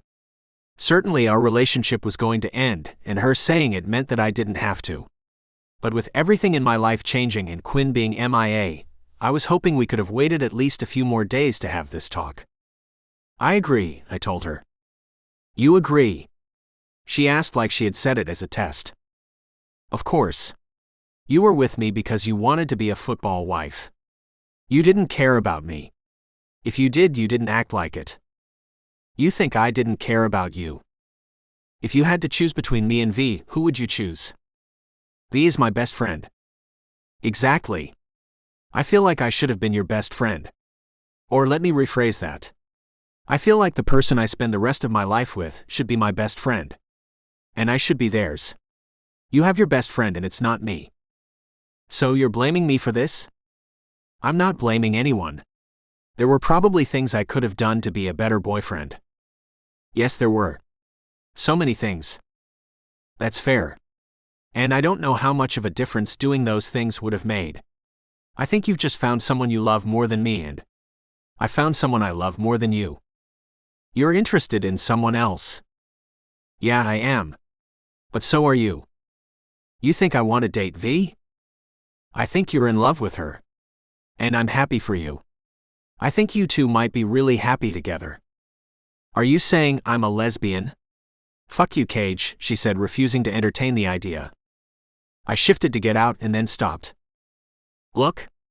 I know how hard it is to escape the box that we put our lives in. When we're kids, we think we know what we want, and we keep going after it even when we realize that it's not. But there is a liberation that comes when you don't allow everyone else's dreams define you, even when the other person won't text you back," I said solemnly. "Goodbye, Cage," Tasha said, not giving me an inch. "Goodbye, Tasha. Thank you for the ride," I said, throwing my bag across my shoulder and exiting on my crutches. Tasha didn't wait for me to reach the door to pull off. I didn't blame her. She probably wasn't ready to accept how she felt about her best friend, and I had forced her to look at it. But there was no doubt that she was in love with V. I hadn't realized it until I said it, but it all made perfect sense. The girl was practically heartbroken when I said that I didn't want to have a threesome with her. I didn't know if she was lesbian or bisexual, but Tasha had unresolved feelings and she needed us to break up as much as I did. The only problem was that the person I was in love with might not feel the same way about me. It had been days since the game and Quinn was gone. Why? I didn't understand. What had changed? The only thing I could think of was that she was no longer my tutor. Could that be it? Was everything I thought that was happening between us just in my head? Was I just a stray puppy to her, and once she found me a home she was done? I didn't want to think about that now. I had more pressing things to deal with, like how I was going to smooth things over with my father. I was sure he'd be pissed. The man hadn't checked up on his only son as I lay in the hospital. I would have been upset if I hadn't come to accept it. The bar for him was so low that all he had to do was come home, and that would be enough. Balancing on my good leg, I retrieved my keys and let myself in. What I found sent a wave of terror through me that rattled me to my core. There was something sprawled across the kitchen and living room floor. It was huge. I didn't know what it was. It had featherless wings that extended 20 feet as it stretched from the kitchen window to the far end of the living room. Its rounded body laid where the dinner table used to be, and its limbs ended in 6-inch claws. Laying on its back, its long neck pressed against the wall displaying an elaborate design of scales. And its head, which was 3.5 feet long, looked like that of an ancient reptile. I only knew what this was because of what Quinn had told me about herself. This was a dragon. And the way it laid limp with its eyes closed told me that this horrifying creature was asleep. Ah! I screamed, falling back onto my ass. Losing my crutches, I frantically rolled over, retrieving them. Rushing back to my feet, I left my bag behind and raced to my father's truck. I half expected to find him in there passed out or worse. Instead, I found the truck empty and locked. Oh no! He's still in there, I said, turning back to the cabin. Dad? Dad, can you hear me? If he was in there, I had to save him. Dad? I shouted a final time before returning to the door and staring at the beast again. It was still and haunting. Was it asleep or was it dead? I couldn't tell. All I knew was that unless my father was crushed under its mammoth-sized body, he wasn't in the kitchen or living room. That only left the bathroom or the 2 bedrooms. Moving as quietly as I could, I stepped over its python-sized tail. My crutches clicked like cheap aluminum, sending waves of panic through me. Snapping my eyes up to the fearsome monster, it didn't move. I hadn't awoken it. Feeling freer to search without immediately being eaten, I worked my way to the bathroom. The door was unlocked and the dark space was empty. I then moved to my bedroom next to it. It was exactly how I had left it days before. I retreated within and quietly closed to the door. My heart was thumping like I had just sprinted a mile. Whatever was going on was insane. I still needed to find my father and get out of here, though. So, using my moment of familiarity to focus, I pulled myself together. When my heartbeat returned to something approaching normal, I came up with a plan. The last place my father could be was the obvious one. If he was here when this massive creature somehow got it, he would have retreated to his room like I had. I needed to figure out a way past the beast's 5-foot-wide wing to get to my father's bedroom door. I was really hoping my father was there to let me in after that. Unlike my room, my father kept his bedroom securely locked. I would hate to be banging on the door just to have the creature wake up and, what? Eat me? Burn me to a crisp with its breath? What did dragons actually do? The fact that I was asking myself this was nuts. How did this happen? None of that mattered right now. What mattered was rescuing my father and getting the hell out of here. Taking a final deep breath, I readied myself and went to work. Although my shattered leg hurt, it didn't hurt enough to confine me to my crutches. I could get by without them. Quietly opening my bedroom door, I did just that. And when I got to the leathery wing which I couldn't jump across, I looked for another way around it. I could climb under it, where the tip of it propped up against the living room wall. God, was this thing big. It was as if the largest elephant you'd ever seen grew wings large enough to keep it in the air. How could things like this exist? What did they eat? Easing my way under and around the dinosaur-like wing, I climbed over the couch into my father's bedroom door. Trying the knob out of habit, I was stunned to learn that it wasn't locked. How? Why? My father didn't even leave it unlocked when he got something from his truck. When I was about 10, I had climbed under his bed and discovered a loose plank. Removing it, I found a metal box containing a gun and more cash than someone without a job should have had. He must have realized I had found it because the next day he locked his room tighter than Fort Knox. Why was his door unlocked now? Slowly opening it and slipping in, I was shocked to find what was in there. My dad wasn't a tidy man. But the amount of stuff squeezed into the tiny space was overwhelming. Most of it was household decor. Lamps, jewelry boxes, electronics, it was all piled on top of one another. And more important than that, my father wasn't there. Where was he? I guess it was possible that he had escaped as the beast had entered. Maybe his room was open, because he hadn't had enough time to lock the door behind him. But if he did get out, why hadn't he taken the truck? I stood within the mountain of junk until I relented and sat on the bed. My mind swirled considering everything. Nothing made sense. What was I going to do next? I couldn't leave without the keys to my father's truck. And I hadn't seen them on the counter where he usually left it. Maybe he took them with him when he left. But if he did, why hadn't he driven away? Without the keys, the only thing I could think to do was the only thing I ever thought of doing. I had to contact Quinn. Maybe she could explain what this was, or how something like this could exist. Maybe she could tell me what happened to my father. My father could still be here somewhere. Hell, that could be him lying out there. That was the obvious conclusion, right? If anything was possible, then why not that my father was some type of dragon shifter? And if that was what he was, what was I? I pulled out my phone and stared at it. I'm not sure why I haven't heard from you, but I really need to talk to you, I texted, hoping beyond hope that Quinn would finally text me back. She didn't. Not that day or the next. With nowhere else to go that first night, I spent it barricaded in my room, sleeping on the furthest corner of the floor. Though, sleeping wouldn't describe what I did. It was mostly tossing and turning while I thought about Quinn and the monster laying on the other side of the door. When I left my room the next morning, I found that the dragon hadn't moved an inch. It was either dead or slept in a comatose state. Either way, I needed to get something to eat, and it was lying in between me and the fridge. On that first day, I snuck around the place as if it could rouse at any moment. When it didn't, I slowly began thinking of it as an oversized piece of furniture. Eventually, I went hunting for my father's truck's keys. What I found disturbed me more than I could image. Under its hefty torso, I discovered the edge of my father's favorite shirt. Either he was dead underneath the beast, or I was looking at my father. How? I didn't understand. Between my heartbreak over Quinn's disappearance and the mystery in front of me, I spiraled into darkness. Days earlier, I had everything and a girl I loved. I had lost it all, and now staring at something that shouldn't exist, I was barely holding on to my sanity. I probably would have wallowed in despair forever if it wasn't for one thing: hunger. I had no money to buy anything, so the only thing I could eat was what was in the cupboards. That lasted me a week and a half before it ran out.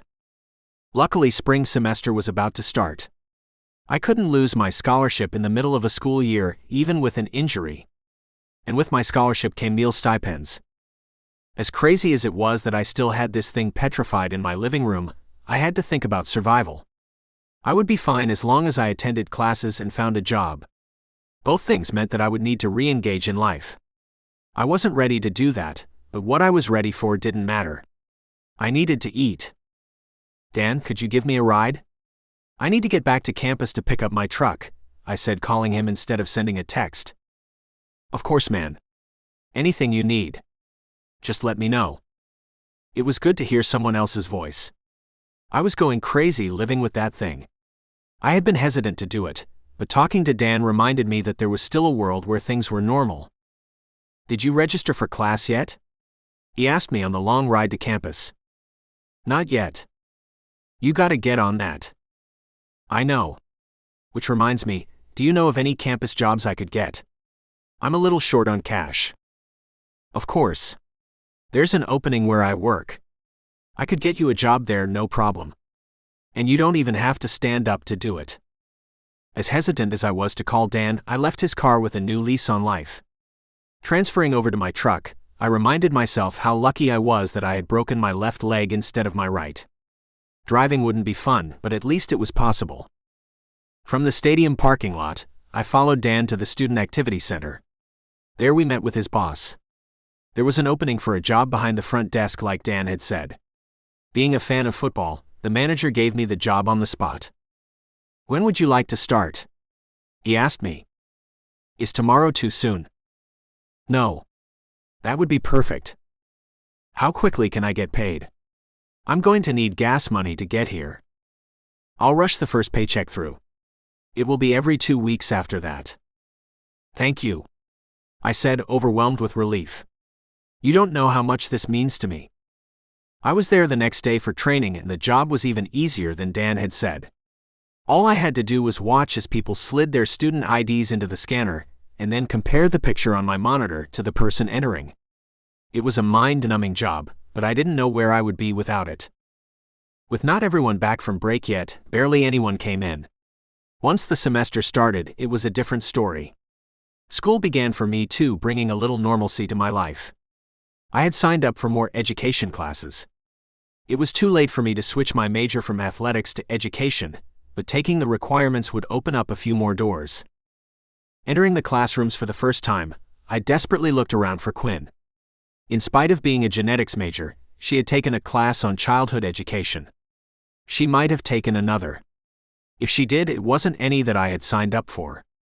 And with a campus of 30,000 students, the odds were slim that I would randomly run into. Knowing that, I considered going to her dorm to see if she was there. There had to be a reason she hadn't contacted me back though.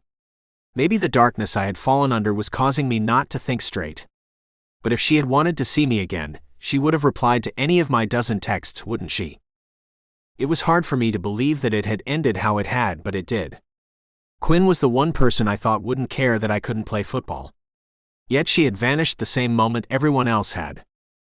Doing what I could to regain my sanity, I focused on class instead of everything else going on. But every time I did, I would remember that Quinn had helped me overhaul the way I took notes and studied. I would remember how into it she was and how it would make me laugh.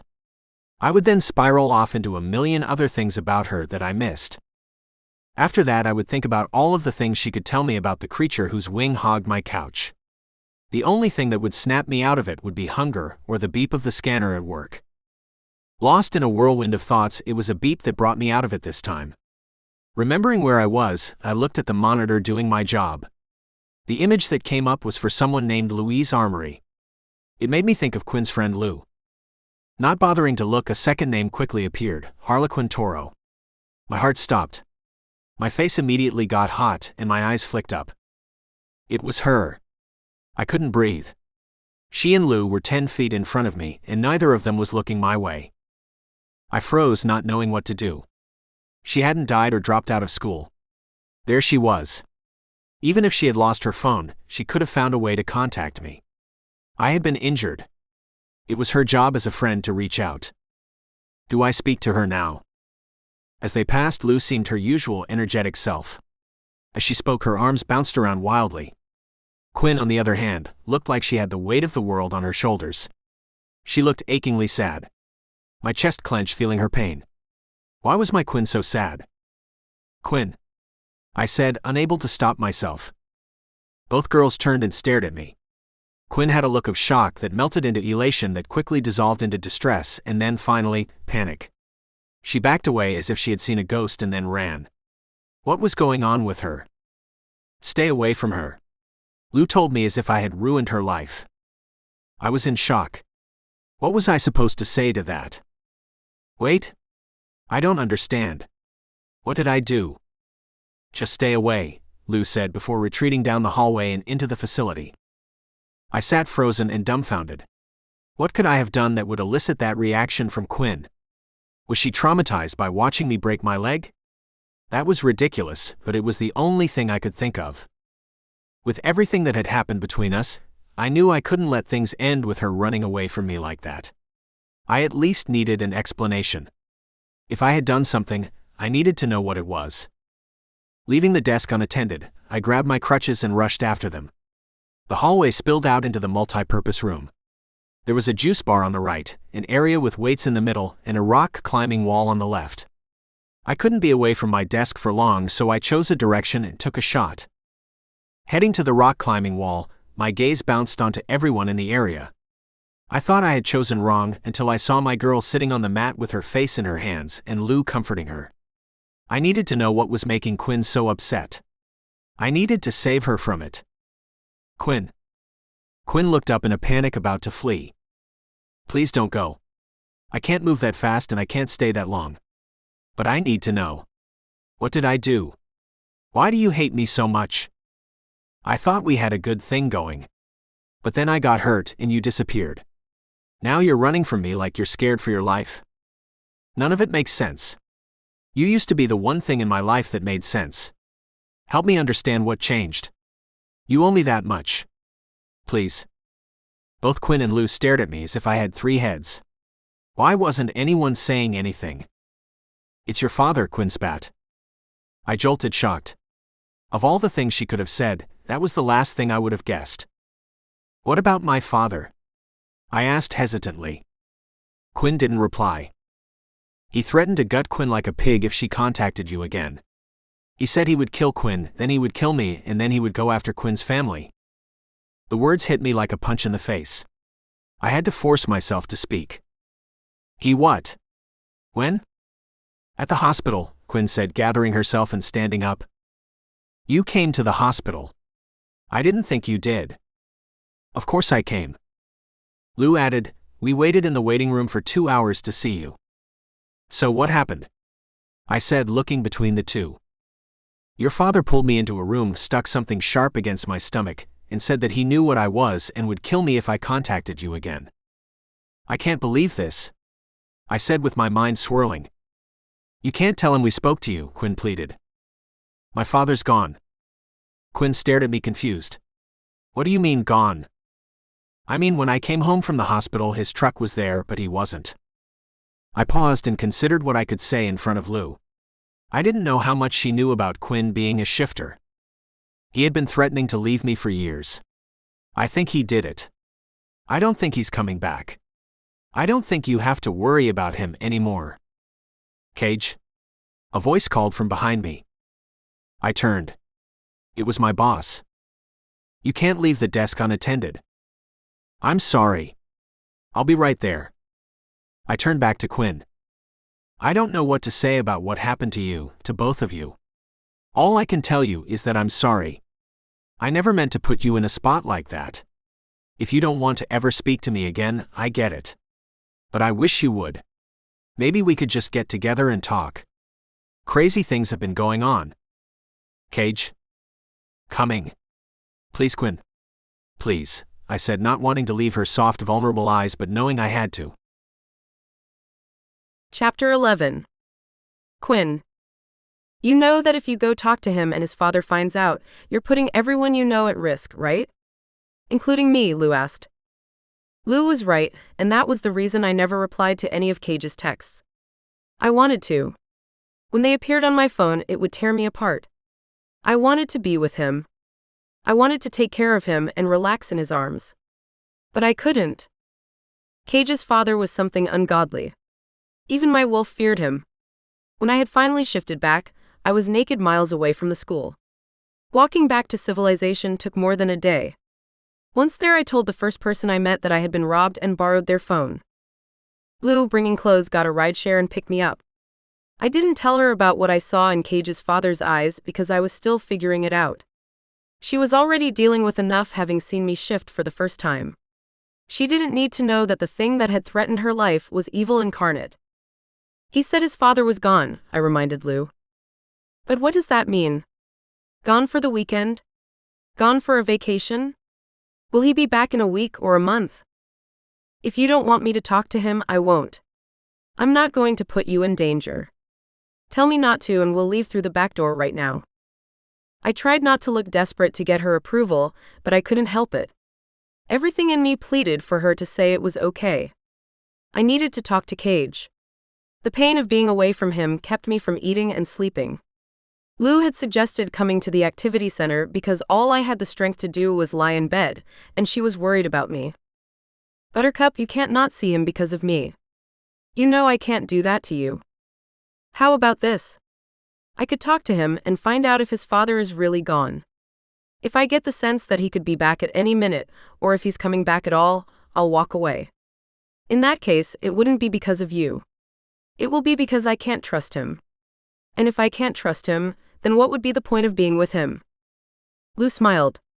Well, there's a little more to being with someone than that. But I appreciate what you're saying. She closed her eyes and sighed with resignation. I trust you, Buttercup.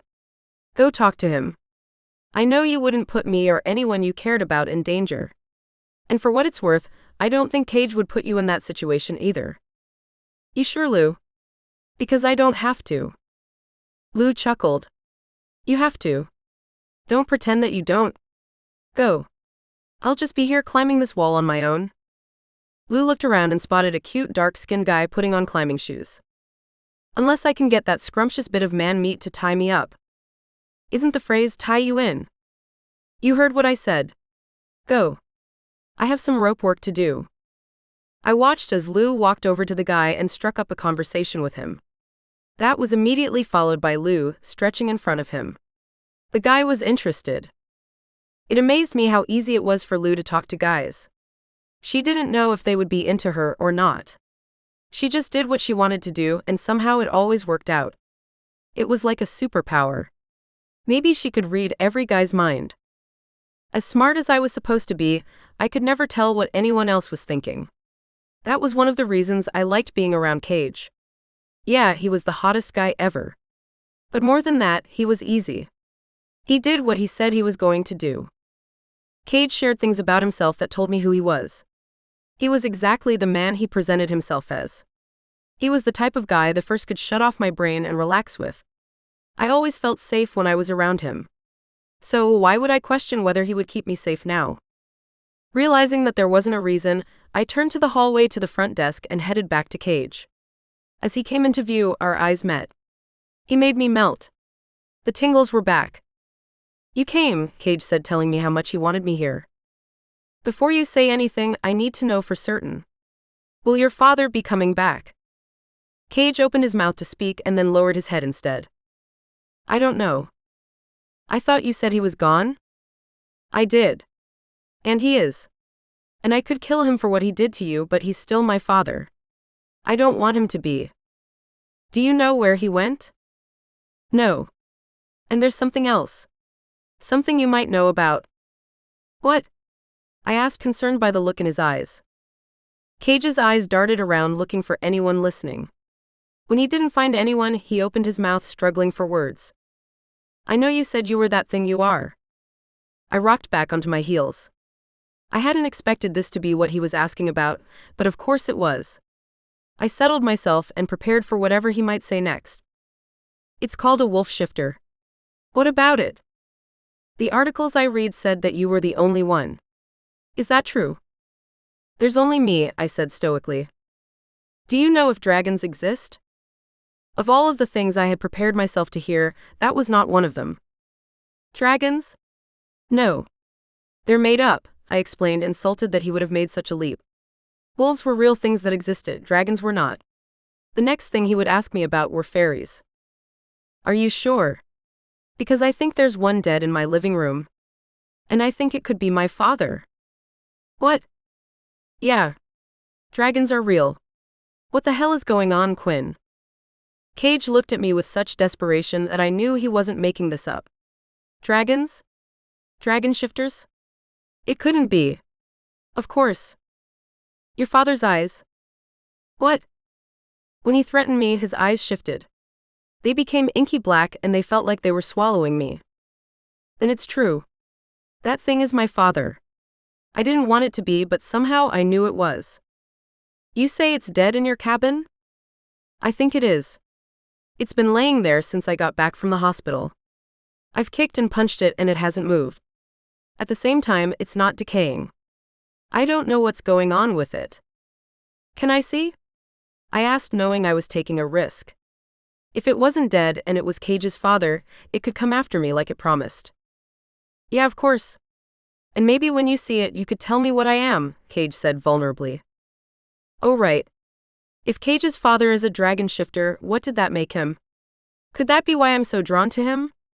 Maybe I've been sensing his difference. As much as I wanted to rush there right then, we made arrangements to meet at his place the next morning, a Saturday. It was good because it gave me time to process everything. Dragon shifters? What had my father done to create me? Could I have as easily ended up with scales and wings? I needed to talk to my father about this, but not yet. I needed more information. First, I needed to make sure that what Cage was saying was true. After that, I had to figure out where it came from. Could I be from there too? Was everything my father told me about myself a lie? Maybe I wasn't the only wolf shifter to exist. What would that mean if it were true? And if Cage were a dragon shifter like his dad, what did that mean about us, if there was an us? Didn't he still have a girlfriend? He hadn't mentioned her, but he never did unless I brought her up. I needed to know where I stood with him before risking the lives of everyone around me. I also needed a way to show him why he should be with me if he was still with her. I brought ice cream, I told him when I arrived at his place the next day. You brought ice cream? He asked me standing in front of his closed front door. And a few other things. Milk, juice, a couple of frozen pizzas, a couple of TV dinners, and ice cream. So you brought groceries? You said your father was gone. I didn't know who did the shopping. And I was already at the grocery store. Getting ice cream. Yeah. So I figured why not pick up a few things. You could always just stick them in your freezer if you don't want them. Cage chuckled. Thank you. You're gonna make it really hard for me to stop dreaming about you. Who says I want you to? I asked, feeling my cheeks flush. Good point, he said, looking at me like he wanted to kiss me. I didn't know what to do. I wanted to kiss him too. But before we go any further, or before I see whatever it is you want to show me, I need to know, what am I to you? What do you mean? Am I just a friend or a wolf shifter who might have answers? I could be putting my life in danger by doing this. I mean, I'll probably still help you no matter what you say. But I need to know. I stared at Cage, feeling more naked than I had ever felt after a shift. I wanted to run and hide, but I wasn't going to back off. Not this time. Even standing a foot from him, my heart ached to be closer. So, before whatever was about to happen next, I needed to know if he could ever love me. Cage stared at me unflinching. That's right. You don't know. Know what? I asked, practically shaking. Tasha and I broke up. Or I guess it would be more accurate to say that she broke up with me. She did. Why? For the same reason I would have broken up with her if she hadn't beat me to it. We're both in love with someone else. I froze. Did he just say what I thought he did? Who's that? Cage laughed. Well, for Tasha, I'm pretty sure it's V. For me, it's you. I stared at him. My wolf was going wild. I, on the other hand, didn't know what to say. Oh. You sure you don't want to say anything else? Cage asked, amused. Thank you? I said, at a true loss for words. Cage stared at me, stunned. Okay then. How about I just show you what you came to see? Sure, I said, proving once again why I was going to die alone. Here he was telling me he loved me, the thing I had been hoping to hear since the moment I met him, and all I could say is thank you. What was wrong with me? Cage, looking as confused as I felt, chuckled ironically and then opened the door, revealing something beyond my imagination. Everything Cage had said was true. There was a dragon laying belly up between his kitchen and living room. It looked like it was sleeping, if not dead. What the hell was going on? Can you take these? I said, handing the grocery bags to Cage without taking my eyes off of the beast in front of me. I'll put it in the freezer, he said, before pushing past the creature as if it was a novelty beanbag. Seeing him interact with it so casually, I relaxed and moved in for a closer look. Approaching it, I smelled something familiar. It was the same scent that I smelled the night I came over, and when his father pushed his body against mine in the hospital. It was possible that the smell was just lingering in the room. But I didn't think so. What do you think? Cage asked me nervously. I can't be sure. There's something I can do that will give me more information, but it might freak you out. More than having a dragon in my living who might be my father? Good point. I said, realizing that he was way beyond being startled by anything I could do. I could shift into my wolf and let it take a look. Shift into your wolf? Yeah. You had said you wanted to see it, right? I did. Cage paused, looking down at the beast. Does it hurt? Shifting? Yeah. But you get used to it. And afterwards, there's a bit of a rush that makes you forget about it. I imagine it's like giving birth. So it's like something else I can't relate to? It's exactly like it, I said, trying to lighten the mood. Cage laughed. I had forgotten how much I liked the sound. Okay. So, do you need me to leave the room or something? You can if you want. You don't have to, though. I think my wolf likes you. Let me rephrase that. I don't think, I know she does. On that we agree on, I said with a smile. Okay. Cool. Then do I just stand here? Wherever's fine. I've never really practiced shifting. Most of what my father taught me was how not to shift. But there's something about being around you that brings my wolf to the surface. I think if I just let it, it will come out. Cage lifted his hands, telling me to take the floor.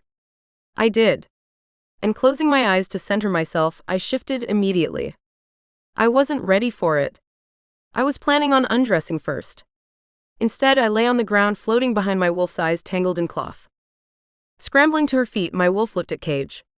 I had understated how much she liked Cage. I was sure he would freak out from how much she was staring at him. He didn't. He stepped closer and offering her his hand. Doing what I wished I could, she sniffed his fingers and pushed her head into them. She wanted him to touch her. She wanted to be covered in his scent. He pet her like a long-lost pet. It filled her with warmth. The sensation overwhelmed the both of us until something else snatched her attention. I had been right, the smells were the same. This was unquestionably Cage's father. Now the question was whether he was still alive. With my wolf standing still, the room sounds encircled us. She was like a guide through all of them. She was listening for a heartbeat that never appeared. There was something coming from it, but it was hard to say what it was. Was it blood flowing or a slowly decaying carcass? It was too faint to know for sure. But what I could be sure of was that the dragon had left a scent trail that led somewhere outside.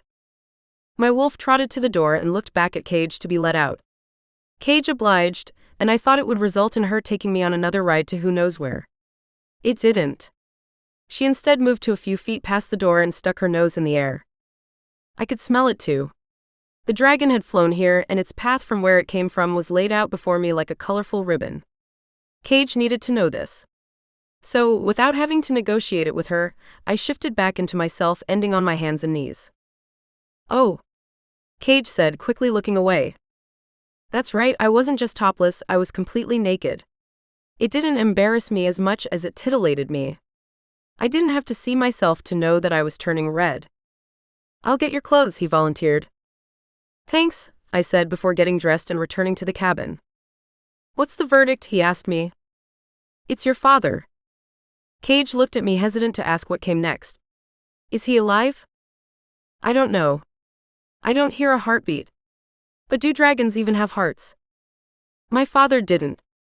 But that could be more psychological than biological, Cage said with a painful smile. I didn't know how to reply to that.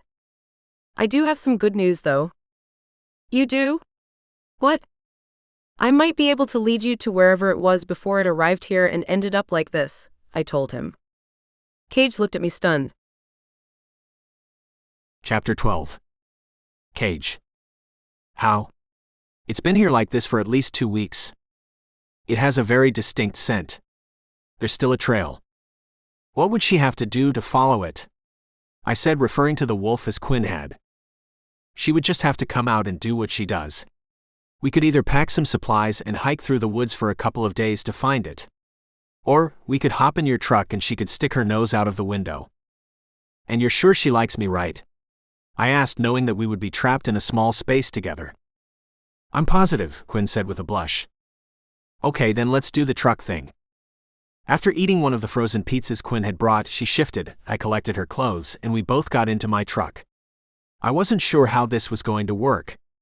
But when she looked at me and then stared at the road leading left, I understood. We drove for over an hour like this.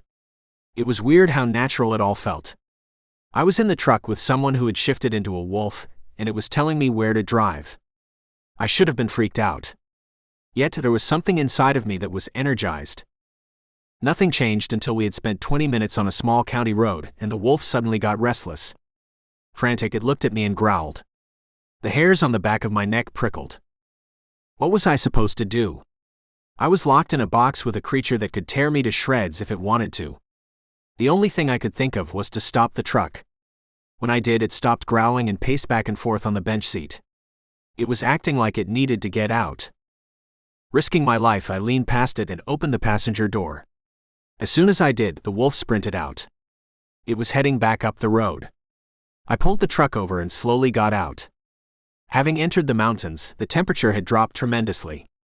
I stuck my hands in my pockets and tensed to stay warm. I was expecting the wolf to keep running forever, but it didn't. It ran for 100 feet and then sniffed frantically. It circled a particular area and ran into the woods. It was gone for less than a minute before crossing the street and disappearing on the other side. I didn't know what to do as I stood chilled to my bones waiting for her. Looking around, I did my best to figure out what was going on and then noticed the remnants of a stone wall. I was about to take a closer look when the wolf returned and shifted. In moments, Quinn was standing naked in front of me. I couldn't help but sneak a peek at her body. God, was she gorgeous. And the way she approached told me that she didn't feel the freezing temperature at all, and that she felt no self-consciousness about being undressed. There's something here, she said. Something like what? I don't know. But the trail just stops. And when we drove into it, she lost her sense of smell. Whatever it is continues for as far as she went on either side, Quinn told me, suddenly contracting. It's cold here. That was my signal. I took off my shirt and put it on her. I then wrapped my arms around her and hurried her back to my truck. When we got there, she climbed in and got dressed. Even though she had been standing in front of me naked moment before, I gave her her privacy. When she was clothed and settled, I joined her. Do you know where we are? Quinn asked me, shivering. I turned on the truck and the heat. I've had the map on my phone on, but according to it, there's nothing out here. There's something here. I don't know what. But it makes her uneasy. It was like she couldn't breathe even though she could. I guess it felt like if you suddenly went blind. And you've never experienced anything like that before? Nothing. I saw what might have once been a wall back there. I saw that too. My guess is that none of this is a coincidence. Do you think we should keep going? I asked hesitantly. Shouldn't we? Don't you want answers? I know I do. I do too. Then let's keep going, she said with a smile. Driving for another half-mile, we entered what looked like a functioning town. Although it couldn't have much of a population, there was a gas station, a restaurant, and a mom-and-pop grocery shop. What do we do? I asked as Quinn scanned our surroundings intensely. Let's go say hi. I had to force you to go to a party back on campus, yet this is where you're choosing to be social. I asked teasingly. Somewhere here could be answers. And not just to where the dragon came from or who he was or who you are. There could be something here that will tell me what I am. I'm thinking that whatever is dampening my sense of smell was designed to keep people like me out. But why would they be keeping my kind out if I'm the only one like me who exists? Pain gripped my chest hearing Quinn's words. I understood what this meant for her. But what it meant for me was just as important. The thing lying dead or comatose in my kitchen was my father. Did that mean that I am what he is? At some point, was I going to sprout wings and fly away? We both needed answers. Here was where we were most likely to get them. Where do we go? I asked. Should we see if the general store has jackets? I parked the truck in front of the quaint wooden building and took a breath. Are you okay? Quinn asked, watching me stare at the building. It's a little overwhelming. It is for me too. You would think that shifting into a wolf would prepare me for dragons and magical barriers. But nope. It's all nuts. Her admission made me feel better. I had thought that I was the only one having a hard time with all of this.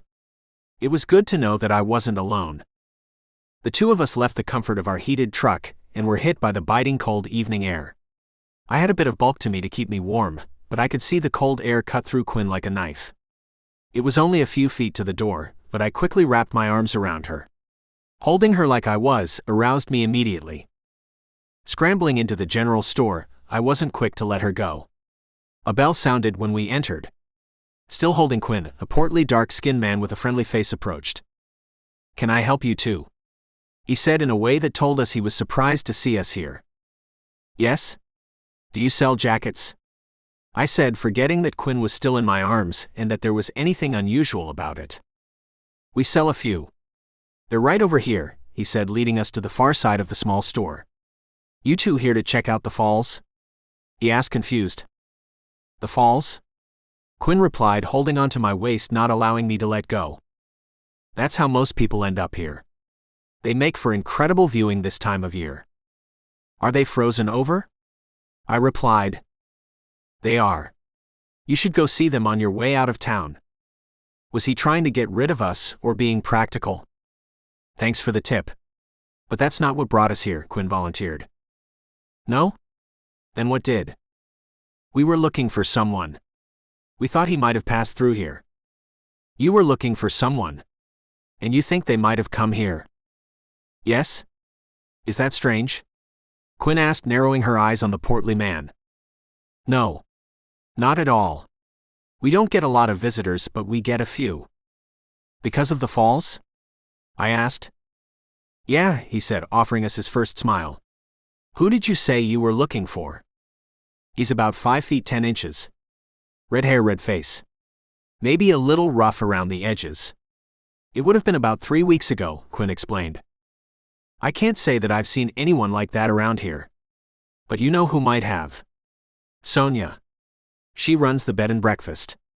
It's close by. You should stay the night and check out the falls in the morning. It's also an interesting town with a bit of a history. It was established in the 1920s by a couple of moonshine runners." "Really?" I asked, hiding my confusion by his sudden change of tone. Minutes earlier, it felt like he was trying to get us to leave. Now he seemed to be trying to get us to stay. "Yes, it's all very interesting. But the person who could tell you more about it is Sonia. She's also the town's unofficial historian. My husband also knows quite a bit, but Sonia is the one who enjoys talking about it. Tom can be a bit of a grump sometimes." "You two married?" It was only then that I let go of Quinn. I don't know why I did. It wasn't like the idea of marriage scared me. And it wasn't like I wouldn't consider spending my life with Quinn. I guess I wasn't ready to be asked something like that, considering Quinn and I were still just figuring things out.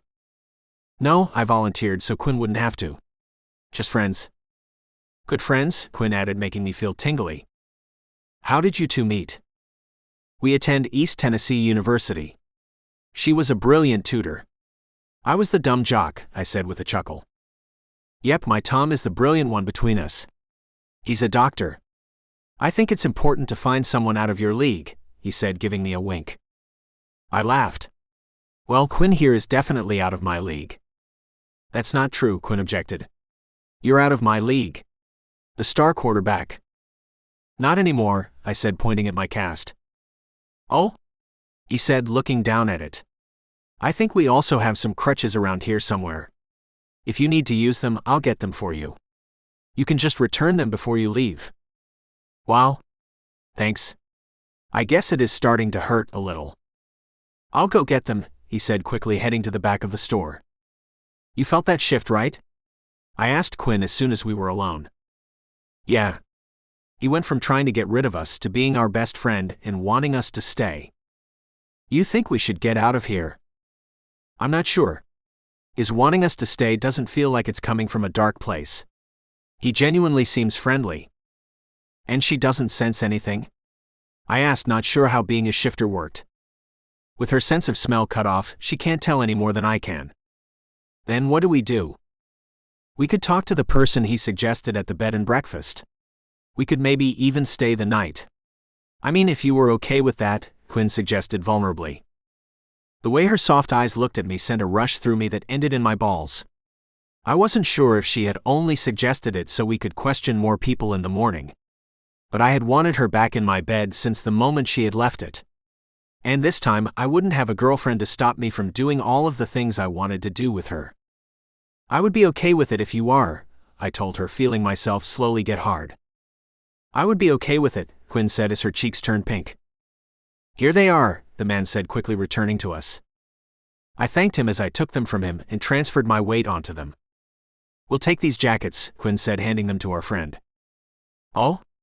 I don't think I can. Quinn cut me off. I got it. You sure? Of course. Don't worry about it. Maybe you can think of some way of paying me back for it, she said with a smile. Maybe, I replied.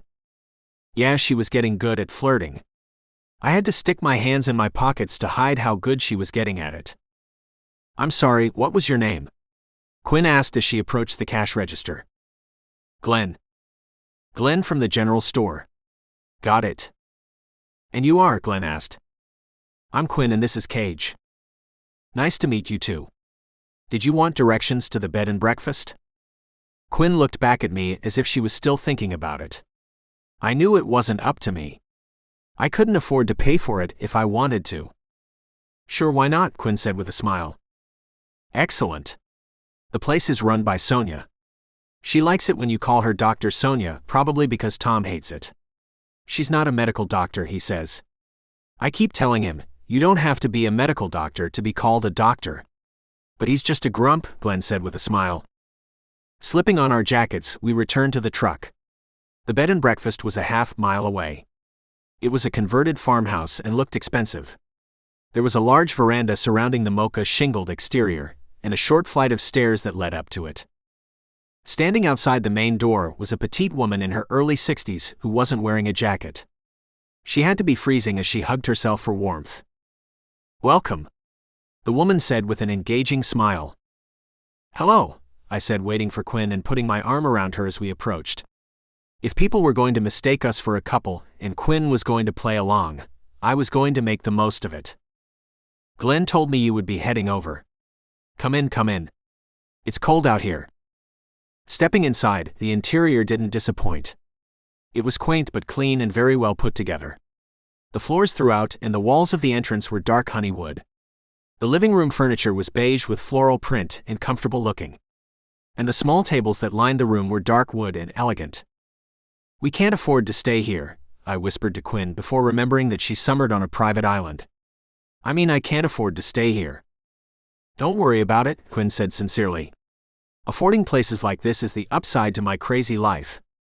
Let me share it with you, she said with a smile. I felt uneasy watching her pay for our room without me being able to help. But I knew the only alternatives would be driving the 2 hours back or sleeping in my truck. I wasn't about to make Quinn suffer to satisfy my pride. Okay, I told her, knowing the only issues were in my head. Glenn said you're in town to see the falls, the energetic woman said in a faint Jamaican accent. Quinn? I said, not sure what she was going to say.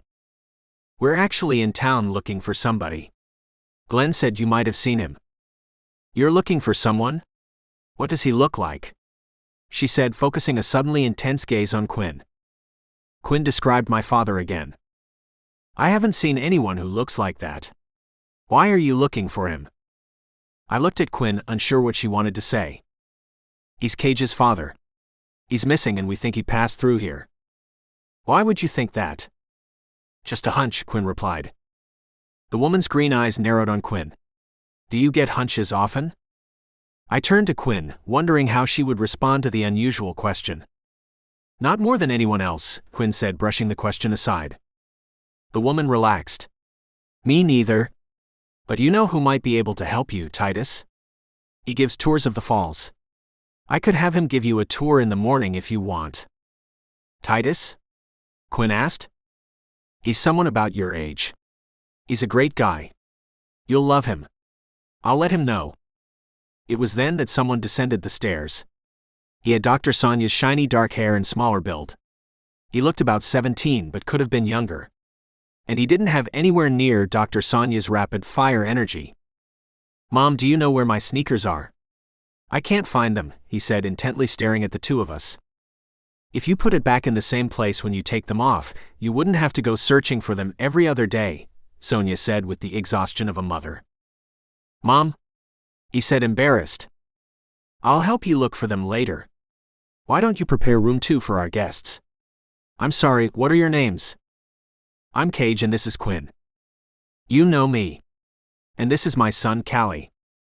Hi, he said with a shy smile. The kids stared at us captivated. Callie? Now, his mother said, sending him back upstairs. Sonia rolled her eyes as if to say, kids. This seems like a nice town. Have you lived here long? Quinn asked again, turning into the detective. It is. I moved here 3 years before Callie was born. What brought you here? Quinn continued. I was fascinated by its history. I was doing my PhD thesis on the Prohibition, and this little town came up. When I visited and saw all of the beautiful falls, I couldn't resist staying. So you've been here about 20 years? This June, Sonia said with a smile. Time flies, doesn't it? You wouldn't happen to know of any mothers dying during childbirth about 21 or 22 years ago, would you? I said, joining the conversation. Oh goodness no. That was before my time, but it's a small town. Gossip lingers. I haven't heard anything like that though. Is that why you're looking for your father? Quinn looked at me surprised. I hadn't shared what my father had told me about my mother with her. Maybe.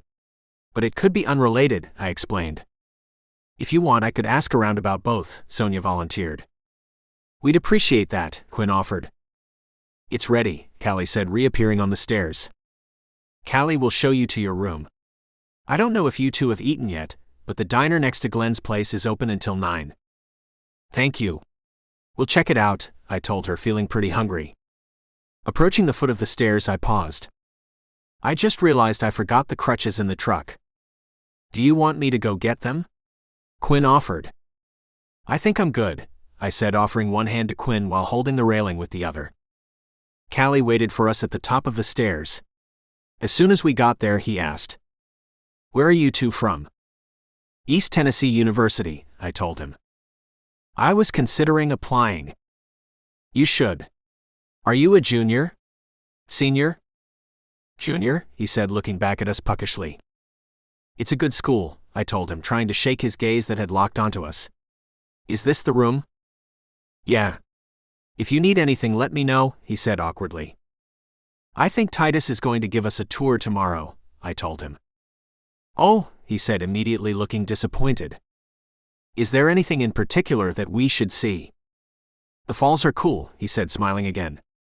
We'll check them out. Callie didn't leave. Anyway. Thanks for showing us to our room. Yeah.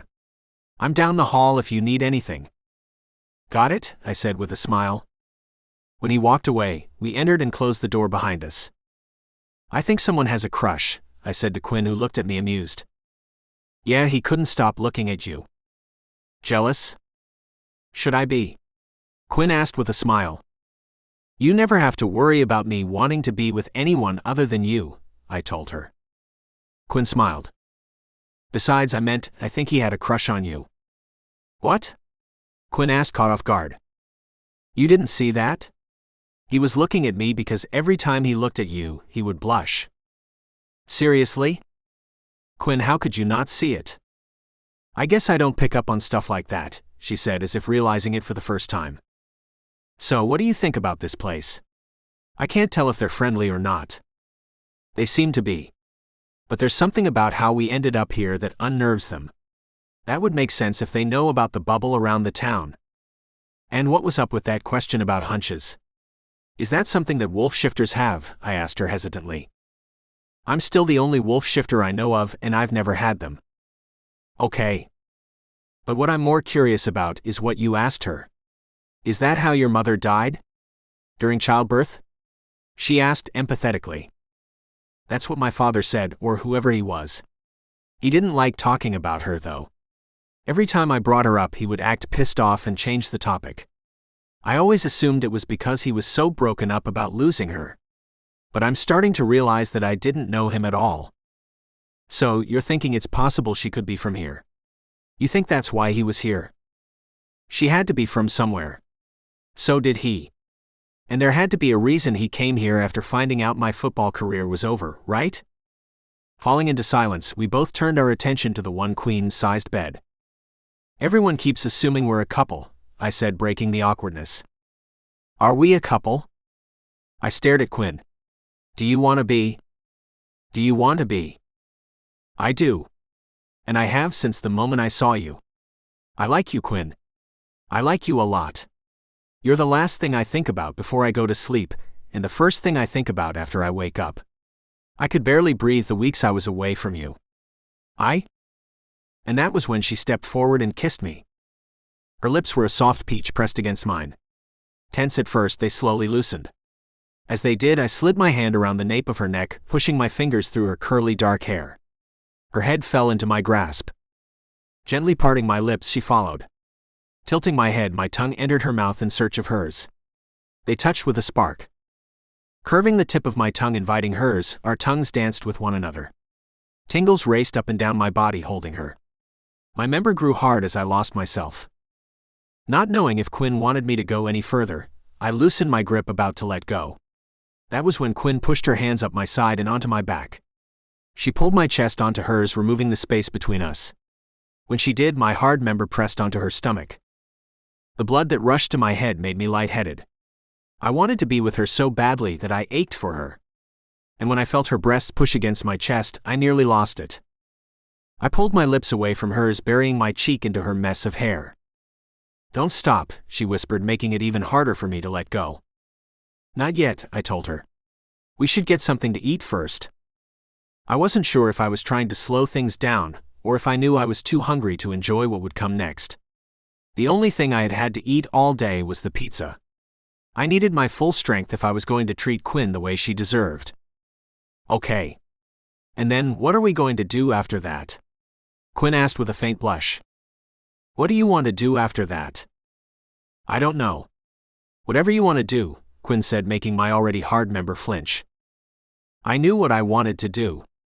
The only question was if she was ready for it. So I guess this means we're a couple? I asked, starting to feel drunk staring at her. I guess, she said, now glowing red. Leaving our bedroom, we headed to the truck and drove to the diner. I was shaking. I was so turned on by what the two of us might do once we got back. Parking in front of it, we stared into the large windows as we approached.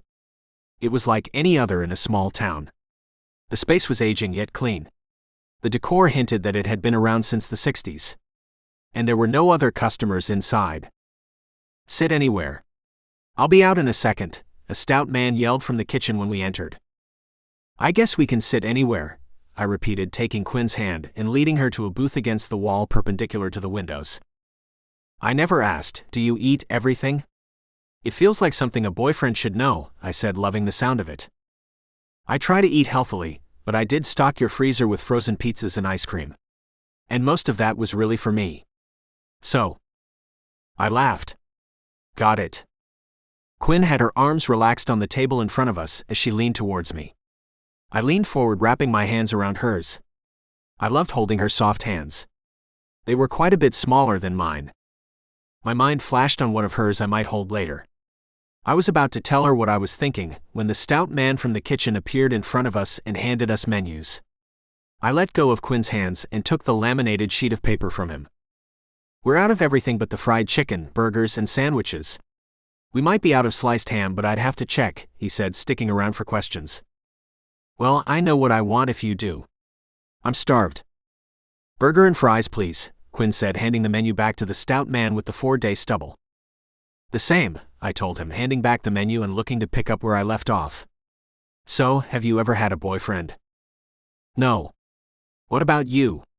Anyone before Tasha? A few. There was a girl I dated my freshman year. That didn't last long. There were a couple of girls in high school, but none of those were very serious. Have you ever been in love? Quinn asked, pulling out the big guns. I thought I was in love with Tasha. I mean, we could have been at one point. It's hard to tell now. I certainly had feelings for her. But in the light of new experiences, I'm wondering if what I felt for her qualifies. Qualifies as love? Yeah. I mean, it was definitely something, just not. Let's just say I've been given reasons to rethink things. I see, Quinn said, not asking any more. What about you? Have you ever been in love? I thought I was. Really? I asked, surprised. He was a real prince. He was a nice guy, huh? No. I mean, he was an actual prince. I don't think he saw me that way, though. And he was a lot older than me. How much older? I asked, not expecting to hear that. I don't know. No, tell me. Was he like 10 years older or something? Probably closer to 15. But he was a great guy. I thought we had a lot in common. You thought you had a lot in common with a prince? Not the shifter stuff, of course. But yeah. A few things. Okay. And have you done anything with a guy before? I asked, feeling my hard member pulse at the thought. Nothing, Quinn replied, glowing. At all. No. Are you disappointed? Why would I be disappointed? I don't know. Because things might be easier if I had. Well, I haven't done anything with a guy either, if that makes you feel better, I joked. I don't know if it does, she replied, amused. I haven't thought about doing anything with a guy, but I've certainly thought about doing things with you. Quinn blushed. What have you thought about? I again took her hands. Let me see. I've thought about kissing you. I've thought about that, she said with a smile. I've thought about slowly undressing you and kissing you. There, I said suggestively. Where?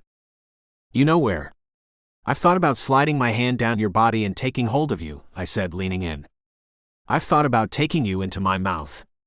I've thought about running my tongue along the rim of your opening and seeing if I could make you squirm. Quinn stared at me, frozen as her cheeks became pink. I stared into Quinn's eyes, never wanting to look anywhere else again. When I couldn't resist her any longer, I leaned further across the table and kissed her. Our lips lingered on one another, sending a chill down my spine. The kiss continued until the sound of someone grunting in disgust ruined the mood. Hearing it, I lowered to my seat, unsure how to feel. Still staring at Quinn, she knew what I was thinking before I said anything. Let it go, Quinn pleaded. I knew Quinn was right, but I couldn't stand that she had had to experience that. And as long as I was around, no one would ever disrespect Quinn or our relationship. I slowly turned, searching the room for who had made the sound. Our waiter was back in the kitchen making our burgers. We probably wouldn't have been able to hear it over the sizzling if it had been him. And the only other person in the place was a young guy dressed as a busboy. I eyed the busboy, wondering how long it would take me to beat the crap out of him. The kid couldn't be more than 20, and clearly had a chip on his shoulder. His tousled dark blonde hair highlighted his incredibly squared jaw. His angular features spoke to how lean and muscular he was. And more than anything, he seemed like he was looking for a fight. Looks like he found one. You have a problem with something, I said, getting him to lift his head and look at me. What? He said, using it as an excuse to bring his tray a little closer. I said, you got a problem with something? I repeated, sliding out of the booth and showing him who he was talking to. By any comparison, I was a big guy. The only guys bigger were the 300-pound ones who hurled themselves at me on the field. This kid couldn't be more than 170 soaking wet. Yet he kept coming like he had something to prove. Yeah, I got a problem with something. I got a problem with you too.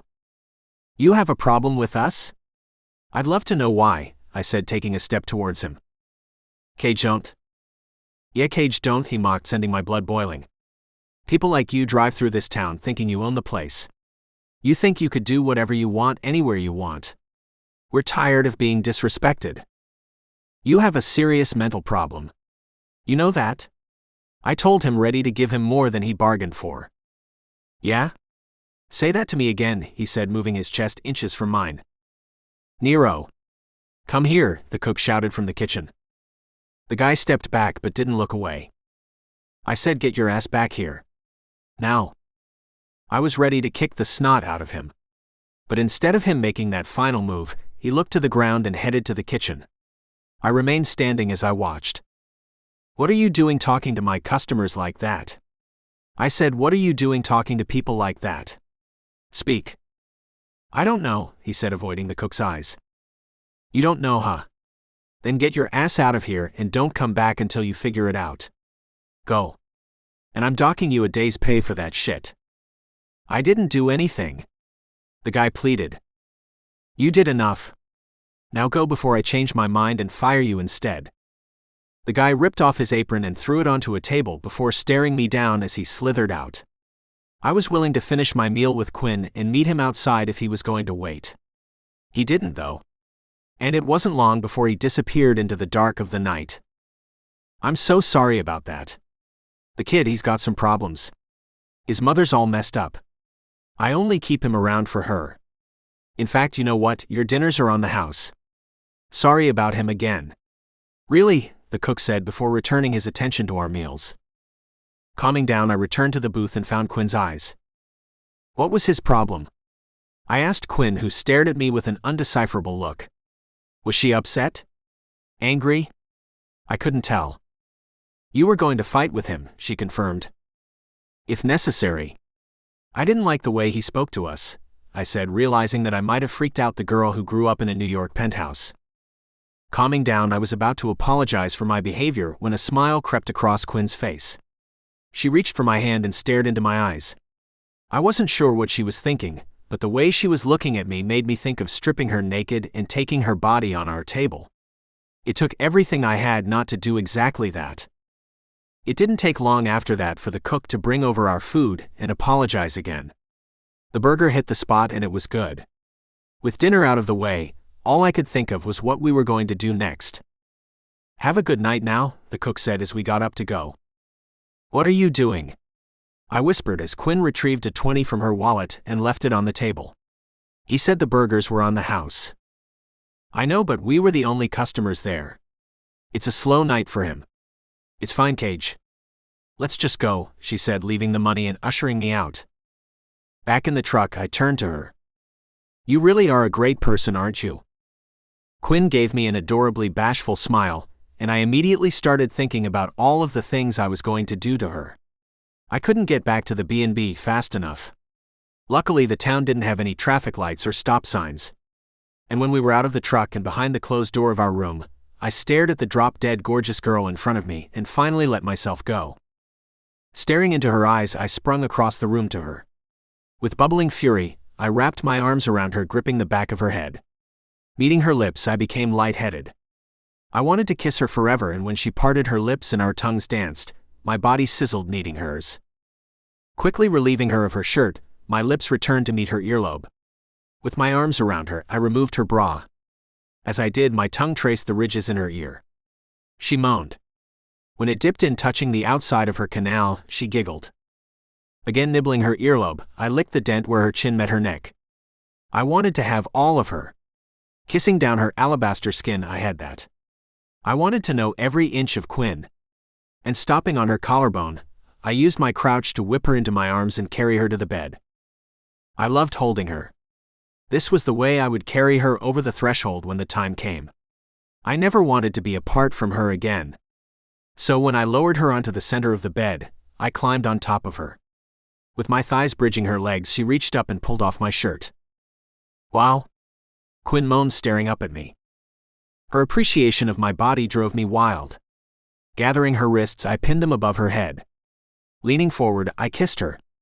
It was electric. It made every part of me tingle. I would have stayed there kissing her for the rest of the night if her soft breasts and peeking nipples didn't flood my mind. I wanted to hold every part of her.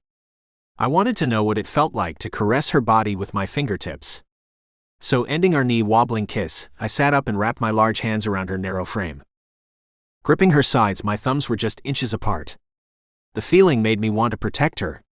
It made me want to circle my tongue around her areola. She groaned as I did, so I took it further, pulling her protruding nipple with my teeth. It drove her wild.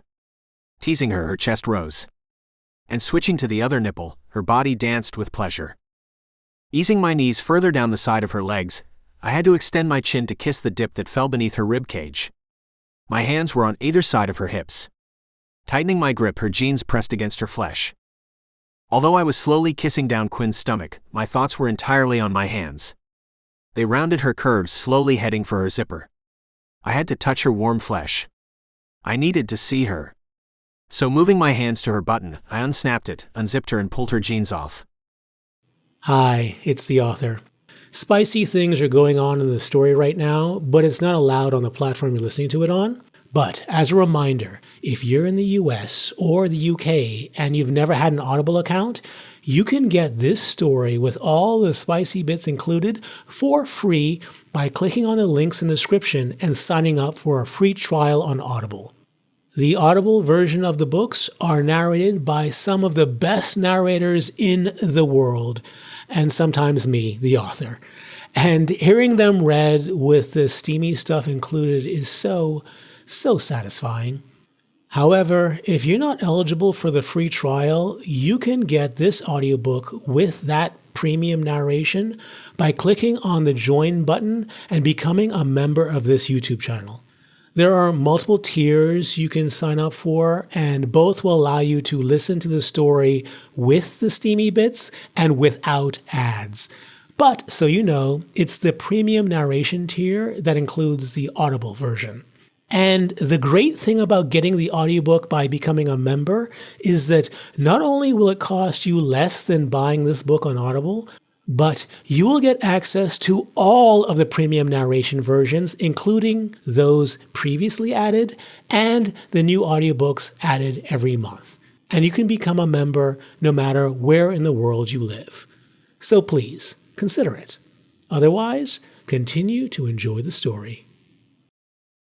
Looking up at the beautiful panting woman, I needed to hold her. Crawling up her body, I cradled her in my arms. Her warmth caressed my bare chest. It was incredible to have her naked body in my grasp. I held her until she helplessly fell asleep. I loved this woman so much. Staring down at her, I couldn't figure out what I had done to be this lucky. Quinn was the love of my life. I was sure of it. And I didn't want to be apart from her again. Chapter 13. Quinn. I had really good dreams after falling asleep in Cage's arms. I hadn't meant to fall asleep. As he was giving me the most incredible sexual experience of my life, I was thinking about how much I wanted to see my boyfriend naked. I wanted to touch a dick for the first time. But more than that, I wanted to feel that closeness with Cage. That didn't happen, of course, because he was too good with his tongue. That's unfair to say. The truth was, everything he had done was too good. I had never been kissed like that or in any of those places. I was ready to explode so many times as his large hands moved over me.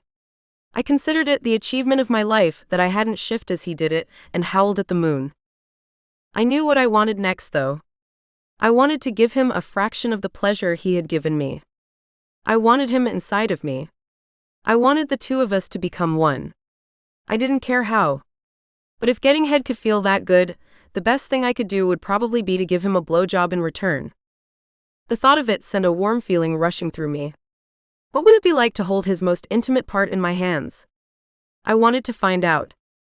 Feeling more awake by the moment, I made my plan. Maybe I would wake him by wrapping my lips around his morning wood. That was a thing that non-virgins did, right? It had to be. No longer feeling his arms around me, I was about to open my eyes and go in search of his body when a knock on the door snapped me awake. Remembering where I was, my eyes popped open. I looked left and then found Cage on my right. He had popped his head up as well. Oh well, so much for waking him with a blowjob. And as I thought of a new plan, I heard rustling paper. I looked at the door. The sound was coming from a note being slipped underneath it. Feeling me move around, Cage looked over at me. "Morning," I told him with a smile. His tired eyes crinkled as it formed a smile in reply. "Morning. How did you sleep?"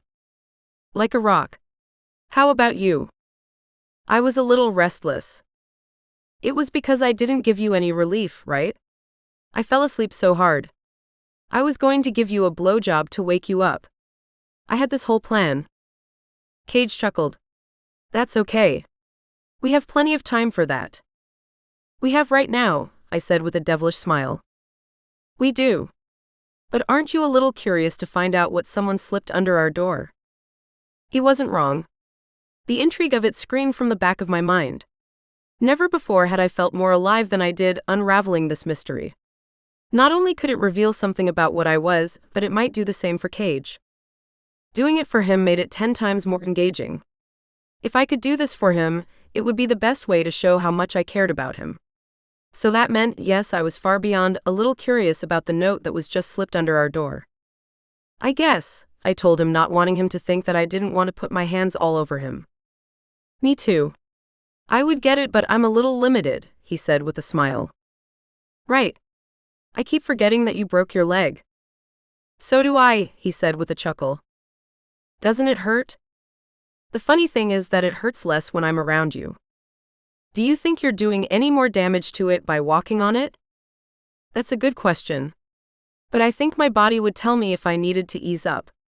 Last night when I was kneeling looking at you, I didn't feel it at all. And this morning it doesn't feel perfect, but I wouldn't say that it hurts. Maybe you're running on adrenaline? It can reduce pain, I suggested. Maybe. But until my body tells me to pull back, why not keep going?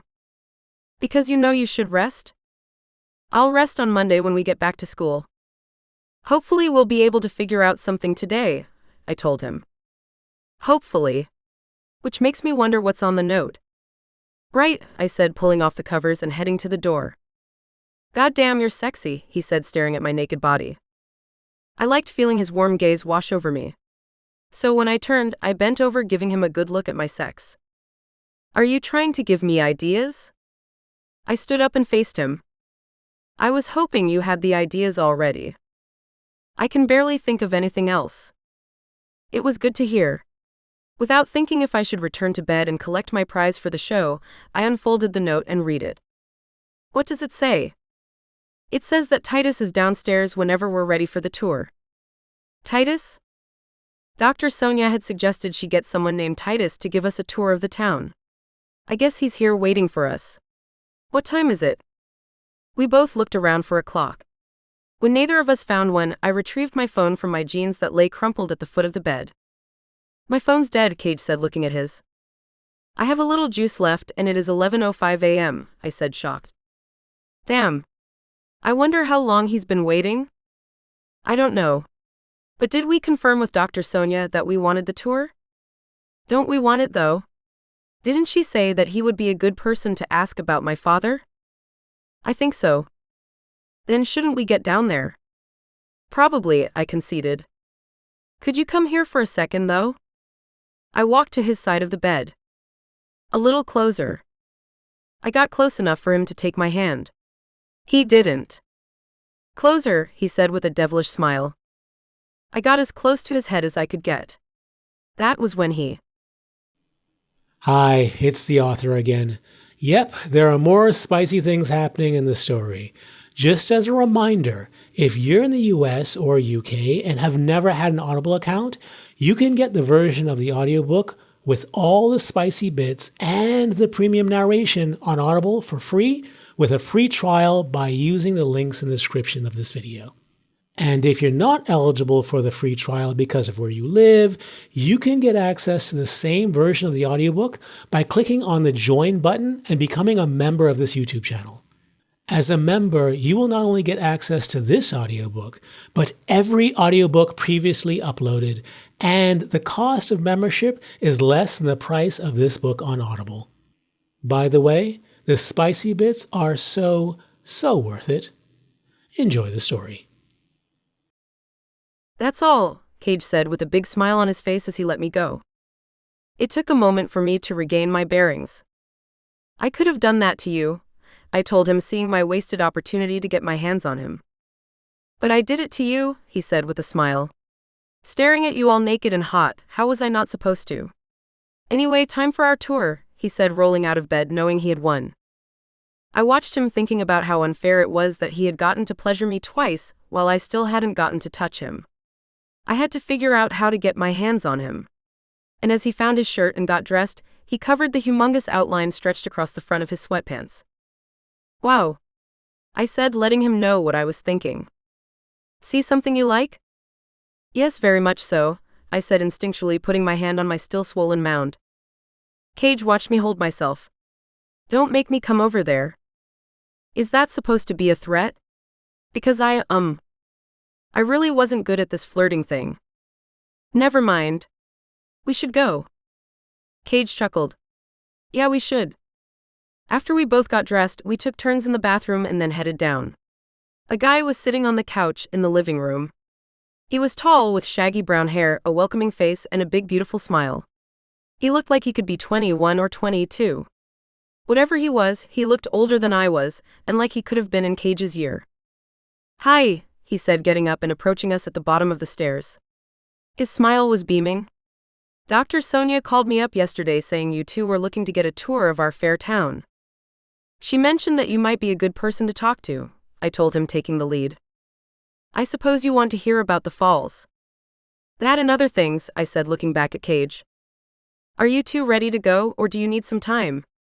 Dr. Sonia packed us a little brunch since you missed breakfast.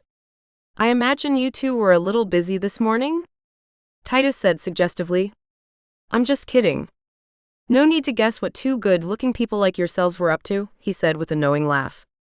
"Anyway, did you two want to head out?" After all of that, I was stunned speechless. He had basically said that he knew we were having sex. As bad as I was with social things, I really didn't know how I was supposed to respond to that. "We're ready," Cage replied, jumping in. "The falls are beautiful.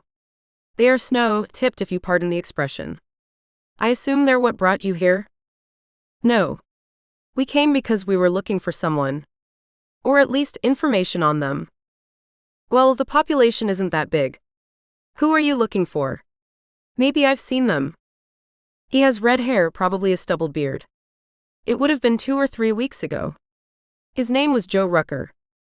"No, that doesn't sound familiar," Titus replied genuinely. "Dr. Sonia said she'd ask around. She's pretty good at that. What do you think, should we go?" "I have the fixins right here," he said, bending down and picking up a wicker picnic basket. "Yeah, let's go." Titus turned and led us outside. "I hope you don't mind if we take my truck. It seats 3 pretty comfortably." "No, that's fine." "What about you, was it Cage or Quinn?" "Which one's which?" "I'm Cage and this is Quinn." "What about you, Quinn?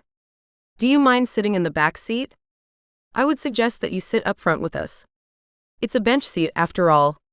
But I figure you'll be more comfortable in the back." "The back is fine," I said, finding my voice. "All right then. Let's head on out." Titus drove us back toward the main street, giving us a full tour of the town. The school used to be a moonshine warehouse. Glenn's general store used to be the chief moonshine runner's main office, and that there used to be a wall surrounding the town. From there, he made a U-turn and took us past the bed and breakfast. "Alcohol prohibition ended in the late 1920s, didn't it?" I asked, not having learned about this time in American history at my high school. 1933, Titus corrected. Between 1920 and 1933, this town was the richest little town in Tennessee. The amount of concentrated wealth rivaled that of Beverly Hills or downtown New York City. "Then what happened?"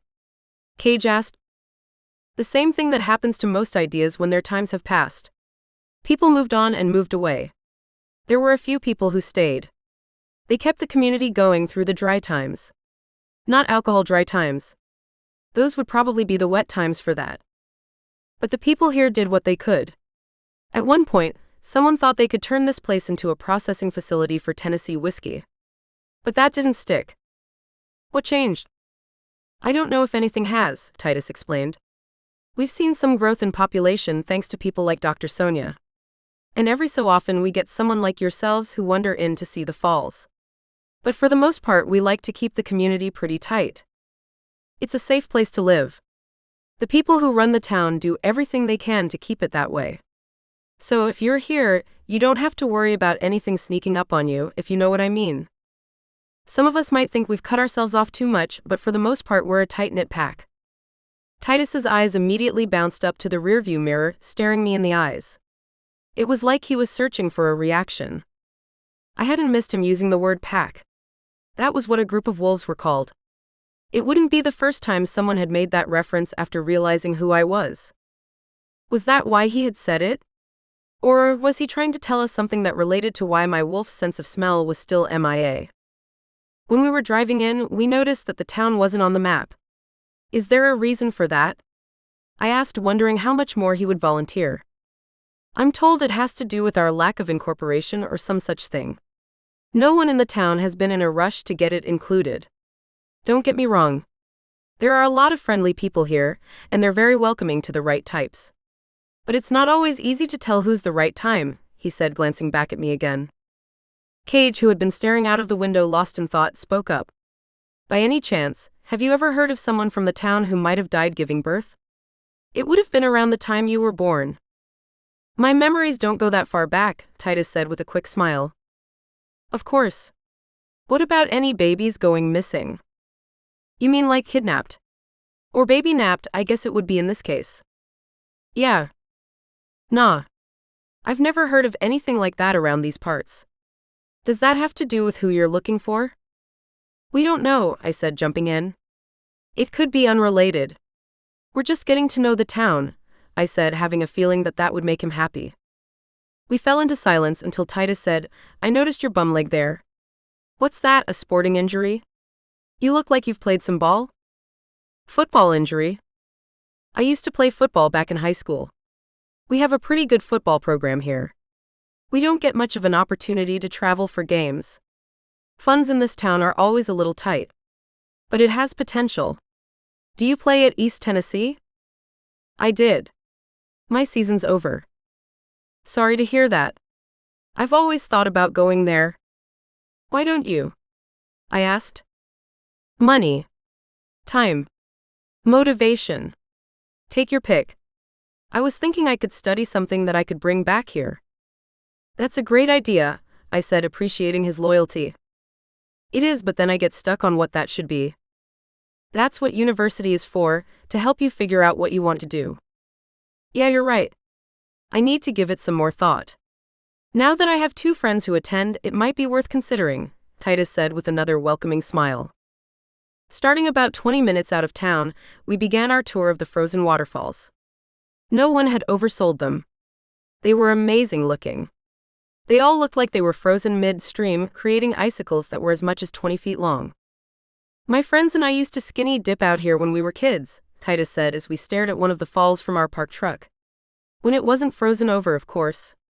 Yeah, as beautiful as it is in the winter, they are twice as beautiful in the summer. Maybe more. They're hidden gems. You're right. I've never seen anything like it, I said. Well, that's not saying much because you're from the city, Cage joked. Oh, which city? Titus asked. The Big Apple, Cage volunteered for me. Wow. What was that like? I froze, unsure how much I should say. My childhood wasn't exactly typical. It's different, I told him. I bet it is. Are cars the only thing you hear? Depends on where you are. I can't even imagine that. Do you hear this? It's the sweet sound of nothing. You can't beat that. I grew up a mile away from our closest neighbor, Cage volunteered. So you two are the extremes, Titus said with a smile. We definitely had different experiences growing up, Cage said. We're not that different, I corrected, not liking the distance he was putting between us. Come on. I can't even imagine the world you grew up in. Or what it feels like to be in your situation. What situation is that? Titus asked quickly. Cage and I looked at each other. It was good to know that he wasn't going to blurt out anything. I grew up with a lot of pressure to do something special, I summarized. You never told me that, Cage said, searching his thoughts. I thought I did when we spoke about stuff. No. I remember that conversation very well. You didn't mention that. I sighed. Well, I do. I have to cure the thing that killed my mother. I thought you said your mother was killed by. I did, I said, cutting him off. And I have to find a cure for it. It's haunted me my entire life, I told him solemnly. Cage stared at me blankly. I'm sorry to hear about your mother, Titus said empathetically. Was it cancer? It was a genetic thing, I explained. Wow. That's a bit of pressure, feeling you have to find a cure for a disease. More than a bit, I clarified. So, how are you going to do it? What are your plans to change the world? Titus replied. My father has a genetics lab. Eventually I'll join it, and I'll spend the rest of my life doing research. Those are big plans, Titus said, mystified. He turned to Cage. I suppose you're gonna something as impressive. No. My dreams have never been that big. What are you talking about? What about playing for the NFL? I reminded him. That was never my dream. It was what other people wanted for me. So what is your dream, Titus asked. To get married, have a family, raise a couple of kids.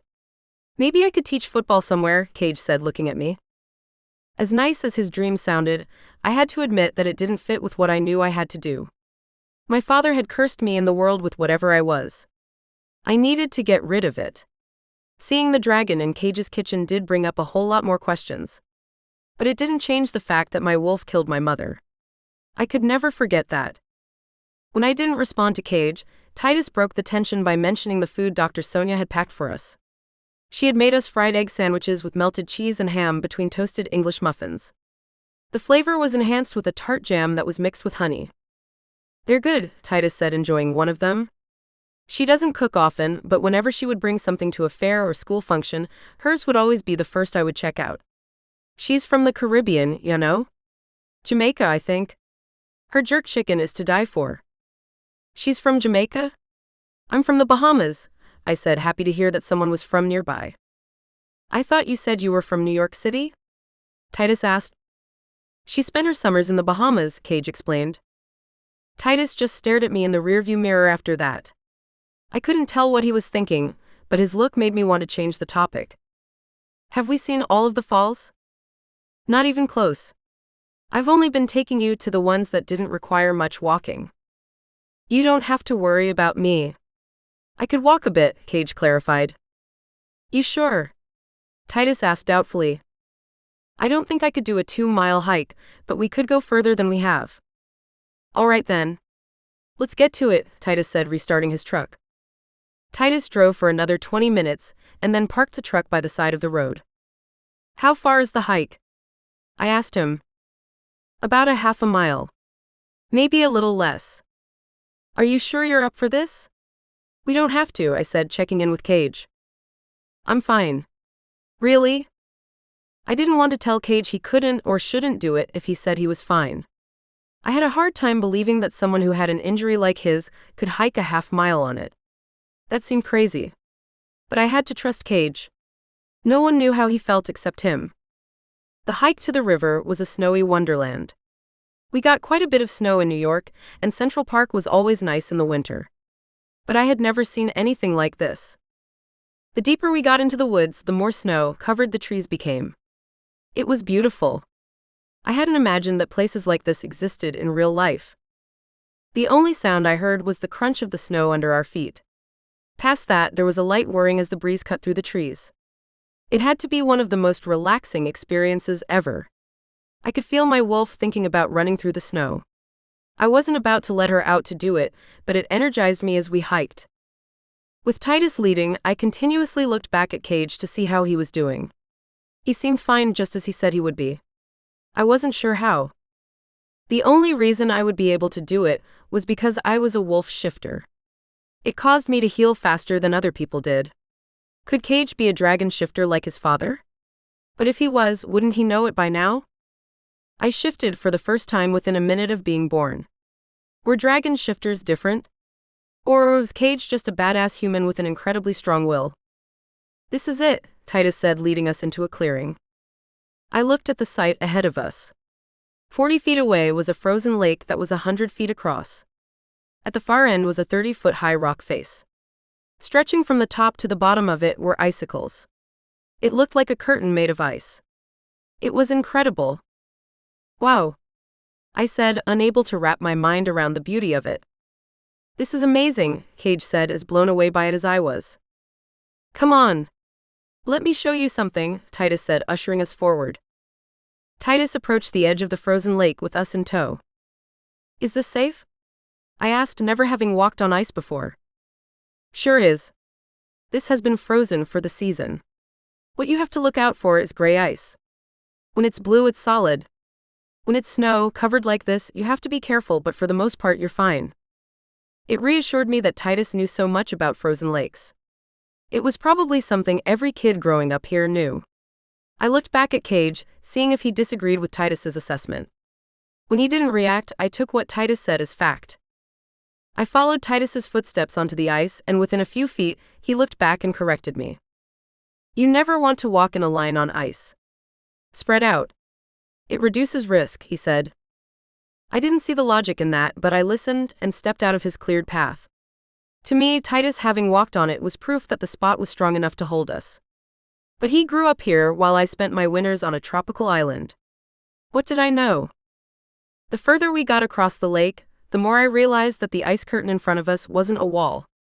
It was a group of staggered icicles that appeared from a distance to be one piece. More amazing than that was the cave that was hidden behind it. It's a different experience in the summer, when all of the water's flowing. But when everything is frozen over like this, I think it's something special, Titus said, leading us through a gap in the icicles into the cave. Standing within and looking around its 10-foot depths, I was awestruck. The sight was hauntingly beautiful. It's like we're on a different planet, I said, trying to wrap my mind around what we was looking at. I could see that, Cage agreed. I smiled at Cage and reached for his hand. He took it and smiled back at me. It wasn't a blushing smile. It was one that told me he was content. I liked seeing that. I always had so much running through my mind that it was hard to find peace. We sat in the cave and enjoyed the scenery for over an hour. Half of it was Titus answering my question about what it was like growing up here. He was a talker. But nothing he said made me think that there was anything unusual about this place, or the people in it. It was just a typical small town. It's getting late. You guys must be pretty hungry, Titus said, finally running out of things to say. We could head back, Cage said, checking in with me. While we were sitting, he had pulled me into his arms. I could have stayed there forever. But the only thing we had to eat all day was Dr. Sonia's sandwiches. I was okay with that, but Cage was a big guy. Yeah, let's head back, I agreed. But this was an incredible tour. The town is breathtaking. Thank you. I'm glad you liked it. You should come back, Titus said welcomingly. Yeah. We'll come up with you when you start at East Tennessee next semester, I joked. Titus laughed. Right. There's that. With Titus again taking the lead, I kept hold of Cage's hand and followed the group. Finding Cage's footprints in the snow, I matched our steps. Being nearly 9 inches taller than me, his steps were longer. I had to bounce a bit to keep up. Leaping forward to match his stride, I lost my footing and slid.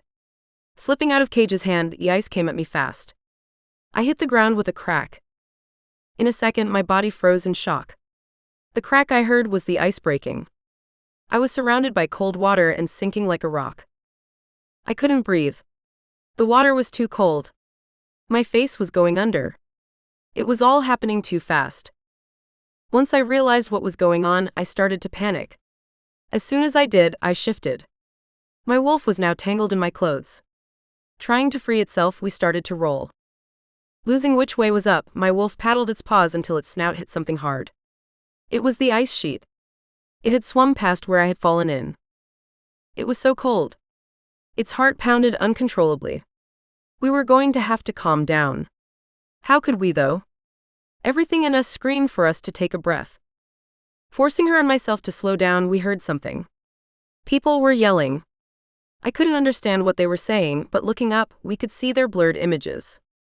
One of them was pointing away from us. He was trying to get us back to where I fell in. They were pointing us towards the opening.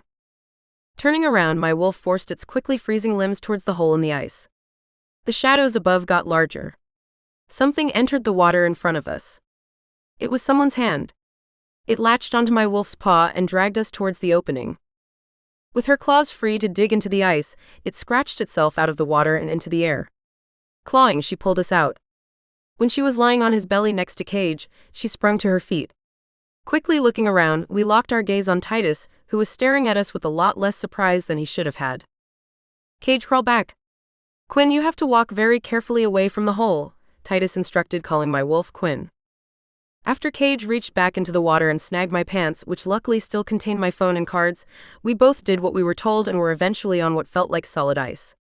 Once there, I quickly shifted back into a human. Kneeling on the ice, it took a moment for the heat from my shift to leave me. Once it was gone, I was wet and naked while kneeling on ice. Are you okay? You hurt? Cage asked, taking off his jacket and wrapping it around me. That was a good question. Was I hurt? The sound of the crack as I hit the ice flashed through my mind. There was an ache in the back of my head where it had made contact. I think so, I said, touching my head where it hit. Let me see. Are you bleeding? I removed my hand and looked at it. Cage moved around me to see for himself. I don't think so. I think I'm good. Jesus, Quinn, he said again, looking me in the eyes and throwing his arms around me. I'm okay, I assured him, not convinced that I was. You're a wolf shifter. We didn't guess that, Titus said, drawing our attention. Cage turned to Titus angrily. What do you mean, we didn't guess that? And my girlfriend just turned into a wolf. Why aren't you more surprised? And who's we? I said through my chattering teeth. I need to take you to see Dr. Tom, Titus said calmly. I'm fine. I don't need to see a doctor, I told him. You might be. But he's going to need to talk to you about a few things. Like what? Cage barked defensively. Like why I'm not more surprised to find out you're a wolf shifter. We're not going anywhere until you tell us what's going on, Cage insisted. Don't do that. Quinn is cold and wet. Let's at least get her to my truck. You can decide what you want to do after that, Titus said soberly. Cage looked at me. I was in no condition to refuse the offer. Okay. But we're gonna need answers. And Dr. Tom will give them to you. And Quinn, considering you're naked and barefoot, you might want to consider shifting into your wolf for the hike back. I mean, unless Cage is planning on carrying you on a broken leg for half a mile. I had to admit that it wasn't a bad idea. I looked at Cage for confirmation. He nodded. So, taking off his jacket, I fell onto my hands and knees and allowed my wolf to take over. Fuck Titus, what the hell were you doing taking us on thin ice? Cage yelled, turning to him. I'm sorry. I didn't think it was thin. It's been frozen all winter. Didn't I tell her not to walk in a line? Don't blame Quinn for this. I'm just saying, if she would have followed my instructions, nothing would have happened. Cage stared at him angrily. Your Dr. Tom better have some answers. That's all I'm saying. I promise you he will, Titus assured us and then led us back to his truck. Along with my wolf's body running hotter, the excretion of my fur had pushed most of the moisture away from my skin. Titus's suggestion had been even better than I had first thought. How did he know so much about being a wolf shifter? Arriving back at the truck, I was hesitant to shift back into human form. I was going to miss the warmth of my fur. It was the first time I wasn't counting the seconds before I could return. But when Cage opened the passenger door and took off his jacket, I did. It was clear that he wanted me back. And since I wanted nothing more than to return to his arms, I shifted. After Cage put my wet pants on the heater vent in the back seat, he joined me up front. I cuddled against Cage's warm body. You're shivering, Cage told me. I'm all right, I assured him. The truth was that I wasn't sure it was from the cold. I had just shifted in front of someone who had acted like he saw shifts every day. Then I hiked back to the truck, not wanting to return to human form. Now we were driving to someone who might have more answers about who and what I am than I've gotten in a lifetime. A lot was going on. It was overwhelming.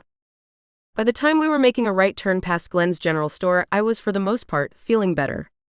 Lying in Cage's arms helped. The place we pulled up to was 2 stories with white siding. If I were to picture the home of a small-town doctor, it would have been this. His office was a similarly looking detached building to the left of the main house but set further back. Putting my pants back on, the chill from the water quickly returned. Still wearing Cage's jacket and having been blasted by the hot air in the truck, it didn't affect me quite as much. Even with there being a slight breeze, I made it to the office without my fun bits freezing off. I was happy about that. I had barely started using them for their intended purpose. I didn't want to lose them now. Dr. Tom? Titus called, bringing an older Latino man into the waiting room. He was more serious looking than his husband. He was also shaped differently. Whereas Glenn was built like a teddy bear, Dr. Tom was more barrel-chested. Both looked like they enjoyed a good meal, though. This had to be what years of marital bliss in a small town looked like. Titus, what's going on? The man said in a slight Spanish accent. She's a wolf shifter, he said casually. And him? Dr. Tom said, pointing at Cage. Nothing, as far as I can tell. Dr. Tom nodded and turned to me. Quinn, is it? Yes, I confirmed. Why don't you join me in my office, he said, leading me back. She's not going anywhere without me, Cage said, approaching the older man threateningly. I'll be fine, Cage, I assured him. I think if they were out to hurt either of us, they would have done it by now. She's right, Dr. Tom confirmed. Don't worry. She'll be back in a few minutes. You can take a seat and wait, he said before turning and pointing me into his examining room. Behind the closed door, the doctor gestured for me to sit on the metal bed in the middle of the room. Have a seat, he said before pulling up a chair in front of me. I sat and looked at him awkwardly. So you're a wolf shifter. That wasn't Glenn's guess. He was thinking you were a fae. What's a fae? I asked quickly, cutting him off. That's what both Glenn and I are. It's a being that is more attuned to the magic surrounding us. The magic surrounding us? I said more doubtfully than I meant it to sound. Yes. Magic is what created creatures like you and me. I like to think of it as secret code to the universe. Fae like myself can sometimes hack into it. You might have noticed a difference when you entered the town. You mean the dome or barrier or whatever it is? It's a protection spell. What is it protecting you from? I asked hesitantly. There are a lot of things out there that we would prefer to remain hidden from. A lot of things that would sooner kill us than live in peace. You mean like dragons? Dr. Tom looked at me suspiciously. Yes. So you know about dragons? I've run into one before. In fact, it's what led us here. They said you were here looking for someone. So it was a dragon, huh? That doesn't surprise you? I asked after his casual response. Very little surprises me anymore. Although I would say if you can, you should avoid those types. They're greedy, hoarding, foul-tempered things. They would sooner kill someone like you than let you walk away knowing what they are. That sounds like the one I met, I confirmed. Although it didn't describe Cage at all. What brought you in contact with it? Should I tell him about Cage? Considering what he thought about dragons, maybe it was better if I didn't. Bad luck. So have you met any people like me before? Wolf shifters? Yes. A wave of heat flashed across my body. I felt like I was going to pass out or shift. I thought I was the only one. Why would you think that? Don't you have a mother or father? Didn't they have a pack? No. My father is a geneticist. He created me by accident. As soon as I said it, a light flicked on behind the older man's eyes. You're that wolf shifter. The one the world is fascinated by. That would be me, I said, feeling the weight of it. You have been a surprise, he admitted. How so? I always thought that if the outside world knew about us, they would come after us with pitchforks. Yet here you are still alive. There was a time when you wouldn't have been. It's not that long ago. Well, it's not like my life has been easy. I imagine it hasn't. Wolf shifters have a strong pull to be with others of their kind. They even have what they refer to as fated mates. What's that? A fated mate is someone they're uncontrollable bound to. To be apart from them can often be anything from unpleasant to incredibly painful for both involved. Is it possible to have that with a human? I said, immediately thinking of my feelings for Cage. Not as far as I know. I think it is, I told him. I have yet to see it happen. And I'm not as young as I look. I looked at him again. How old are you? I'm 149 years old, he said with a tight-lipped smile. I was blown away. I thought he was going to say 65. Even that would have been a stretch, considering the only hint to his aging was his speckled beard. That's incredible. How long do wolf shifters live? Not that long, unfortunately. Most meet a violent end early. Like I said, there are a lot of things out there that will hunt your type down and kill them. Hence the protective spell. Wait, so are you saying that there are wolf shifters in this town? I asked, suddenly unable to breathe. Dr. Tom leaned back and crossed his arms. There are. I let out a gasp. Where? Who? There is only so much I can tell you. How come? It could be dangerous. And we've only just met. I might have already told you more than I should have. Please, I need to know more. You don't know what it's like growing up thinking I'm the only one. The problem is that now that I know who you are, I know the baggage that comes with you. The reason everyone was being so welcoming when you first arrived was because we suspected you were a fae. We could tell there was something magical about you. But wolf shifters your age aren't usually so composed after they've started shifting. And even when Phi don't know what they are able to tap into their abilities and often end up as trackers. I said I was here looking for someone, I remembered. Yes. And Phi are even more vulnerable than wolf shifters. So we were hoping you would stay with us. There's safety in numbers. So, is everyone in this town a Phi or wolf shifter? No, there are human allies here too. Dr. Sonia? I said, suddenly recognizing the difference. She's human. Titus? Dr. Tom looked at me blankly. Here's my dilemma, he said, ignoring my question. I have a spell that can make you forget everything I've told you. For the safety of the town, I can use it. Is there a second option? I asked, suddenly feeling like I was going to shift. Yeah. I can trust that you won't betray our community. It's always good to have allies. We'll go with option B, I said with my heart pounding. Perhaps. But first, you're going to have to tell me everything you know about this dragon you're tracking. I stared at the creature sitting in front of me, wondering if he could read my mind. I didn't know what a Phi was. I didn't know what they were capable of. I couldn't forget the way I felt when Cage's father's eyes turned black at the hospital. It felt like it was searching my thoughts like files in a cabinet. Could Dr. Tom do the same? At the same time, there was no way I was going to betray Cage. Even if it meant having my mind wiped of all of this, I wasn't doing that to him. I couldn't put him in that type of danger. I was at the hospital visiting a friend, and he pushed me into a room and threatened me. He told me he knew what I was, and said he would kill me if he saw me again. I see. Dragons are known to nest far away from others. Usually they're only threatening when they're protecting their property. Does any of that fit with what happened to you? It fit perfectly. But I couldn't tell him that without revealing more about Cage. I don't see how it can. Huh, he huffed, staring me in the eyes. And you followed him here? Not exactly. Cage and I later found him when we were driving in the woods looking for him. He was dead or comatose or something. Cage is your friend out there? Yeah. He was in dragon form, but I could tell it was him from his smell. We decided to follow his trail to find out where he came from, and it led us to the road leading into town. The trail suddenly stopped after that. That's the protective spell. It dampens the scent of anything within it.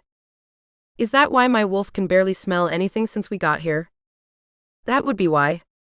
Otherwise, who knows what would come looking for us after it caught our scent on the wind. I see. And the wolf shifters here are okay with that? I asked, knowing how much dimmer life felt without my wolf's enhanced ability. It's better to lose your sense of smell than your life. I guess, I said, wondering if this Phi knew how much his protective spell stole from a wolf. Believe me, if you knew what was out there, you would do the same. Maybe. So do I keep my memories? Dr. Tom evaluated me one last time. For now. But don't make us come looking for you. I won't. But do you think you might be able to introduce me to a wolf shifter?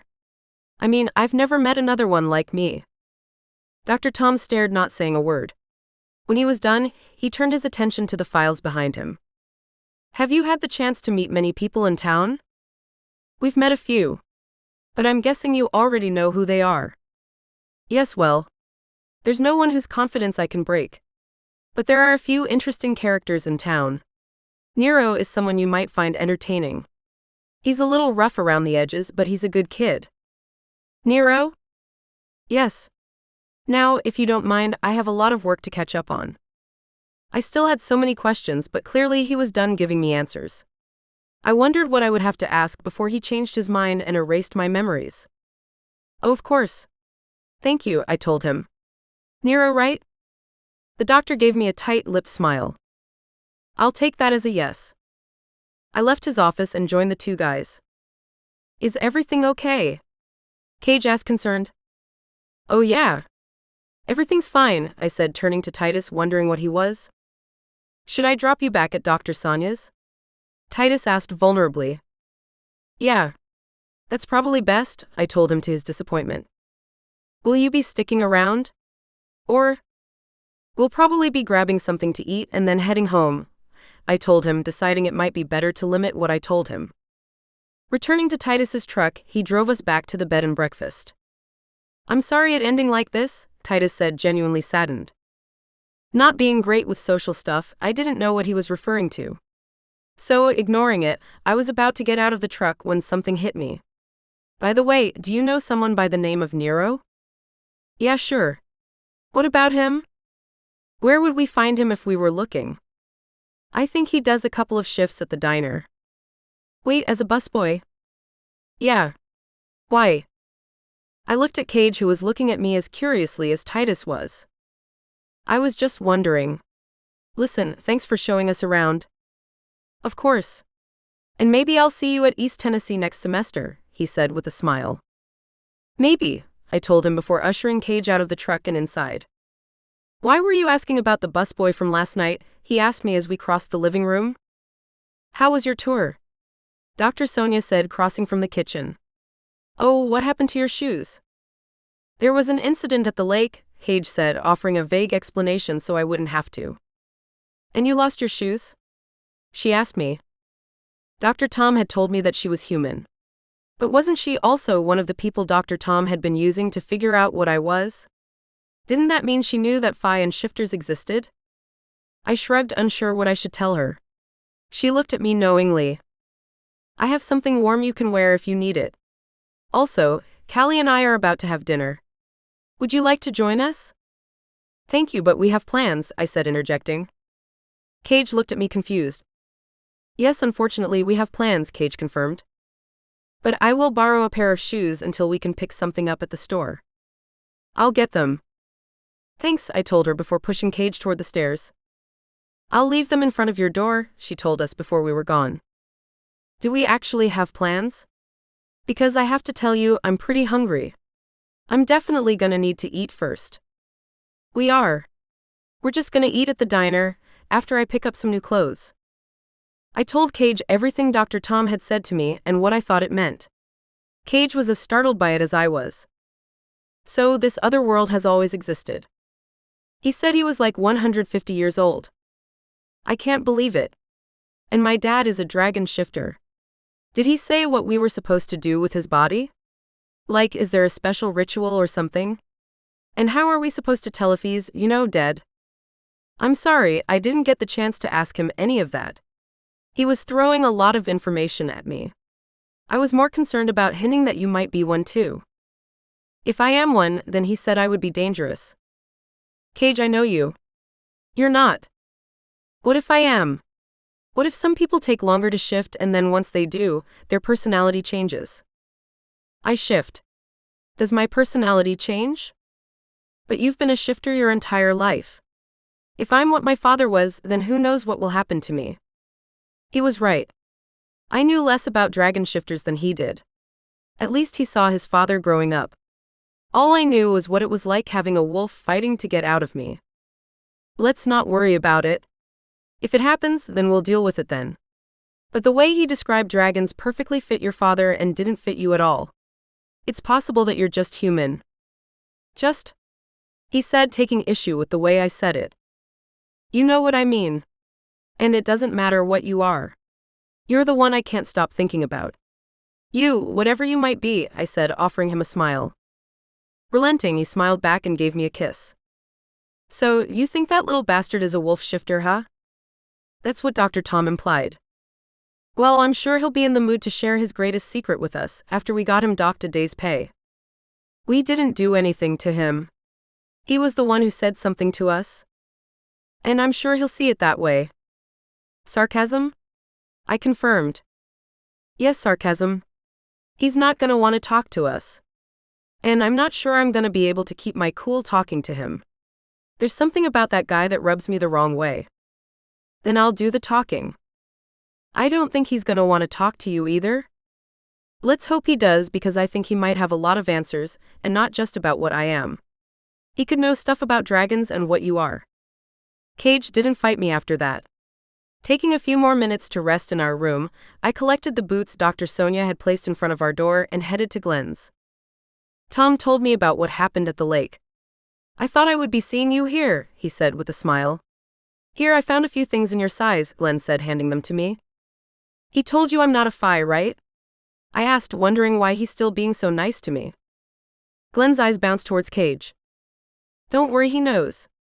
I told him about me and he can be trusted. I see, Glenn said apprehensively. Well, what I gave you isn't new. When you live in this town, having a spare set of clothes at hand is kind of a necessity. So, there are a lot of wolf shifters here? Glenn's eyes shifted to Cage again. I'd prefer not to say. I told you, he can be trusted. Just think of him as one of us. Glenn shrugged. And Dr. Tom already told us about Nero. Did he? In fact, that's where we're going next. Good luck with that, he said, offering me a genuine smile and walking away. I guess he's met him, Cage said sarcastically. We should get this over with, I told him before getting dressed. You're not going to buy new clothes? These are fine. I just want to get out of here, I said, leading him away. Leaving the general store and crossing to the diner, we entered, finding that it wasn't as empty as the night before. There was a graying couple at one of the tables, and a balding, creepy-looking man sitting in the corner picking at his food with his fingers. I'll be right with you, the stout cook said from the kitchen. We took our previous booth and sat scanning for signs of the busboy. Neither of us saw any. The cook appeared to be doing everything by himself. And when he handed us our menus, he added, Tonight we're out of everything but the chicken dinner, the burger, hot dogs, and I have some pie left. I'll take the chicken dinner, Cage said, not looking at the menu. Fried or baked? Baked. Fries or mashed potatoes? Mashed potatoes. And a Coke. I'll get the same with fries, thanks, I told him. The man took our menus and got us our Cokes. After, he went to the kitchen and started preparing everything. Why give us the menus if he's out of half of what's on it? Cage asked me with a smile. Habit. I said, wondering the same thing. I guess. Although it looks like this place has been here a while and it's the only option in town. I don't think anyone else here needs the menu to know what they want, Cage pointed out. True, I agreed. I don't know. By the way, how are you feeling? Cage asked, squinting his eyes at me. I'm okay. But I'm still a little cold. Really? Cage asked, reaching across the table. I grunted my reluctance to hold hands here after what had happened the night before. No. I won't let you get self-conscious about us showing affection in public, he said insistently. It didn't take much to change my mind. I wanted to touch him. So, relaxing my crossed arms, he wrapped his fingers around mine. Quinn, I'm proud to be with you. I want everyone here to know that I got you and they didn't, he said, lifting my hands to his lips and kissing them. My heart thumped hearing his declaration. He was everything I could ever want in a guy. It didn't matter whether he was a dragon shifter or a human. The only thing that gave me any pause was what he said about only being interested in settling down and raising a family. I mean, that sounded incredible. And the idea of creating a family with him felt wonderful and right. But I couldn't escape who I was or what I needed to do. I had to find a cure from being a wolf shifter. I could only do that in a genetics lab. And that meant moving back to New York and working with my dad after I graduated. I couldn't live in a small town like this. Pushing that out of my mind, I focused on something more immediate. I don't think Nero is here tonight, I told Cage. I don't think so either. What do we do? What do you mean? Tomorrow's Monday. We have class in the morning, I pointed out. Did you want to head back? Shouldn't we? I mean, I want to talk to him even more than you do. But don't you have to work? I can find someone to cover my shifts. But don't you need to work? I've waited 20 years for answers. I can wait a week more. You're what matters to me. We could always come back next weekend. Cage looked away saddened. You're right, like always. It was just that answers to both of our questions were starting to feel so close. What do you think Nero would be able to tell us? I can't even guess. It could be anything. But he's not here and we don't know if he'll be back tomorrow or ever. You're right. We should go. After we eat, of course, he said firmly. Of course, I said with a chuckle. I think I've starved you enough for one day. I stared into his eyes, losing myself. I had to touch him. So, freeing one of my hands, I brushed his cheek with my thumb. He was so gorgeous and perfect. I wanted to be his. I wanted the two of us to be one. When dinner came, we ate, Cage a little faster than I did. The big guy barely had anything to eat all day. Interested in a little pie? The cook asked when he cleared our plates. Cage looked at me, clearly wanting me to say yes. Sure, what type? I asked. It's blueberry. 2 slices or 1? Just 1. I only need a bite, I told Cage. Just 1, thanks, Cage told the cook. You want it warmed up? Cage looked at me and I nodded. Sure. Ice cream on the side? Absolutely, Cage said, not needing to consult with me. The cook brought out the steaming hot pie with 2 forks and we ate it in silence. I wasn't talking because all I could think about was climbing into his arms naked. I had seen the outline of his manhood. He was big. What would that feel like, pushing into me? It had to happen at some point, right? Maybe I'll stay over at his place tonight. Maybe he'll walk me to my room when we get back to the university, and then follow me in. My skin crackled in anticipation. I felt like I was going crazy waiting for it. Should we go? Cage asked when the pie was gone. Okay, I said with a smile, still thinking about what could happen next. I went to the cash register and paid the bill and then joined Cage as he walked towards the door. He reached for my hand and I slipped it in his. It felt so right. We were about to let each other go and climb into the truck when someone drew our attention. Cage. Quinn? We turned, seeing Titus. He was with a woman who looked like an older female version of himself. She, however, looked like she took life more seriously than he did. Titus, Cage said, gripping my hand, making sure I didn't shy away from his grasp. Titus led the woman over and genuinely looked happy to see us. Cage, Quinn, this is my mom. Mom, these are who I gave a tour to today. Nice to meet you, we both said. Nice to meet you. Titus hasn't been able to stop talking about you too. He tells me he's going to East Tennessee University now. We looked at Titus, who turned red. Come on, Mom. I just mentioned that I gave them a tour and said I was going to look into attending some classes. Quinn was telling me how it might be able to help the town. The town is perfect just the way it is, his mother said firmly. I don't know why you think things would be better if we were more exposed. Any old thing could just wander in. She looked at us. No offense. No offense taken, Cage said politely. It's not about exposing us. It's about... Titus glanced over at us. It's about us being able to be live up to our full potential. Your generation and your focus on what you want instead of more important things. Titus laughed. Like what, Mom? Like the community and the lives of everyone in it. I'm not saying we should put anyone at risk. You know what? This is not the place we should be having this conversation. Let's just drop it. His mother huffed. Titus looked at us and shrugged his shoulders, frustrated. Anyhow, did you two just have dinner? Cage replied. Yeah. We had the chicken. It's Sunday, so it's what's on the menu. And another thing, Mom, if we opened up a little, maybe more money would start flowing through the town and Bill could have more than one option on Sundays. I've never heard you complain about his Sunday meals before. Well, consider this me registering my complaint. Noted, his mother said, displeased. Anyway, you guys headed back to the bed and breakfast? Yeah. And then we're driving back, Cage explained. Oh. Because I was going to tell you that I know where to find Nero tomorrow if you're still looking for him. You do? I asked, perking up. Yeah. Titus looked at his mother, who was watching us talk. He has this thing he hosts on Monday nights. It's just a little social club event. Nothing special. But I was going to say that I could take you if you wanted to go. Oh. Cage said, looking at me. I didn't know what to say to him. I was definitely interested in talking to Nero.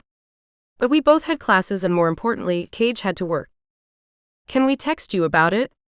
I said, knowing Cage and I had to consider this. Sure, Titus said before we exchanged numbers and went our separate ways.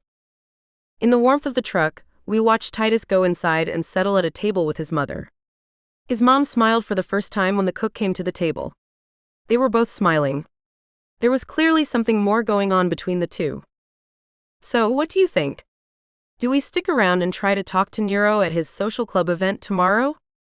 Cage asked, turning to me. We could also drive home and come back tomorrow after you get off of work. We could. But that's 2 hours there, 2 hours back here, and then 2 more hours getting home. I could think of a few better ways to spend our time, he said with a smile. Heat washed through my body as he said it. He was right. I could think of several better things we could do with our time as well. It's up to you, Quinn. I can always make up my hours.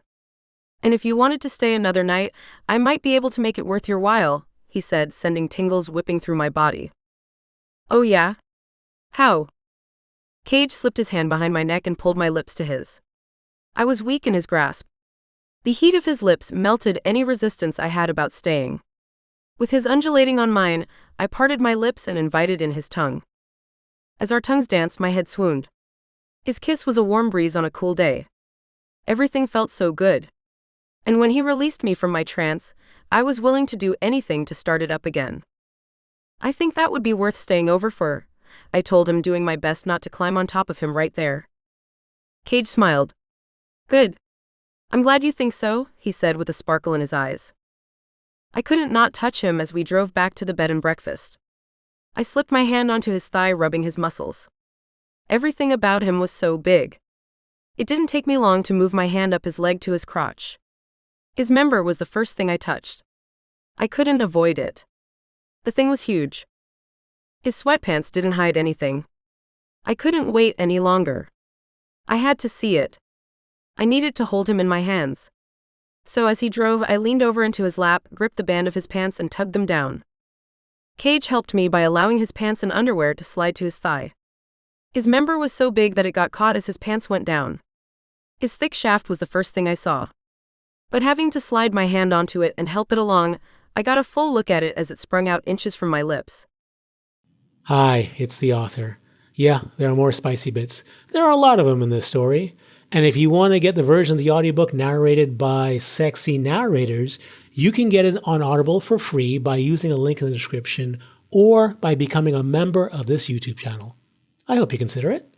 Enjoy. He reached over and perched my chin on his finger. Leaning forward, he kissed my lips. Seriously, how are you so good at that? I guess I was inspired, I told him, proud that I had been able to bring him so much joy. Cage lowered his hand and laid back. I don't think I can move. Seriously, I think my legs are paralyzed, he joked. I may never be able to walk again. Oh no. Your football career. Cage laughed. That's what I'll do. I'll blame my quitting on my girlfriend's blowjobs. They were so good that I lost the use of my legs. I'm sure sports media would understand that. I would, I confirmed with a smile. We both sat quietly as Cage gathered his strength.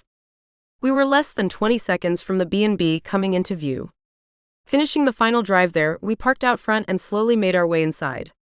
I was still wearing Cage's jacket, so he crossed his arms trying to escape the cold. Entering, we looked around, hoping we wouldn't have to talk to anyone about where we were. No one was there, so we headed upstairs and retreated to our room. The bed had been made and on it was a note. I didn't know if you were going to stay another night. So either it was great meeting you and I hope to see you again. Or I'll see you for breakfast in the morning. We should leave a note telling her that we're staying, shouldn't we? I asked, unsure of what was expected. Either that or she'll just see my truck. Good point, I conceded. I think I need a shower, Cage said, looking very relaxed. Should I join you? I asked, wondering if it was a part of my girlfriend, Lee duties. No. With this thing it's more work than play, he said, referring to his cast. Then I could wash your back for you. Thanks, but I got it. Did you want to hit the shower first? I'll probably be a while. I guess, I said, still wanting to wrap my hands around him. I entered the bathroom, closing the door behind me instead. Stripping down, I couldn't stop thinking about how Cage's hard member felt in my hands. I was starting to think that I would never touch a naked man. And for it to be Cage, I vibrated with excitement. There wasn't a moment when I was in the shower that I wasn't so aroused I felt giddy. After drying off, I considered putting my clothes back on. But what would be the point? So I wrapped a towel around me and rejoined Cage. God, I can't stop looking at you, he said, washing his eyes over me. I loved the feeling of his attention.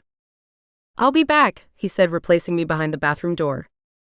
I didn't know what to do with myself waiting. Although it wasn't cold in the room, it wasn't warm enough for me to sit around naked. That was a problem because I didn't want to get dressed.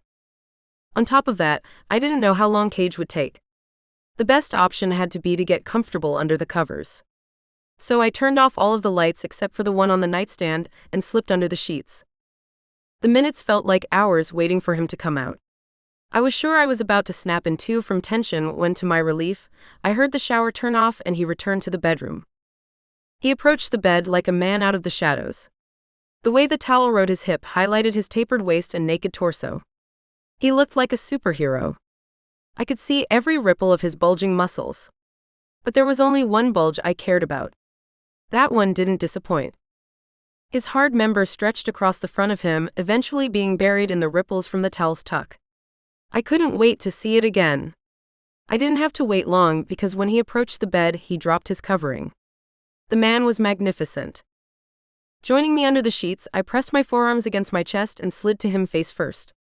With his arms easing around me, I became lightheaded in his body heat. "How should we do this?" Cage asked.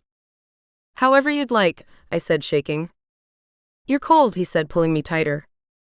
I loved being in his arms. The sensation made me drunk. Needing to kiss him, I pulled back my head looking up at him. He had been waiting for that because as soon as I did, he leaned down and met my lips. Facing him, his hard member pressed against me. I could feel it flinch. As it did, he kissed me harder. Slipping my leg over his, I pressed my aching pussy against his thigh. Feeling its warmth, I grinded my swollen flesh on it. He did the same with his cock against my belly. I had never imagined how good doing this could feel. Moving his hand to my ass, he sunk his fingers between my legs. My hips moved uncontrollably. I wanted him inside of me. I needed him to know that I did. As Cage kissed me, his fingers. Hi. More spicy things are happening, and if you're in the US or UK and you've never had an Audible account, you can get the version of this audiobook with the spicy bits included for free by clicking on the links in the description. But if you would like to get the premium narration of this audiobook as well as past and future releases, you can become a member of this YouTube channel for less than it would be to purchase just one of these books on Google or Audible. Because if you're enjoying this book, you'll probably enjoy a few more from me, and why not get everything available for one low price? Please, click the join button and learn more. You might be glad you did. Happy listening. I was in the throes of the greatest feeling of my life, and losing myself in it, I slowly blacked out. Chapter 14. Cage. Sex with Quinn was what I always thought sex was supposed to be like. Sex with Tasha and the other girls was fine. No one had any complaints. But with Quinn, I felt like a man on fire. Being with Quinn did something to me. I felt complete when I was with her. Holding her, I had thoughts about white picket fences and kids running around in the yard. She was my other half. I was sure of it. There was no question that I was in love with her. I held onto her all night. After I drifted off to sleep and rolled over, losing contact with her, I woke up long enough to reach my hand back in search of her body. It wasn't until I found it that I was able to again fall asleep. In the morning, I opened my eyes to find her cuddled in my arms. I could smell her hair. There was a hint of strawberry in it. I could have lied there forever, and we almost did. We didn't even think about getting up until after 11. By then we were both hungrier than anything else. What should we do today? I asked her as she reluctantly peeled away from me. Get something to eat. And then for the next 10 hours before going to Nero's book club, or whatever it is. I don't think it will be a book club, Quinn said, taking me seriously. I'm kidding. Yeah, something tells me that Nero doesn't get his kicks from a well-constructed sentence, I joked. Probably not, Quinn agreed with a smile. God, did I love to see that woman smile. The two of us took turns in the bathroom getting ready, and then we headed downstairs. Dr. Sonia was hovering. Well, good morning, she said, blushing. It was pretty clear that she knew what we had been up to the night before. Staring at her, I tried to remember how loud we were. I hadn't been quiet. I looked around, wondering about the thickness of the walls. They probably weren't very thick. Oops, Good morning, I said, embarrassed. It's closer to good afternoon, Quinn corrected, seeming to miss Dr. Sonia's playful ribbing. I know. And I figured you two might have built up an appetite. We're definitely both hungry, Quinn confirmed. Good. Because I went out and got you a selection of pastries. I was hoping they wouldn't go to waste. Let me get them, she said, heading back to the kitchen. Have a seat. Quinn and I sat at the round table in the breakfast nook and got comfortable. Dr. Sonia returned with a selection of croissants, sweet buns, and fruit. The only thing that could have made it better was bacon. But bacon made everything better, so that wasn't saying much. What are your plans for today? She asked, hanging around as we tried her treats. We're not sure yet, I said, pulling a croissant apart and popping it into my mouth. This is really good. They're made locally. We have a budding pastry chef on our hands. I've been doing everything I can to nurture his interests. They are very flaky, Quinn volunteered. They're excellent, Dr. Sonia concluded before changing the topic. Can I expect your wonderful company another night? Or will you be heading back today? Quinn answered. We're meeting up with Titus tonight. But we're going to be heading back afterward. We have classes and he has work, she said, deciding for the both of us. It was what we had discussed, but I thought we were going to play it a little more by ear. This place wasn't cheap, so I could see why she wouldn't want to stay another night. But the way she said it made me think that us having to get back had more to do with me than her. My girl was brilliant. Her missing a class or two wouldn't matter on her grades at all. I was the one who had to struggle with everything. I was pretty sure that she wanted to get me back so I wouldn't fall behind. It was very sweet of her to look after me like that. It is the first time in my life anyone has. But at the same time, I was liking it here. Even after what Quinn told me about this being a town full of magical creatures, there was something about it that made me feel like I belonged. I was hoping Quinn felt the same way. Well, it was my pleasure hosting you two. Hopefully, I'll see you again. Callie's going to be disappointed he missed you. He was quite taken by the two of you. I told him that if he wants to see you, he should apply for East Tennessee University. He's been dragging his feet on it. But meeting you two might have given him the push he needed. It's a great school, Quinn said. If he decides he wants a tour, I'd be happy to give him one. That would be wonderful. I'll let him know. He would love that. I couldn't help but get a flash of jealousy listening to Quinn offer her tour guide services. Maybe she was attempting to push out of her comfort zone, but I couldn't help but remember how much the kid was crushing on Quinn. I had told her, so she was definitely aware of it. Now it was with him that she was choosing to go out of her way. On second thought, I was probably looking too much into it. Quinn was a great person, and great people did nice things for others. Helping Callie get excited about college was a nice thing. I just didn't want to think about my girlfriend with anyone else. I wanted to be the one to take care of her for the rest of our lives. Yeah, let us know. We can give him a tour, I said, making sure Callie knew not to be too excited about it. Wonderful. I have your number, Quinn. I'll pass it along. I have a few errands to run. But here's my card. Feel free to give me a call if you need anything else, she said, handing it to Quinn. So, what are we going to do until tonight? I asked, reaching for a slice of cantaloupe. We could drive around. I think we've seen everything there is to see. But we could text Titus to see if he has any suggestions. Do you think he'll mind? Quinn said with a smile. Why would he mind? I asked, already taking out my phone and texting him. Any suggestions for what Quinn and I could do today? I typed and sent. It took less than 10 seconds for my phone to ring. It's Titus. Who responds to a text with a call? I asked, surprised. Hello? Cage? I was hoping to hear from you too. Remember how I said that the town has a pretty good high school football team? I remember. Well, that was me bragging a little because I'm the coach. You coach the team? I do. It's just something I do to keep the program going. Coach Thompson, the guy who coached our team, died last year. I'm sorry to hear that. Thanks. And not wanting to leave the guys without a coach, I volunteered. But I was thinking, how great would it be if you with your experience came and gave them a little talk? You know, nothing formal. I think it would be thrilling for them. Maybe you can inspire them to get their asses in gear. And honestly, I don't know what the hell I'm doing. I'm trying, but I could always use the feedback. What do you say? You have any interest in coming over and talking to a few talented kids? I would love to, I said, looking at Quinn. I'll have to talk to Quinn about it, but I think we can swing by. Would you? That would be incredible. I'll text you the address.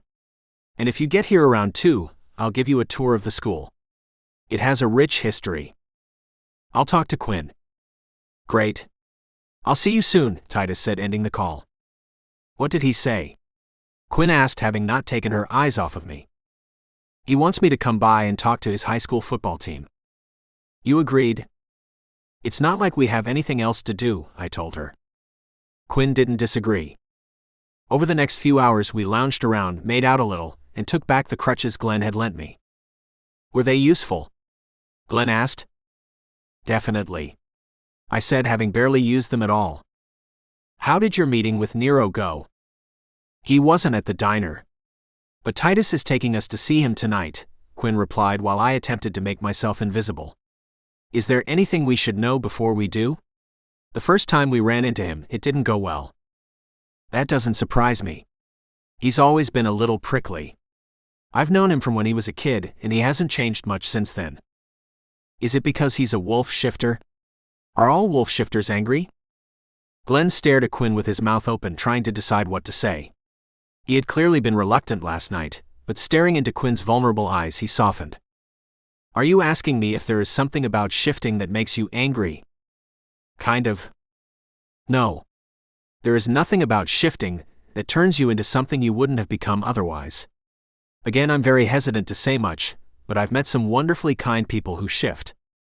Nero has problems he has been dealing with for years. What do you mean? Glenn's eyes met mine before I turned my attention to the clothing rack in front of me. Nero has issues at home. But he's not a bad kid. I got to know him a few years ago when he had adopted Tom as his father figure. What happened to his father? Quinn asked. Not sure. I don't think he ever knew him. It's tough growing up without one. It can be tough growing up with one, I said, unable to help myself. Glenn looked at me. It can be. When parents disappoint you, it has a way of leaving a mark. I know a little something about that, I said, turning to Quinn, who grew up with at least one parent who wasn't an actual monster. Quinn bought new clothes, returning what she had borrowed, and I picked up a few snacks. After that, we headed to the high school. The place looked like a converted warehouse. Pulling into the parking lot, we spotted Titus in his truck waiting for us. When we parked next to him, he got out. His broad smile was as big as ever.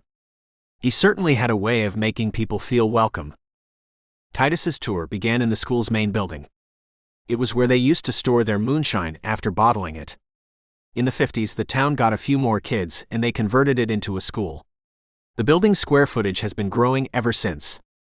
I had thought that my high school's locker was lacking. It turns out it was professional grade in comparison to what this team had. The field wasn't much better.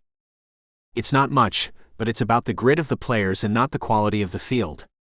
That's what I always tell them, Titus said, showing us around. You're right, I said sincerely. There are guys on the team who have real potential too. If we had better equipment and a better coach, he said with a self-deprecating laugh, some of these kids could go far. Some might even be good enough to get a scholarship to East Tennessee. You would know something about that, right? Maybe you could talk to them about it. My heart melted at his request. I would be happy to. Anything I can do to help, just let me know. Titus's smile and reply was genuine. He cared about the kids. There was no question about it, he was a good guy. Are you Cage Rucker? One of the kids asked me when he came onto the field for practice. I looked at Quinn. Quinn smiled. Yeah, I said, suddenly liking being recognized. I had been recognized 100 times over the years. But this was the first time in a long time that it affected me. I wasn't sure why. Callie, you're on the football team? I asked when he joined us on the field in uniform. He blushed, staring at me. Yeah. I'm the kicker. He has a golden foot, that one, Titus said encouragingly. Callie turned red and then peeked over at Quinn to see if she had heard it. Quinn had. Callie was crushing on my girlfriend hard. Callie was a smaller guy with a style that hinted at emo. To see him on the team surprised me. It made a little more sense to find out he was the kicker. You didn't have to be built like a linebacker to kick a football 80 yards. And sure to show off for Quinn before the beginning of practice, that was exactly what Callie did. He was unquestionably good enough to play for a school like East Tennessee. A few of the kids here were. I wondered if it was because they were shifters. I had no idea how to tell. To my continued surprise, Titus didn't just have me speak to the team, he roped me into running practice. It ended up being fun. Something about it felt right, even though I was sure that Quinn was bored out of her mind. I appreciate you doing this for the kids, Titus said as we headed back to our trucks. Seriously, it was my pleasure. Cage was in his element, Quinn told him. I didn't think Quinn would notice that, but she was right. This was definitely what I wanted to do with my new life. Would you guys allow me to take you to dinner to thank you? We could head to Nero's thing afterward. That would be cool, I said, not giving Quinn a chance to weigh in. The truth was that working with the kids had given me a high, and I wasn't yet ready to come down from it. Heading back to the diner, both Quinn and I looked around for Nero when we entered. He's not here, Titus volunteered. He helps out with the rush on the weekends, Titus said, making fun of how few people it took to be considered a rush here. Do you know Nero well? Quinn asked, putting back on her investigator's hat. We went to school together. He was a year under me, but he was in a couple of my classes. We did play on the team together, though. Football team? I asked. It's the only team we have in this town, Titus said self-deprecatingly. We can only afford one extracurricular activity here. So I hope no one's interested in women's basketball. Oh, that sucks, I said, feeling for the girls. We finished dinner and chatted a little longer before we eventually settled the bill. Even though Titus had offered to pay, Quinn insisted. Titus fought her on it until I stepped in. Just let her. Trust me. Titus was hesitant but conceded. I couldn't tell what Titus was thinking, but it was obvious that he was used to being the big man. Perhaps I should have told Quinn to let him do it, but the truth was that it felt unfair considering what I knew about Quinn's family's wealth. Besides, it was something Quinn wanted. I had a hard time not giving my girlfriend what she wants. So what is this thing that Nero's doing? I asked as we walked to the trucks. It would be better if you just saw it, Titus explained. Okay, I said, looking over at Quinn, who was holding my hand. Quinn didn't say anything about it until we were alone in the truck following Titus on narrow roads leading through the woods. Yeah, this is definitely not a book club, she said, watching the trees as they went past the window. Do you think this is a good idea? Do you think we should go back? I can still turn the truck around. Do you? Quinn asked me. We're only going because we want to talk to Nero. We could easily come back next weekend or the one after that. You heard Titus, Nero works the weekend rushes and… Whoa. Quinn froze, overwhelmed by something. What's the matter? I said, panicked. It's back. I can smell again. At least my wolf can. Are we outside of the protective spell? We must be. Wow. Having it come back all at once is a lot. Are you okay? I asked, concerned. Yeah, I'm fine. Do you think it's a coincidence that Nero's holding his book club outside of the barrier? It's definitely not. Quinn cracked open her window and stuck out her nose. There are other things out here. Other things like what? I asked, scanning for somewhere I could turn the truck around if I needed to. I don't know. But they aren't human. Do we say screw this? No, keep going. I think we'll be okay, she said with a puzzled look on her face. Quinn, if anything happens, I'll keep you safe. I promise you. Okay? Quinn looked at me. Okay. She didn't just say she believed me, she acted like it. Having earned her trust, there was no way I would betray it now. No matter what happened or what was out there, I was going to protect Quinn. I was ready to die trying if I had to. When we finally pulled up in front of a glowing barn, things didn't feel any safer. There were several trucks parked out front and the light within flickered. Titus, what's going on? I asked him, feeling the aggressive focus I did before a big game. You wanted to see him, right? He'll be here. That wasn't an answer, I clarified. I'm sure you'll be fine. You look like you can handle yourself. Why would Cage need to handle himself? Quinn asked, bringing up a good point. You want to see him or not? Titus asked, staring at us. I looked over at Quinn. I knew that no matter what happened, I could fight my way out. But what about Quinn? Was it worth putting her in danger? This is our chance to speak to him, Quinn pointed out. He could have the answers to everything. I say we risk it, she said with an unusually wild look in her eyes. What was happening? I barely recognized her. She looked possessed and determined. Okay. Let's go in, I said, thinking I wouldn't be able to persuade Quinn otherwise.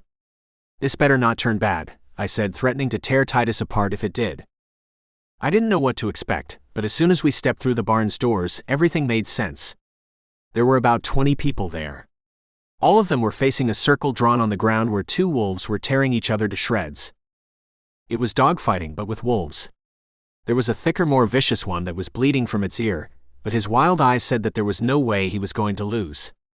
That was the one everyone was cheering for. Its eyes didn't lie.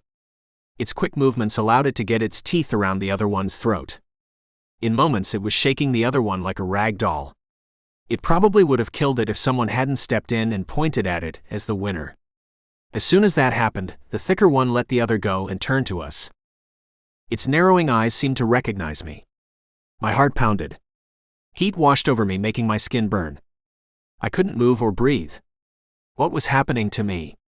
Frozen at the worst possible time, I watched as the wild beast shot across the barn in 2 moves and leapt into the air headed for me. I braced myself for the weight of it when it never came. Attaching it mid-flight was a wolf I had seen before. It was Quinn. She was protecting me from it. I shouldn't have brought here her. I couldn't protect her. And it was as I realized that I felt a familiar feeling. I felt my leg break. It wasn't just one leg it happened to. It was both. It was also my arms. What was going on? My body felt like it was on fire. But when the sensation eased, I came out of it with a singular thought. I needed to protect Quinn. Without thinking, my body reacted. It found the wolves rolling on the ground beside me and took control. It was like I was only along for the ride. The thing steering me knew which wolf was which and dug its teeth into the thicker one, causing it to yelp and pull away. With Quinn's wolf retreating, the other repositioned itself and stared at me. It was eye level. Why was it eye level? And why could I now smell everything? It was like I was awake for the first time. I had never felt more alive. Although I was sightseeing, it felt like whatever was in control was murderously focused. It did not like the wolf we were staring at. It wanted to take him down and kill him if it had to. I could tell that I was bigger than it, and the other one could see it too. More than that, I had a clarity of purpose that wouldn't allow me to quit until I had what I wanted. I bent down about to attach when I heard "stop." The sound was deafening, but I recognized the voice. It was Quinn, but I couldn't let her distract me. I was in this. Charging the beast in front of me, the wolf snapped its jaws in retreat. I had a hold of it and didn't know what to do. I let go of its limb to grab its throat again. I had him. You have to stop. He's your brother. I froze. What did she say? That was when the other wolf turned the tide. Within its narrow opening, it snuck in, gaining the advantage. It was on top of me with its teeth and claws latched on. It was going to kill me before another wolf jumped in. I didn't recognize this one, but its scent was familiar. Between the two of us, we held off the first wolf and placed ourselves between it and Quinn. With its eyes bouncing between the two of us, it calmed. That was when it looked like it was about to puke, but shifted instead. In a moment, Nero was who was kneeling in front of me. He looked at the wolf beside me. That was when it shifted. It was Titus. Cage, can you hear me? Quinn asked as she stood over me putting on her clothes. Cage, you have to calm down. You can't shift back if you don't. Shift back? What was she talking about? I looked around again. Yes, that was what happened. I had changed. But I wasn't what I saw lying dead in my kitchen. I was what Quinn is. I was a wolf. How was this possible? Cage, come back to me, Quinn implored. Is this his first shift? Titus asked Quinn. I think so. We didn't even know he was a shifter until now. Okay, then he's gonna have to let it work its way through him naturally. There's nothing he's gonna be able to do about it. Why did you say he was my brother? Nero said, approaching Quinn as he buttoned his pants. I growled, not liking how close he was getting to her. He got the picture and stopped a few arm lengths away. All right, Nero said, turning to me. I said it because you are, Quinn confirmed. How would you know that? Titus asked. I can smell it. No one can smell something like that, Nero declared. I can. Right now I smell everything. I could tell what both of you had for dinner last night. Titus had the fried chicken at the dinner and you had macaroni and cheese. Nero and Titus looked at each other. Is something like that possible? Nero asked. She's not from here. What have I been saying for years about Dr. Tom's protective spell? It's robbing us of who we are. Maybe we would all be able to do that if we didn't have to live life with our noses cut off.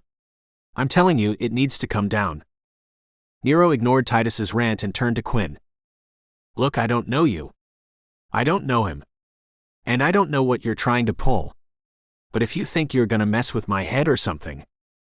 We came here because we found out that Cage's father, or at least the guy who called himself that, we found out that he was a dragon shifter. A dragon shifter? Nero said, looking at Titus. Yeah. Apparently that's something else that exists. And we would have asked him what was going on, only we found him dead or comatose or sleeping or something. And since he wasn't talking, we followed his trail back to here. Why would he have come here? Titus asked. We don't know. We were hoping to find out. But instead we found Cage's brother. We don't know that, Nero shouted defensively. I growled, not liking his tone. Look, that sounds like a good story and everything, but if you think I'm gonna let some wolf shifters I've never met talk to my mother. That was when it happened. My wolf retracted and I painfully reemerged. Still kneeling on the ground panting, I asked, Your mother's still alive? Yeah, she's alive. What about it? My father, he said my mother died during childbirth. Well, mine's still alive. Could she be my mother too, Quinn? Can you tell? Quinn kneeled and pushing her fingers through my hair. The gentle look in her eyes filled me with love.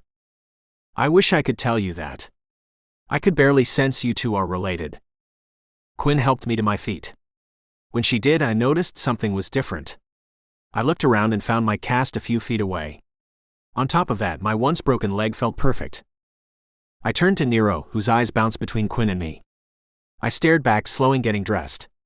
When I finally found my voice, I asked, Did your mother ever talk about having a kid before you? Did she ever talk about someone like me? Nero's eyes narrowed. Why'd you come here? I told you. We came here because I followed a scent to this town, Quinn repeated. No. I mean, why did you come here tonight? You telling me that you just showed up here by accident? We came looking for you, I told him. I figured that. Why? I looked over at Quinn. Because Dr. Tom told me that I should talk to you. Dr. Tom? Nero said, suddenly rattled. Yeah. I saw him yesterday. I was asking to meet another wolf shifter and he mentioned you. When we asked Titus about you, he brought us here. Nero looked up at Titus, who said, Dr. Tom asked me to find out what I could about them and I gave them a tour. I didn't know about any of this. But you know, with Dr. Tom, nothing is a coincidence. I asked you if your mother has ever talked about someone like me, I said, feeling anger bubble up knowing he had ignored my question. You're not meeting my mother, Nero said, looking like he wanted to shift. Titus put himself between us and took grip of Nero's shoulders. Nero, you gotta relax. He's talking about meeting my mother. I'm not gonna let him do that. You know she can't handle that. What's wrong with your mother? I asked. She's not well, Titus explained.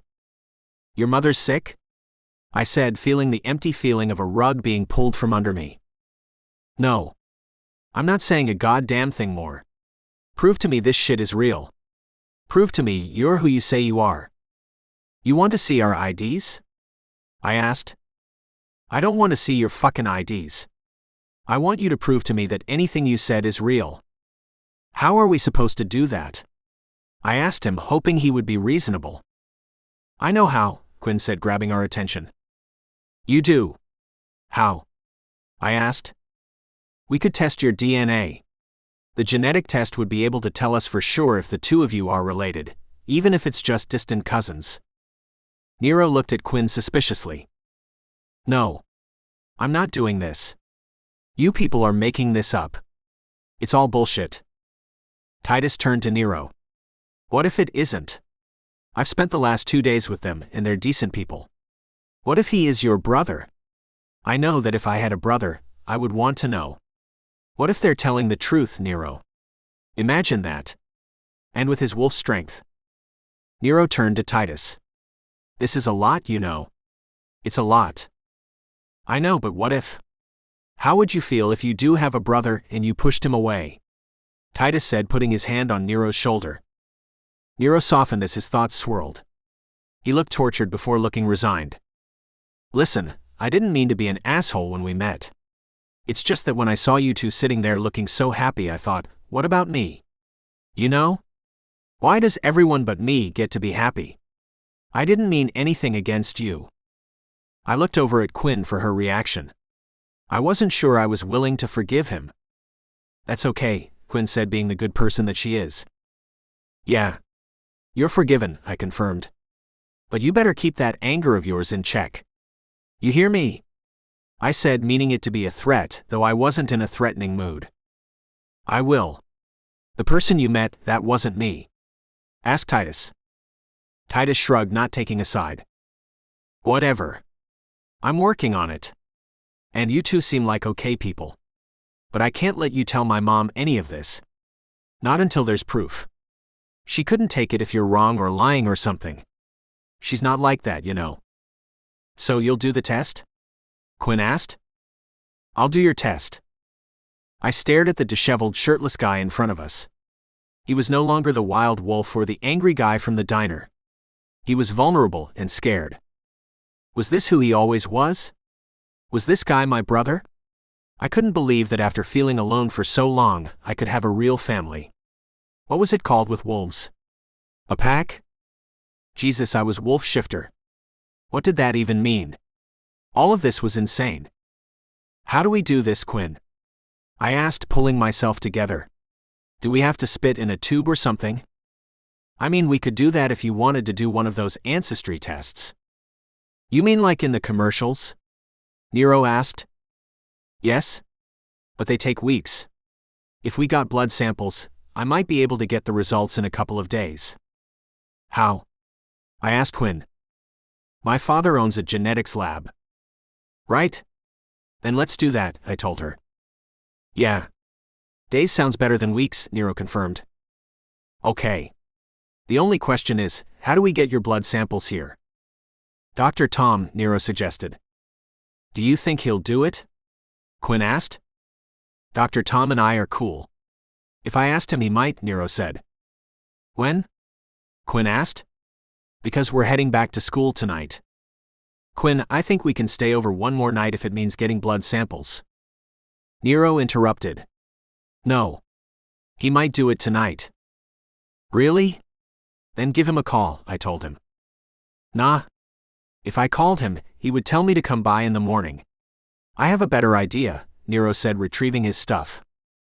When we all returned to our trucks, we caravanned out of the middle of nowhere back into town. Things took a while to look familiar. When they did, we were pulling up to the house we had visited the day before.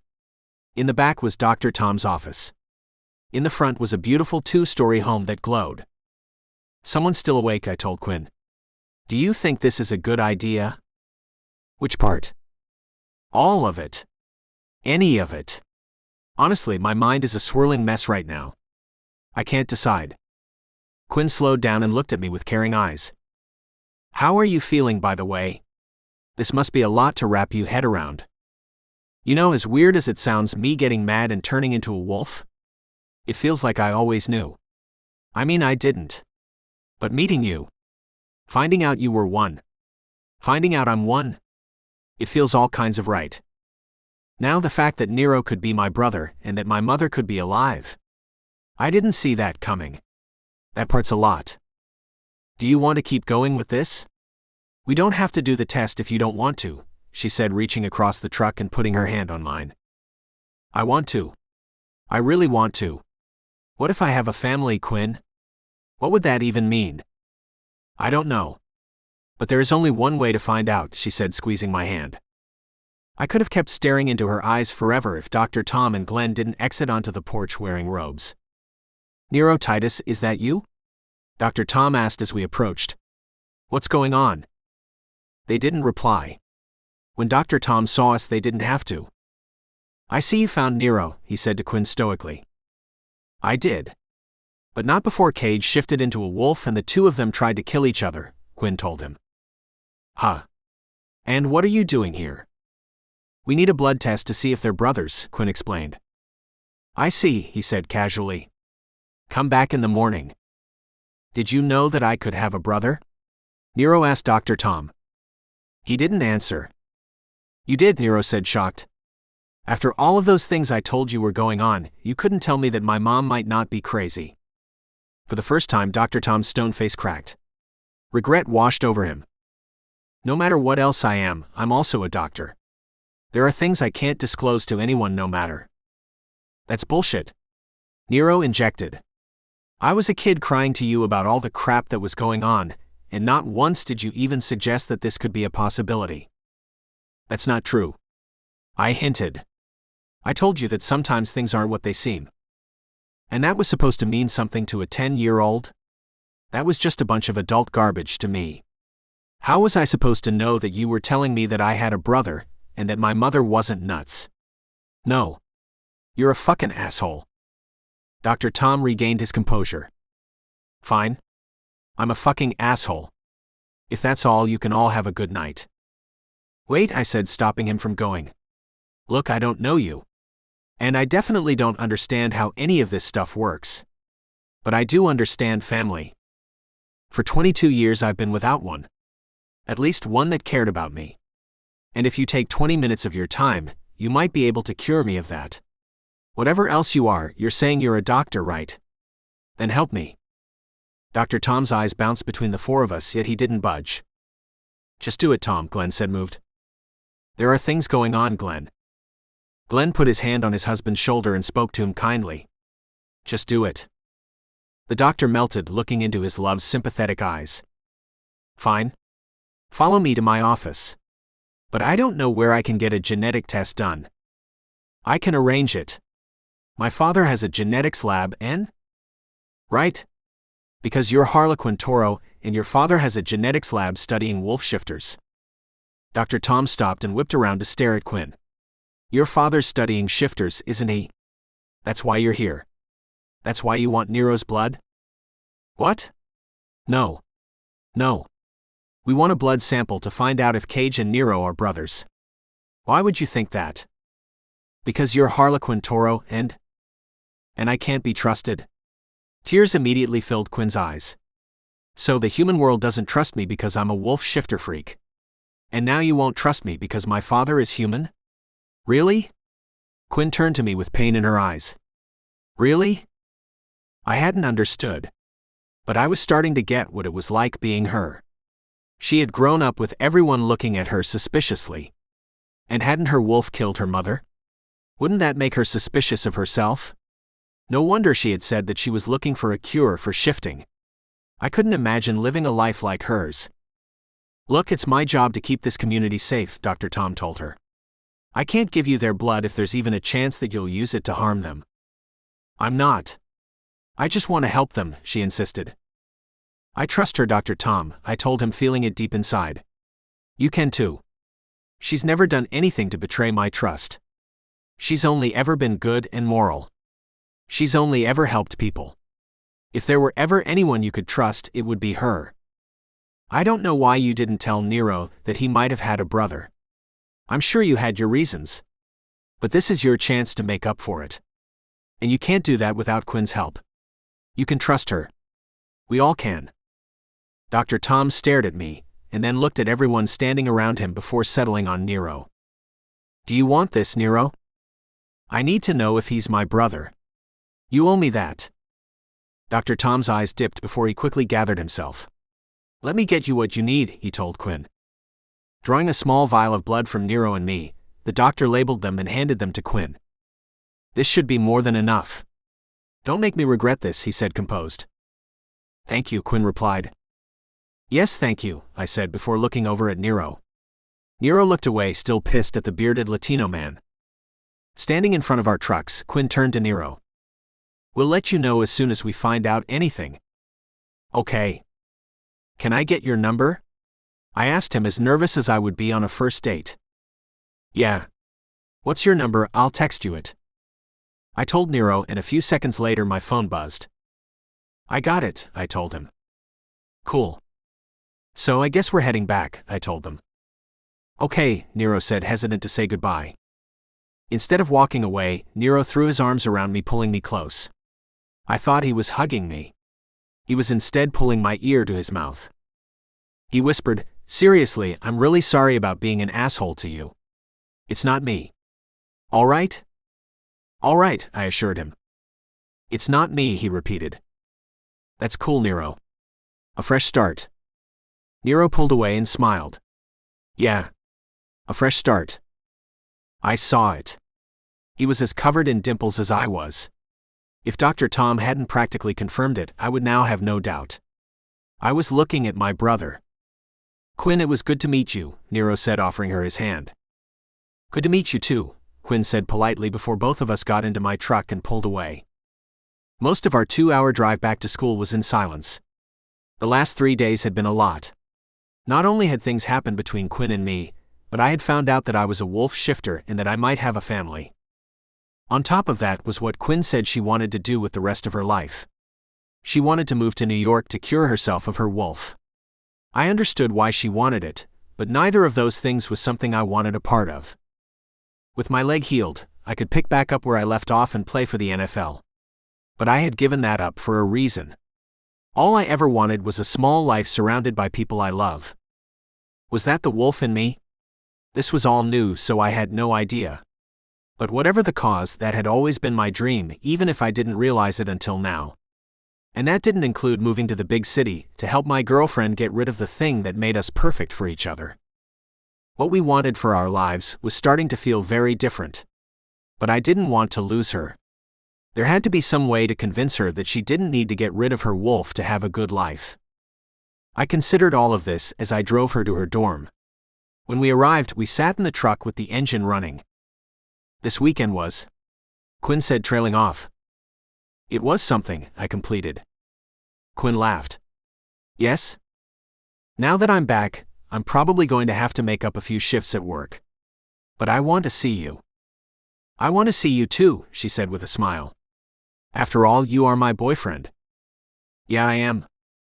With that, I leaned over, slipped my hand behind her neck and pulled her lips to mine. The kiss was electric. The heat between us billowed. Having her in my hands again made my body tingle. Cage? I heard someone say. I pulled away from where I most wanted to be, to see Tasha staring into the truck. She looked shocked. Behind her was her best friend V, because of course she was. With her mouth still hanging open, she ran to the door of their building. I take it that she isn't okay with the breakup? Quinn asked. She should be. She's the one who broke up with me. Although I was gonna do it if she hadn't. I didn't need to know that I was a wolf shifter to realize we were meant to be together. Quinn blushed. Did you want to come up? She asked with the cutest shy smile. Thanks for the invitation, but I should go home. I have class in the morning and it was a long drive. I just want to shower and pass out. Quinn was disappointed. Okay. When am I going to see you again? I thought about that. There was a part of me that wanted to go to her room with her and never let her out of my sight for the rest of my life. I'll text you tomorrow. By the way, when do you think you'll get the results from the blood test? I'll call my dad in the morning and then send it as soon as I can after that. I assume I'll have something by Friday? Well, that's fast. My crazy life comes in handy sometimes. Quinn settled in my eyes. I'm already missing you, she told me. Me too, I told her, knowing what I was going to have to get her to give up if we were going to be together. I smiled, kissed her one more time, and then watched her walk away. She was the sexiest person I had ever seen. I couldn't believe that someone like her wanted to be with me. As I drove home, I thought about the magnitude of what I had discovered about myself. I was a friggin' wolf shifter. That's crazy. I couldn't even begin to understand what that meant. And how was it that my father was a dragon shifter? Could dragon shifters have kids that were wolf shifters? Or was how Dr. Tom had described dragons true? Was the man who raised me a hoarding, greedy thief? I couldn't deny how much that sounded like him. So if you add in how different my father and I looked and acted, didn't I have to take his drunken comments as truth? Had he just stolen me from someone who might have loved me? Why would he have done it? How much different would my life have been if he hadn't? Could Nero be my true family? Could I actually have a mother? By the time I had arrived back at the cabin, I had worked myself into a rage. I had a plan, and I was going to use an axe to get my father out of my life for good. Piled outside, I was then going to burn his remains to ash. Unlocking the cabin's front door, I threw it open with a singular purpose. What I found threw me back as hard as seeing it for the first time. The dragon was gone. Where did it go? Did this mean my father was alive? Preparing myself for anything including a life and death fight, my heart raced. Scanning everywhere, I slowly explored the cabin. It looked like how I had left it on Friday, just with the dragon gone. My father's bedroom door was still partially open. If he had shifted back into himself, there was no way he wouldn't at least have closed it, considering how obsessed he had been with keeping it locked. And when I confirmed that the place was empty, I grabbed my phone and called Quinn. "It's gone," I told her. "What's gone?" she said, responding to my panic. "The dragon. It's just gone." She didn't respond. "Did you hear me, Quinn? Do you think it's coming after me?" "I don't know. I don't know anything except that it's not here. Neither is my father. Do you want me to come and get you?" "I can come and get you." "No, don't," she said, seeming to calm down. "It's not a problem. I could be there in 30 minutes. But you just drove for 3 hours. I drive all night to keep you safe. You gotta know that, Quinn," I told her, knowing it was true. "Thank you. But I don't think it's necessary. Wherever he is, he probably has more to worry about than getting revenge on me for stealing you away. You didn't steal me from anything. You're the one who always had me, even before we met." "I can't explain it, but I feel the same way," she told me. "I wish I could shift on command like you do. If I did, I could get his scent and find out what happened to him. I could teach you how. Why don't I go home with you after you're done with work tomorrow? I could see what my wolf knows. And I could start teaching you how to control your shifts." "You can do that?" "Of course. I can't have you wolfing out in the middle of class and killing everyone, can I? They would not let you graduate if you did that," she teased. "Because then all of your tutoring would be for nothing." "Exactly," she said, smiling. I laughed. "We wouldn't want that." "No, we wouldn't. So I'll meet you at the activity center after your shift. I mean, when you're done with work." I chuckled. Yeah, being a shifter was going to come with some rewording. "Sounds like a plan," I told her before telling her goodnight and ending the call. I slept uneasy that night. The slightest sound woke me up. But when the sun rose and neither the dragon nor my father returned, I relaxed and was able to get in a few hours uninterrupted. I could barely think of anything else during my classes and at work. So when Dan asked me how my leg was and reminded me that I no longer had a cast, I didn't know how to reply. "It's feeling better," I told him. "Does this mean you can come back to the team soon?" He asked excitedly. "We need you, man. It's been rough without you." I considered it. I could definitely play. And tapping into my new abilities, I could probably sniff out a play better than I ever have. It wasn't that I hated football. I just didn't want everything that came with going pro. As a top prospect returning to the field from what seemed like a career-ending injury, how could everyone else's expectations for me not return? Not to mention, what if after a dirty tackle, I shifted and tore the guy to bits? No. I couldn't be trusted on a field. At least not yet. "Sorry, Dan," I told him, feeling like I was letting the team down. "Don't worry about it. We'll figure it out. You just figure out how to get healthy. That's all that matters," he told me with a smile. I appreciated him saying that. I had always thought of him as one of the guys trying to ride my coattails as the star quarterback who would go pro. But I had underestimated him. He was a real friend. If there was anyone I would tell the truth about what I am, it was going to be him. Ending work at 7, I met up with Quinn and we headed to my place. She brought a bag telling me that she was intending on staying over. I liked that.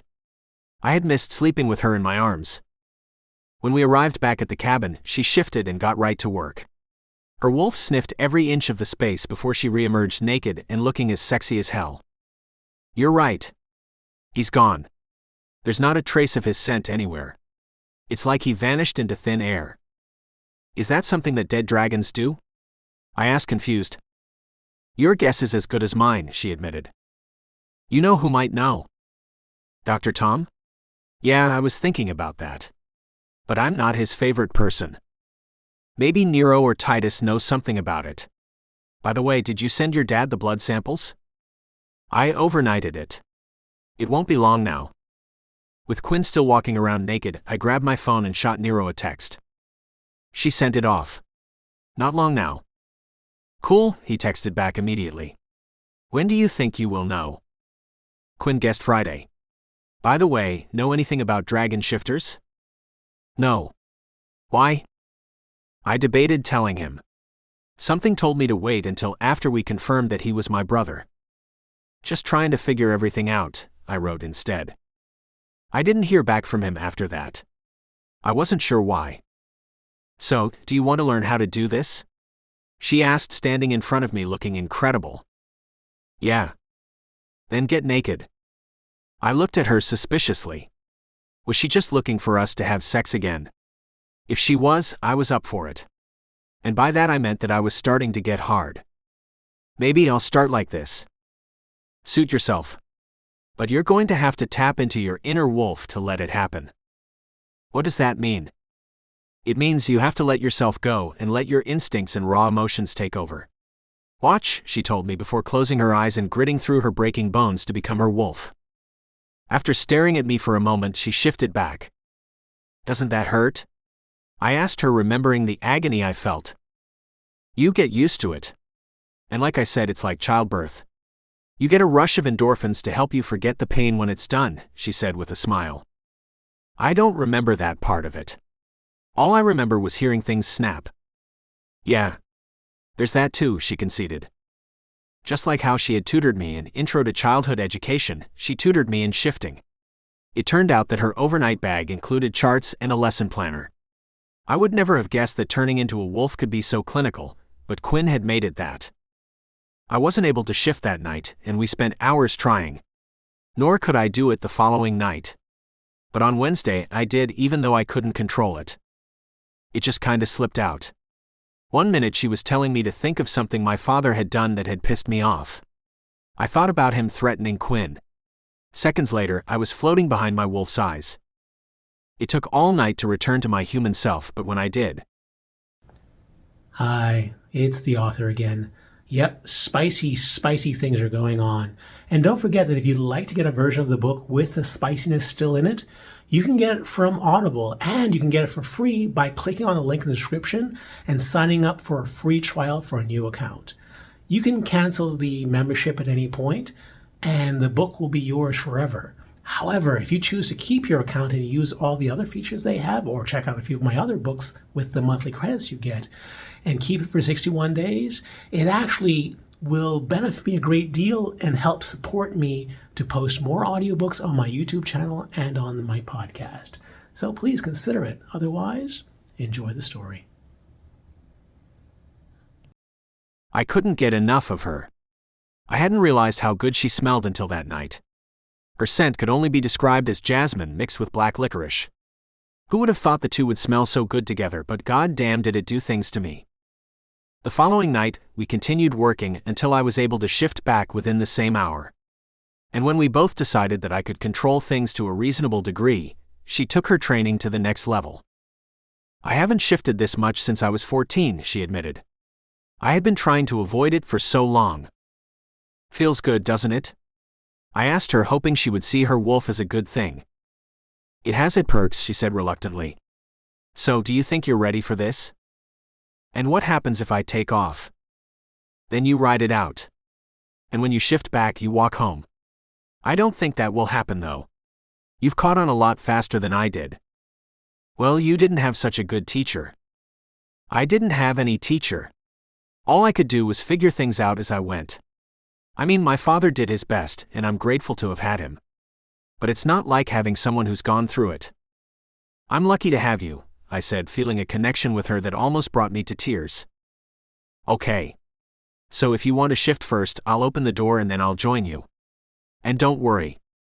You have this, she said confidently. I appreciated the faith she had in me, even though I didn't know if I deserved it.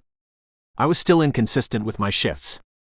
And as much as my wolf yearned to run free in the woods, I questioned whether I would have any say once he was out. Looking in Quinn's eyes a final time, I undressed and focused. Knowing it was getting what it wanted, I never shifted so quickly. It stared up at Quinn, waiting anxiously. When she opened the door a crack, my wolf pushed into it, and it was gone. Cutting through the trees, I realized why I had enjoyed playing football so much. It was my wolf begging to be free. The feeling of the breeze on my fur, smells that were layered all around me, there was nothing about this that I didn't like. And when Quinn's wolf caught up to me and we ran together, my heart hurt with joy. Quinn and I ran until our bodies couldn't take it anymore. I was, of course, a lot bigger and faster than she was. But unlike me, she knew how to run like she wasn't an excited puppy with a new toy. With my tongue flapped, I fought to catch my breath. She cut through the air like a silver bullet. She was amazing. When I couldn't run anymore and she slowed to be with me, our eyes caught and I knew what I wanted next. I shifted into a human as quickly as I had a wolf. And when she joined me and again looked into my eyes, the two of us attacked each other and made love in the moonlight. Lost in the middle of nowhere, I met a side of Quinn I had yet to. As aggressive as I was being, she was more so. Hi, it's the author again. Yeah, more spicy things are happening. There's a lot of that in this book. And if you'd like to get a version of the book with the spicy stuff still in it, you can get it from Audible for free by signing up for a free trial.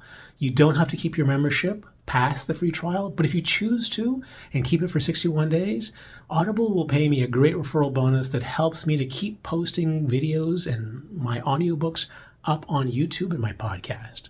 So consider it. Otherwise, keep listening to the story. Staring up at her silhouette in the night's light, I was sure that I saw a hint of her wolf appear. It didn't last. She was back to her full self for when she fell forward and collapsed into my arms. It had been the most erotic experience of my life, and my mind swirled taking it all in. We silently enjoyed the night air for a while. What do you say to someone after something like that? It was beyond words. All I could think of was how Quinn could want to get rid of her wolf, knowing that she allowed her to have such experiences. It seemed unthinkable. I have something to tell you, she eventually said, breaking the hollow silence. What's that? My father sent me the test results. My heart sunk hearing Quinn's words. It wasn't like I had forgotten about it. But I hadn't expected to hear it now. And? Are you sure you want to know? Did I want to know whether Nero was my brother, and that I had a mother? Of course I did. I think. What would knowing change? Probably everything. I didn't even know what it would mean to have a family. The man who had raised me wasn't what family was supposed to be. I had always known that. What if I could have that other thing with Nero and my mom? I want to know, I said, preparing myself for anything. Chapter 15. Quinn. I wasn't sure what I was doing with Cage. I mean, I knew. I was in love with him more than I thought possible. I thought about him constantly. He was like a drug for me. What I wasn't sure about was what I was doing with him tonight. My mind had been swirling ever since my father had called me this morning. It was when I heard the results that I pictured the end of us. But I was going to do anything I could to hold on to him. Did I think he was ready to let his wolf run in the woods? Not really. I had it on my lesson plan for much later. But I thought he needed to feel the rush of it. And I wanted him to feel it with me first. Then I guess with everything going on in my head, it opened a door for my wolf to take the reins. The thing riding him like a sex-starved cowgirl was her. That didn't mean I didn't enjoy it. It was fantastic. It was just that I wasn't the one in control. But it was now time to tell Cage about the results. With Dr. Tom's suggestion playing on my mind, I had only told my father that the blood was from 2 friends looking for a favor. That left no room for doubt about what my father told me. I kinda wished there was. I want to know, he said as his body tensed under me. I swallowed and braced myself. You and Nero are brothers, I told him. We're brothers? Cage looked at me and sat up. That forced me off of him. I found a spot on the soft ground next to him and stared. Yes. That means I have a mother. You do. Oh my God, he said, falling into a seat. I can't believe this. There's more. What? You're not just brothers. You're full brothers. You share the same mother and father. Cage stared at me stunned. His mouth hung open, trying to process it all. I need to tell him. We need to go back, he insisted as he stood up. Following his lead, I got up. We could walk if you aren't up for shifting again so quickly, I told him, wanting to spend as much time with him as I could before everything changed. No. I think I can do it, he said, closing his eyes and quickly shifting. I wasn't that surprised. Shifting had a lot to do with motivation. Clearly, he wanted his new life to begin. The question was whether I was going to be a part of it. I hoped so, but if he wanted a life with them, didn't it mean that he wasn't interested in being a part of my life? I shifted and was ready to follow him when I realized that he hadn't yet figured out how to track his own path back. That made sense. As quickly as he was catching on, there was still a lot he didn't know. It took me years to figure out as much as I knew, and even with that, I hadn't been able to shift back and forth on command until a few weeks ago. Part of that was because of all of the work my father and I had done to stop me from shifting. Another part was that, before the day I had met Cage, it had been years since my last shift. There was something about him that drew my wolf out of me. And it was only because of Cage that I have embraced her as much as I have. I was still going to get rid of her, though, no matter how much harder it was becoming. Because as friendly as she had been with Lou and Cage, I couldn't forget that she was a wild animal and could turn on someone I loved at any moment. Leading Cage back to his cabin, we entered the still open door and shifted back. The first thing Cage did was put back on his jeans and grab his phone. Knowing that I had lost him for the night, I got dressed and got comfortable on the couch. Nero, we got back the results. Yeah. We're brothers, Cage said with tears forming in his eyes. There was a long pause before Cage spoke again. Tears streamed down his cheeks as he listened. Cage turned to me and mouthed, "He's crying." Yeah, he said, returning his attention to the call. I would definitely like to meet our mother. What about tomorrow? I could drive up. Okay. Then I guess I'll see you and Mom then. I know, right, Cage said with a smile. Cage ended the call and stared at his phone. I'm going up tomorrow. Can I come with you? I mean, if you want me to. I can get us a room for the weekend in case you want to stay over, I told him, desperately wanting to be a part of what was going to be the most important moment of Cage's life. Of course you can. None of this would be happening if it wasn't for you. I want you there, Cage said sincerely. Relief washed through me knowing that he wanted me there. I was sure that he would hear that he had a brother and mother, and things would immediately be over between us. I could never compete with that. Going with him at least gave us a shot. In spite of what I thought it meant for us, it did warm my heart to see Cage as happy as he was. He seemed equally excited and nervous. After eating dinner, which he made because I would burn water, we headed to bed where I cuddled in his arms. I couldn't sleep thinking about what was going to happen when he was introduced to his mom. I hadn't met another shifter until Nero, but even I knew the importance of a pack to a wolf. How could his family not be his new pack? Where did that leave me in his life? Driving up the next morning, it was pretty tense in the truck. Neither of us was saying a word. Nero had suggested that we meet at the diner since nowhere in town showed up on a map. Approaching it, I asked Cage if we should check in with Dr. Sonia and drop off our bags before we met up. Cage didn't see the point. I agreed, so we headed right over. You guys hungry? Nero asked when we entered. He looked like a different person than the one we had first met. For one thing, he had a smile on his face. Everything about him looked lighter. Are you going to join us? Cage said, as happy to be with Nero as Nero was to be with him. "Yeah, I'll join you," he said enthusiastically. "You're not off yet," the cook yelled from the kitchen. "Is there anyone else in here?" "I'll get back to work when someone comes in," he said with bravado. "You guys want burgers? I'll ask him to fix us a couple of burgers." "Pick a seat," he said before heading back to the kitchen. "He seems happy to see you," I told Cage. As nervous as Cage had looked before we arrived, he was now glowing. I was an only child, so I didn't know how the two of them felt. Was this the way it was when you had a sibling or a pack? It must be nice to have someone you can count on to have your back. I had always thought that was what a boyfriend was for. But I guess when you grow up alone and thinking you are the only one of your kind like I did, that was as much as you can imagine. Once Nero rejoined us, I couldn't do much but sit back and listen to the two talk. Every so often, Nero would direct a question at the both of us. He even asked me a few questions directly. I tried to keep my answers short, though. I knew why we had come, and I wanted this to be as little about me as possible. Once we were done with lunch, the look on Nero's face changed. A weight took over him. "So, did you want to meet our mother?" "Yeah," Cage said with the innocence of a 10-year-old. Getting up, I reached for my wallet to pay. "I got it," Nero said. "That's fine. I have it," I said, not wanting to put him in that situation. "No, I got it," Nero insisted. I was about to object when Cage cut me off. "Nero says he has it," he said abruptly. It startled me. I had clearly upset him. But at the same time, I couldn't let him pay for me. It would be unfair. Nero might not have known it. And Cage might not have realized how unfair it would be. But I knew, so I couldn't let it happen. "Can I at least leave the tip?" "The tip?" Nero asked, confused. Cage growled. He was not happy. "For the cook," I clarified. "If she wants to tip the cook, let her tip the cook yelled from the kitchen. I didn't realize that he could hear us. Nero laughed. "All right, you can leave the tip." I pulled out enough to pay for the meal and left it on the table. I tried to do it so Nero didn't know how much I was leaving, but he did. His eyes flicked up at me, amused by what I had done. Thankfully, he let it go.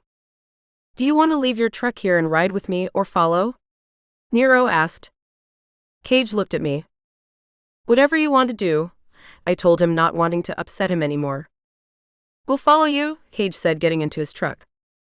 The drive to Nero's place turned out to be long. They lived 25 minutes out of town. It was outside of Dr. Tom's protective spell, and it was a relief to not have to deal with its limitations. I looked over at Cage, wondering if he noticed a difference. "How are you feeling?" "Nervous. Scared. What if she doesn't like me?" Either the other things on his mind made him not notice, or he wasn't yet connected to his wolf enough for the change to register. "Cage, she'll love you," I reassured him. "Everyone does. I just hope she likes me." Cage didn't reply. Did that mean that he was worried about the same thing? I was sure that I wasn't the type of wolf shifter a person who grew up around shifters would want their son to bring home. Who wanted their kid to be with someone who couldn't fit into either world? I shouldn't have come. I could see that now. But it was too late for him to drop me off at the bed and breakfast without making things worse between us. So I instead chose to keep my mouth closed and be as invisible as possible. Cage was meeting his mother for the first time. I just wanted him to be comfortable. He seemed to be having a hard enough time as is. He didn't need all of the complications that I brought along with what he was already going through. When Nero's truck pulled over, it was into a sparsely populated trailer park. I didn't know what I was expecting, but I wasn't expecting this. I looked over at Cage to judge his reaction. He didn't have one. I could tell that he was on edge, but it probably didn't have to do with where we were. Following Nero to an aging mobile home that reminded me of the office on a construction site, we parked next to Nero's truck and joined Nero in front of it. Nero looked at Cage with sympathy in his eyes. He looked like he wanted to tell Cage something before he invited him in. He didn't. "Come," he said nervously before leading us up the wobbly stairs to the front door. Waiting at the bottom of them, I put my hand on the railing. Paint chips stuck to my palm. Subtly brushing them off, I waited my turn to ascend and enter. Inside was worn but tidy. The linoleum floors, floral wallpaper, and wooden kitchen cabinets had all faded to the same shade of beige. It was also very small. To the right of the door was the kitchen. To the left was the TV room, and past that was a small hallway with 3 doors. I turned to Cage. His eyes were locked on the woman sitting on the couch in front of the TV. With her dark graying hair, angular features, and distinct wolf shifter scent, there was only one person she could be. She had clearly been as beautiful as Cage was handsome. But time and a hard life had caught up with her. Not having turned when we had entered, Nero called to her. "Mama?" Nero said, getting her to turn around. Seeing Nero, Cage's mother next turned, examining us. She looked confused. "Mama, remember I said that I was going to bring some friends by?" She didn't say anything, but her eyes bounced between the 3 of us. "This is Cage and his girlfriend Quinn," Nero said, speaking slowly. "Nice to meet you," Cage said, stepping forward. He lifted his hand to shake hers, but when she didn't move, he abandoned the gesture. "Nice to meet you," I said, questioning if I should be here. "Mama, I found out something about Cage that you should know." Her eyes turned to Nero. "Cage is my brother." Her increasingly confused look said that she had understood. "Your brother?" she said slowly. "Yeah, Mama. Quinn took our blood and everything. He's my brother." "Your brother?" "Yeah. Our blood says that we share the same father and mother." She looked extremely confused after that. As she fought to wrap her thoughts around what Nero was saying, Cage stepped forward. "Mama, you know how you say that they took your baby away from you and told you that he had died? Mama, this is your son. He's your baby," Nero said, getting emotional. "You were right, Mama. He was alive. This is him." "Nice to meet you," Cage said again. She stared at his face from the couch. "Augustus," she said, squinting at him. "My name's Cage," he told her. "I named you Augustus," she said, slowly melting into tears. "They took you from me and told me you had died. I knew you hadn't died. I told them to show you to me. They couldn't." "They couldn't," she said, reaching up for Cage, overwhelmed. Throwing himself into his mother's arms, both held each other, crying. I couldn't imagine what Cage was going through. But it felt good to know that I had helped to do this for him. Soon Nero joined them on the couch and embraced the 2. The 3 cried and held each other, not saying a word. I couldn't escape the moment. Tears rolled down my cheeks as much as they did theirs. This was their private moment, though. I shouldn't have been there. Without any of them noticing, I slipped outside and made my way to the truck. Getting in, I bundled up and thought. I had grown up surrounded by wealth and humans. This was a different world than anything I could have imagined a short time ago. I knew that it wasn't just wolf shifters who lived like this. But did being a wolf shifter mean that this was the life you were forced to have? Nero and Titus were the only ones I had met. Clearly, Titus didn't live like Nero and his mom did, but he still lived in a struggling town. Is that what you had to do if you wanted to embrace being a shifter? Were you forced to scratch out an existence on the fringes of the human world? And even if I were willing to keep my wolf, could I live like this? I sat thinking about this for 30 minutes before Cage came out and joined me. You left, he stated. I wanted to give you all some privacy. Cage's eyes dipped down without him responding. You did this. You and your wolf found my mother. All I can say is thank you. Of course, I responded, not knowing what else to say. It's not of course. My entire life I've wondered what she looked like and what it would be like to hear her voice. You gave me that. And I don't think anyone else in the world could have. I responded with a tight-lipped smile. I didn't know what I was supposed to say. Cage's eyes left mine as he measured what he would say next. I want to spend some more time with her, with the both of them. But I don't want you to feel like you have to sit out here. Do you mind if I drop you off at the bed and breakfast? It would probably be more comfortable than sitting in this cold truck. Maybe you could call Titus. I'm sure he'd want to hang out. I didn't know what I was expecting Cage to say, but it wasn't this. Maybe I thought he would encourage me to come inside. Maybe I thought he would want to bring me into his moment. But thinking about it, that was probably just a fantasy. Cage had just met his mother for the first time. He had so many questions for her. What would I do except sit there? He was right. It was better that I go somewhere else instead of being the awkward girl sitting in the car during the most important moments of his life. I wouldn't want you to have to drop me. Well, you can't exactly call an Uber, he said with a smile. I'll drop you and come back. Okay, I agreed, feeling Cage slowly pull away. Cage headed back to the front door and Nero came out to talk to him. Nero looked back at me as Cage spoke. I hated being the asshole breaking up this amazing moment. I felt awful. Both Cage and he walked back to the truck. As Cage got in, Nero circled to my door. Withdrawing his hand from his pocket, he knocked and stepped back. I took that as a sign that he wanted me to come out. When I did, he threw his arms around me. Cage said that you were the one to bring us together, he whispered into my ear. Thank you. Thank you, he said before slapping my back and pulling away. You're welcome, was the only thing I could reply. I couldn't truly understand what this moment meant to them. How could I? But the moment wasn't completely lost on me. Cage and I didn't speak much on the drive back to town. He was deep in thought. The selfish part of me wished that a few of those thoughts were of me. It was probably too much to ask for, though. Pulling up to Dr. Sonia's bed and breakfast, Callie quickly came outside to greet us. Standing in front of the door on the porch, he looked at us with a light in his eyes. Before I got out, Dr. Sonia joined him. It looks like I'm leaving you in good hands, Cage said, staring at the two. Don't worry about me. Go.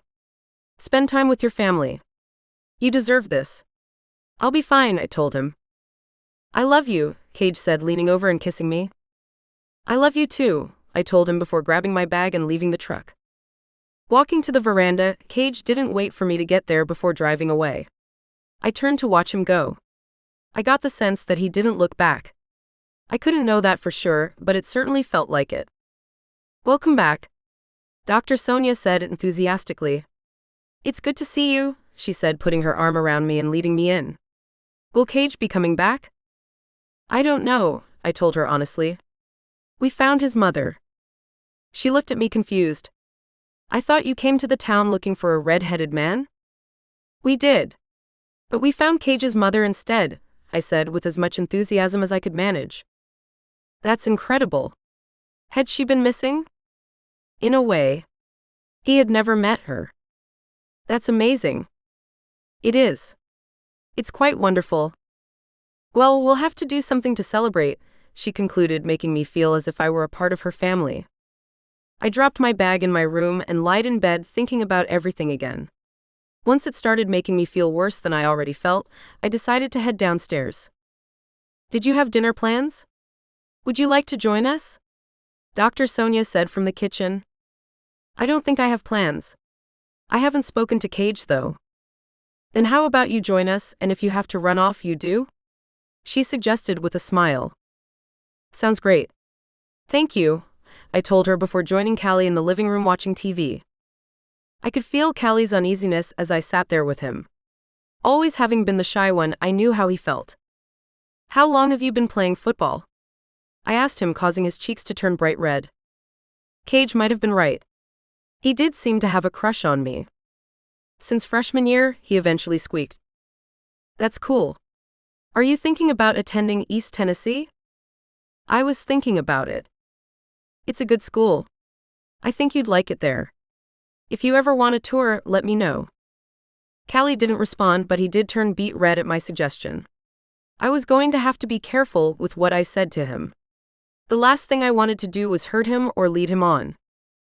Bringing up Cage many times, I spent the rest of the night with my two hosts. After dinner, Dr. Sonia suggested a game of Scrabble. I have to warn you. I'm pretty good, Dr. Sonia said proudly. There's a group of us in town that play, and I haven't lost a game in 2 years. I nodded politely and then beat them by 50 points. Dr. Sonia stared at the board shocked. We need to play that again, she announced. We did, and the results were similar. But more importantly, it was fun. It took my mind off of Cage. So when he texted saying that he was going to sleep there, it stung less. Heading to bed alone and waking up alone, I tried not to let my imagination get away from me. The only reason Cage hadn't returned was because he wanted to spend time with his family. That made complete sense. It had nothing to do with me or how he felt about us. He needed this time, and I was going to give it to him. I didn't hear from him until nearly 11 a.m. when he told me that he would come by around 7 p.m. to pick me up. Are you having a good time? I texted in reply. It took him 30 minutes to text me back. Definitely. I'll tell you all about it later. I was trying, but it was getting harder not to take this personally. No matter what I told myself, I couldn't shake my insecurity. To take my mind off of it, I texted Titus. It took less than a minute for him to call me back. Quinn. How the hell are you? I was just thinking about you too. I was texting you because I'm in town. Seriously? Let's get together. When are you two free? I explained to him where Cage was and what they were doing, so he instead suggested that we do some ice fishing. You already made the hole, Titus joked. Although I had never gone ice fishing, I had done plenty of shallow water fishing during my summers in the Bahamas. Most days it was the only thing to do. After a day out on the ice, we didn't end up catching anything. Titus said it was because they weren't biting. My guess was that it was his nonstop talking. That was fine with me though. What was I going to do with a fish other than throw it back? And Titus was interesting to talk. Listen to. He had ideas about a lot of things, most of which involved growing up in a town cut off from the outside world by a spell that dampened a wolf's senses. He claimed that it robbed shifters of half of who they were. He also explained Nero's wolf fights. Although Titus said he never participated in them, he said he understood the desire to let go and completely embrace the wolf. When did you first shift? I asked him as I began to notice a pattern in his stories. When I was 18. Around the same time as most people. Why? When did you first shift? About 5 minutes after I was born. Wow. That's incredible. So you've always known life as a shifter? Actually, being in this town feels like the first time I've known it. I don't understand. I thought I was the only one. Titus stared at me and then laughed. You thought you were the only wolf shifter in existence? Yeah, that's what I was told. By who? By everybody. You don't know what it's like living outside of this town. Titus became more serious. You're right. I don't. And I shouldn't laugh. I'm sure it was a challenge. It was near unbearable. Well, I'm sorry to hear that. But as a person who wishes he knew life outside of this bubble, what you're describing doesn't sound so bad. Have you given any more thought to coming to East Tennessee University? I asked him, deciding that he would fit right in. Yes, I have. The way Dr. Tom always talked about the human world made it seem like a shifter would die the minute he stepped foot in it. But knowing you and Cage have lived your entire lives out there has inspired me. I will be filling out an application for next semester, he said with a smile. That's awesome. Yeah. And maybe when I'm there I'll find myself a great girl like Cage did, he said with a charming smile. I couldn't help you with that. But if you come to ET, I'll have to introduce you to my roommate, Lou. She knows all of the great places to meet people. That's kind of her specialty. She sounds like a great resource. She's a great person, I said, not able to say enough about Lou. The rest of our day was spent discussing what life was like at East Tennessee University. The more I told him, the more excited he got about attending. I certainly would have preferred to spend the day with Cage. But the day I had with Titus was pretty good. Overall, the weekend ended up being better than any I would have had if I had stayed at school and allowed Cage to come up by himself. I liked Titus, Dr. Sonia, and Callie. When Cage came to pick me up, I promised that I would come back and hang out with them again. You're always welcome, Dr. Sonia told me as I left. How was your time with Nero and your mom? I asked Cage as soon as I entered the truck. It was pretty amazing, he confirmed. Cage looked different. The tension that had enveloped him as we drove up was gone. He seemed calmer and more settled. For the next hour and a half, Cage filled me in on what he learned about the mystery surrounding his birth. I couldn't ask all of the questions I wanted to. She's not fully there mentally, Cage explained. Dr. Tom thinks she has some type of dementia. She has an unusual set of symptoms, though, which for a while made him think that it was magic-induced. He goes back and forth on it now. But the longer I was there, the better she got. Nero said that he hadn't seen her this clear-minded in years. That's why I decided to sleep over and spend today. The longer I was there, the more she was able to tell me. I didn't want to risk leaving and losing the momentum. That makes sense. I'm glad you were able to spend so much time with her. Yeah. And last night, Nero and I shifted and ran the woods together. It was pretty amazing, he said flatly. Not knowing how to respond, I let the conversation drop. As we drove in silence, it became clear that there was something else on his mind. Everything about it filled me with dread. Even though I wanted to ask him what he learned about his biological father and how he ended up with the man who raised him, I didn't dare bring it up. At this point, I just wanted to get home without a disaster happening. I thought I had made it until Cage parked the truck in front of my place and turned the engine off. "Did you want to come up?" I asked, hoping it was the case. "Actually, we need to talk." The blood rushed from my face hearing those words. I was a deer in headlights. "About what?" "I told you that the more time I spent with my mom, the better she got, right?" "Yes. I think I'm gonna move there and stay for a while." My fingers tingled and there was a hollowness in my throat that made me want to shift and run. "What about classes? Are you gonna drive back and forth?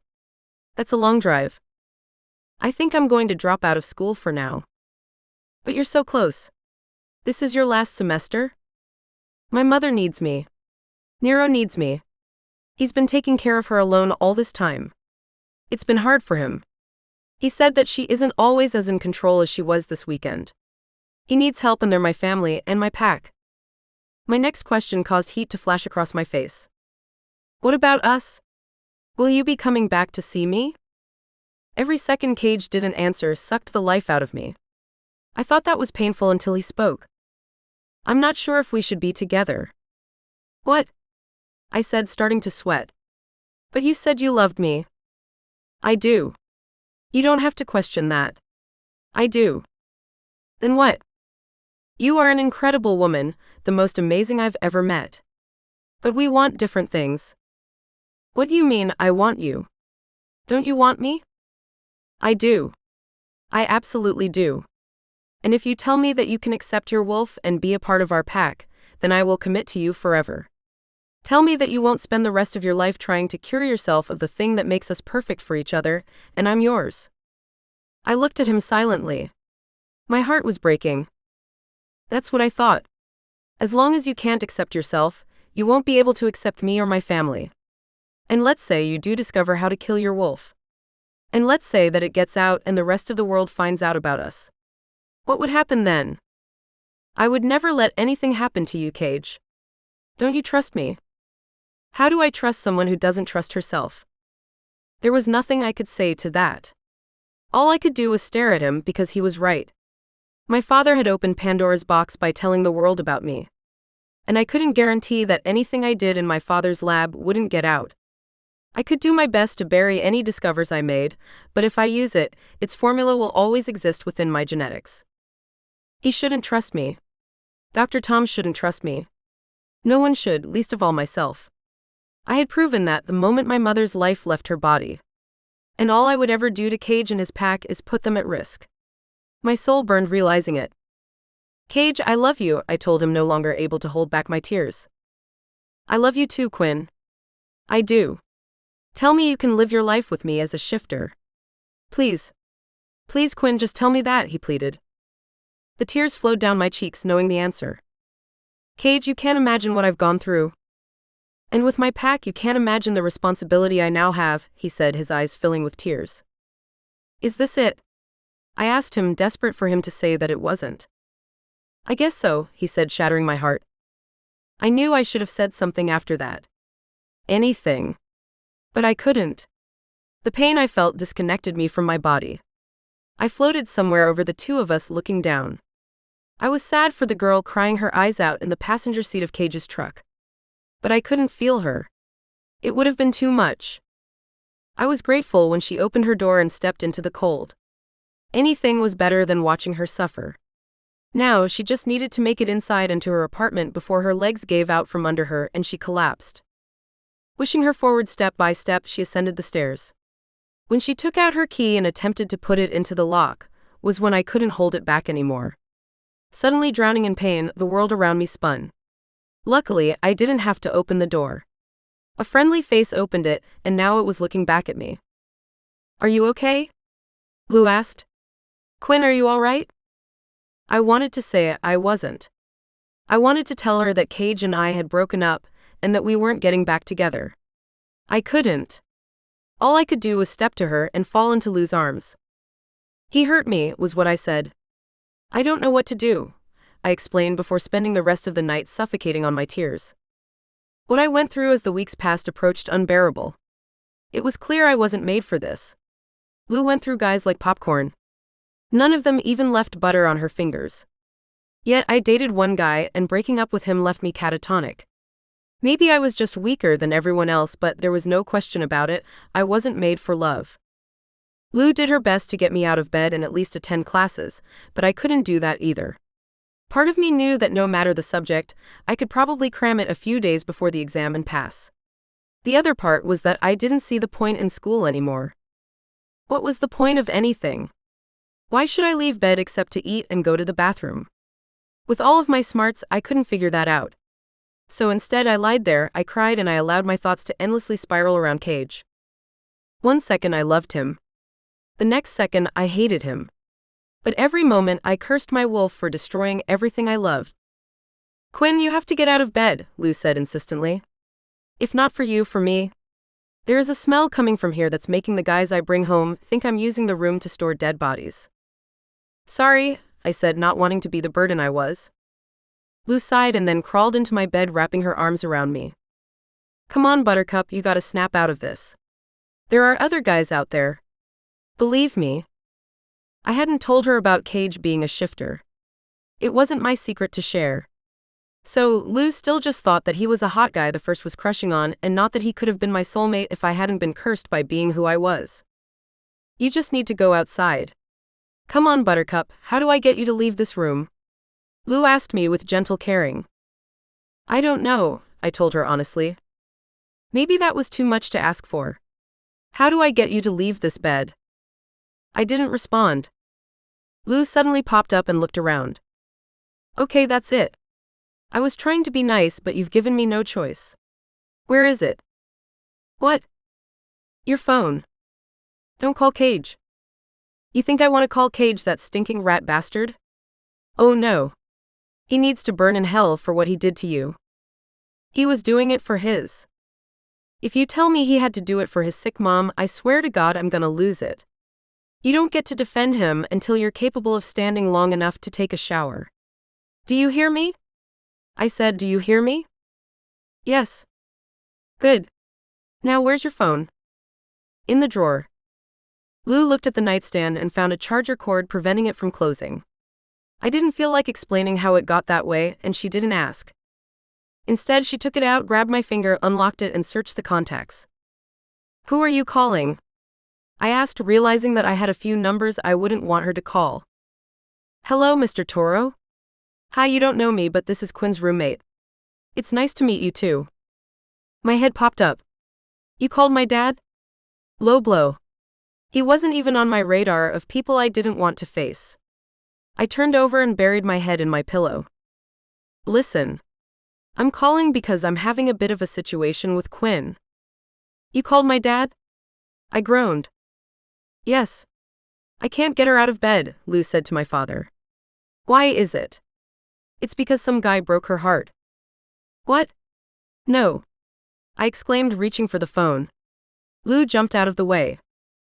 I know. They're the worst, aren't they? Anyway, I was wondering if you had some way to get her up to at least take a shower or something. Yeah, it does smell rather rank in here. No. I said, mortified. Okay. You got it, Lou said, lowering the phone. Quinn, I have your dad. He wants to talk to you. I hate you. I told her, meaning it. But I love you, she said, handing me the phone with a smile and leaving my room. I looked at the phone and took a deep breath. It wasn't that I didn't want to talk to Dad about this. He was all I had growing up, so we were close. It was just that it was humiliating. He and I had worked so hard to get me to be able to live around others that I wanted him to think that I could. But I had failed. Not because I couldn't control my wolf, but because I couldn't control my humanity. Daddy. I said, doing my best to sound composed. Quinn, I'm sorry. I'm so sorry, Quinn. That was when I lost it. Retching pain wafted out of me as snot drained down my face. It just hurts so much. Why does it have to hurt so much? Because that's love. Sometimes it hurts. But why?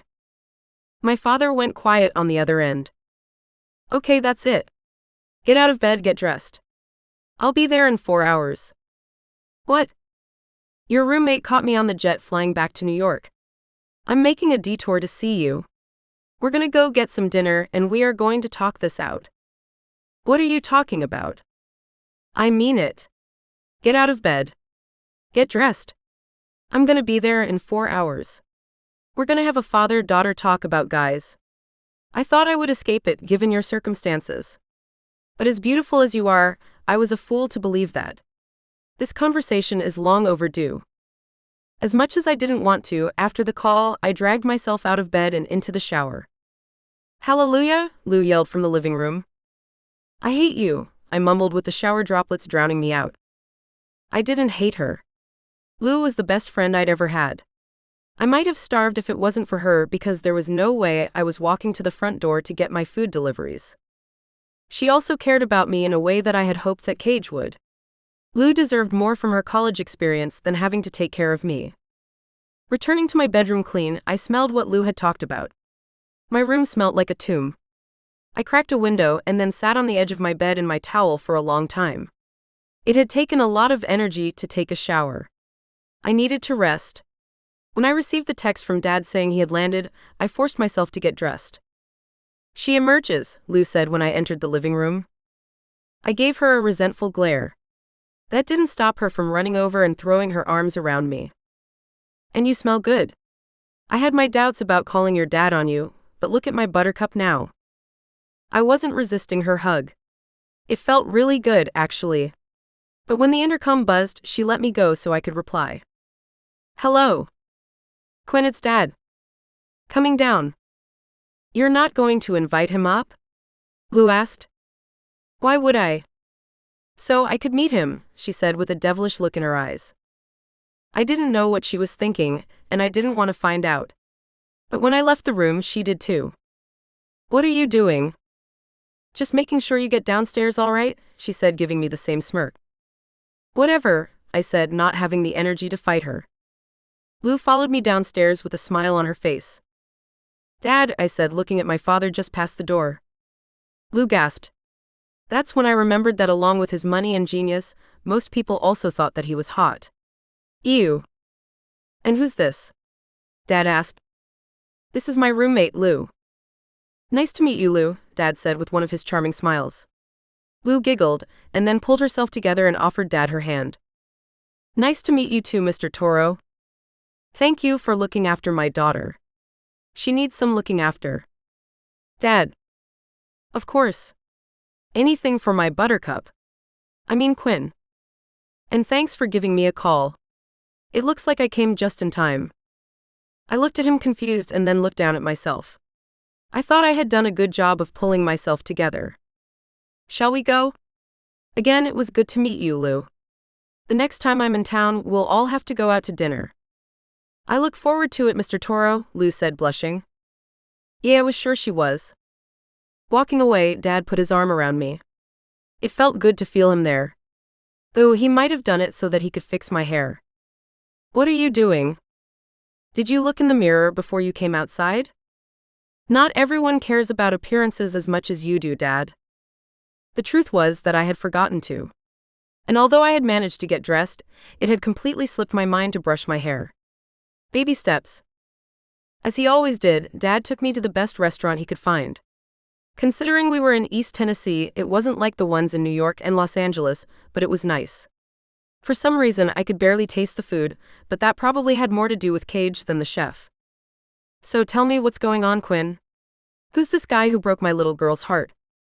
Despite whatever faults he had, he always listened closely. As he did this time, he seemed to genuinely feel my pain. But I wasn't still the girl who thought that was enough. I had seen too many things. I now needed more. How did you create me, Dad? He froze. I told you that I don't talk about that. You don't talk about it to others. And that's for the best. But you can't keep it from me anymore. I need to know. Honey, I swore that I would take that to my grave. I can't risk what happened to you happening to others, he said with empathy. But I wasn't going to accept that.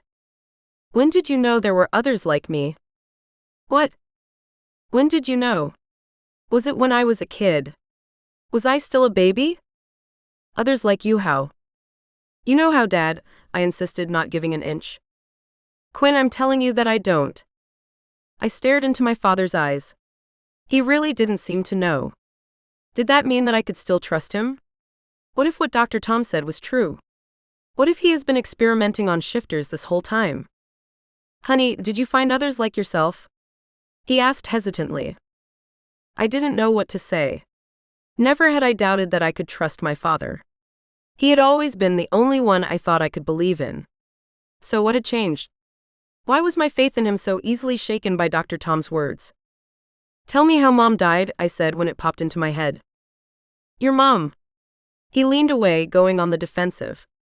Why would you want to talk about that? Because you don't. You never do. All I know is that when I was a wolf, I attached her and you found her covered in her blood. That's all you've ever told me. I need to know more, Dad. You owe me that. Quinn, it's my job as your father to protect you. Well, I don't need your protection now. What I need is your honesty.